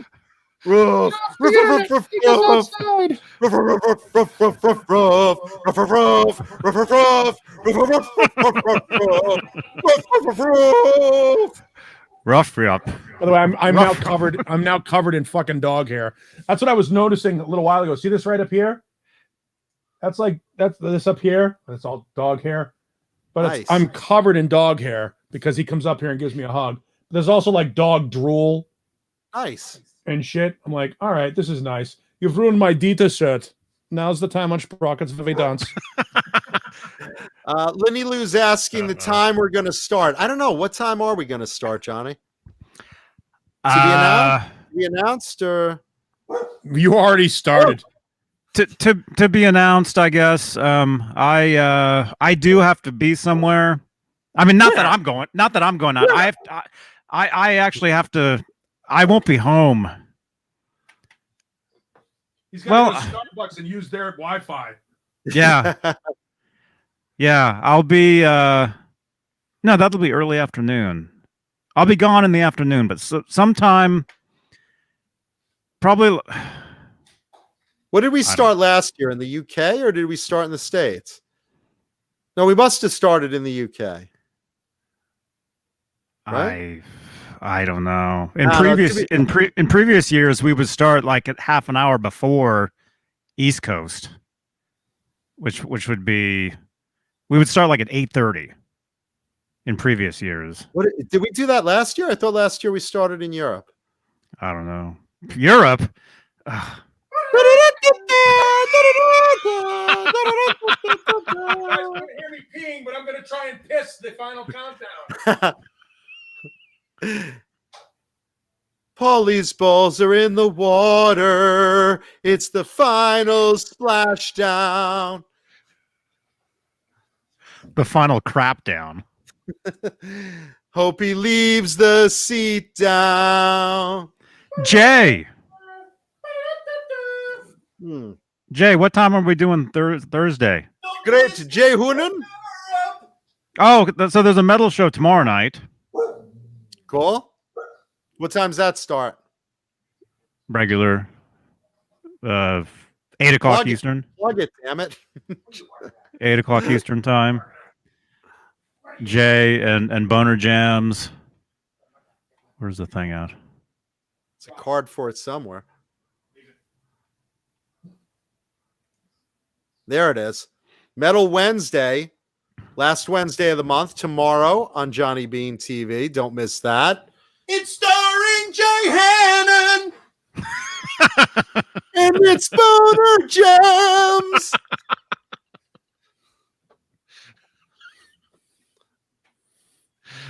Oh, that's a nice Christmas. It's the final Wednesday of the month. The final Wednesday of the year from heck. That's true.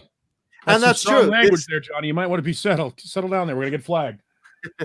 Yeah. Oh, we're already flagged. I can see it. You think? Johnny should get a printout of reasons we get flagged every week.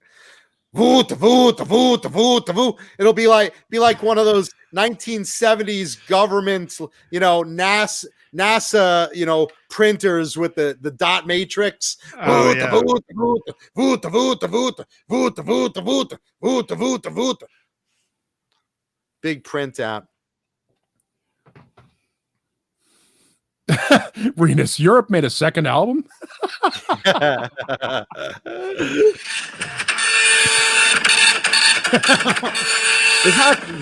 it is. That's it. Wait, we're getting flagged for what?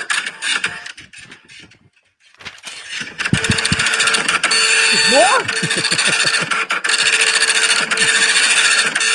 This just in, Johnny Beane show offensive to Jewish people. What the hell? It's racism, sexism, foul language. Neanderthalism? Jesus, there's more. I apologize, God damn it! Nakudaism. Here's the thing, Johnny. It's Johnny Beane TV. This is all on you. Yeah, really. That's true. Don't sit there. Don't sit there like you're innocent. You have the power to end this, and yet you won't. Yeah, it's true. Okay, Letterman, end the show. Whoops. Stay safe out there. We love you all. And we will see you tomorrow for Metal Wednesdays and New Year's Eve Thursday. Be with us. Europe sucks. I like Europe. I hate Europe. You're offending me. Quit the show. Ooh. Good night. Good night, everybody. Good night, Mother, if you're watching. Leave a thumbs up and subscribe. Good night, Colleen. I didn't like your Jewish jokes, John. Deep throating the microphone over there, Johnny. Goodbye.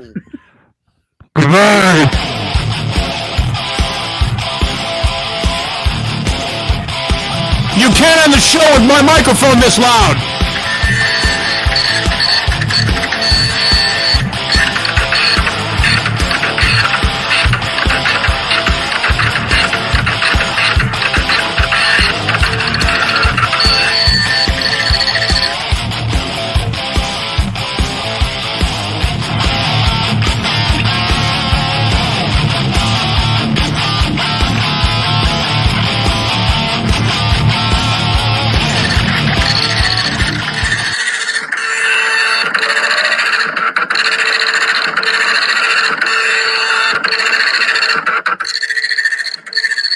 It's Johnny's Dot Matrix.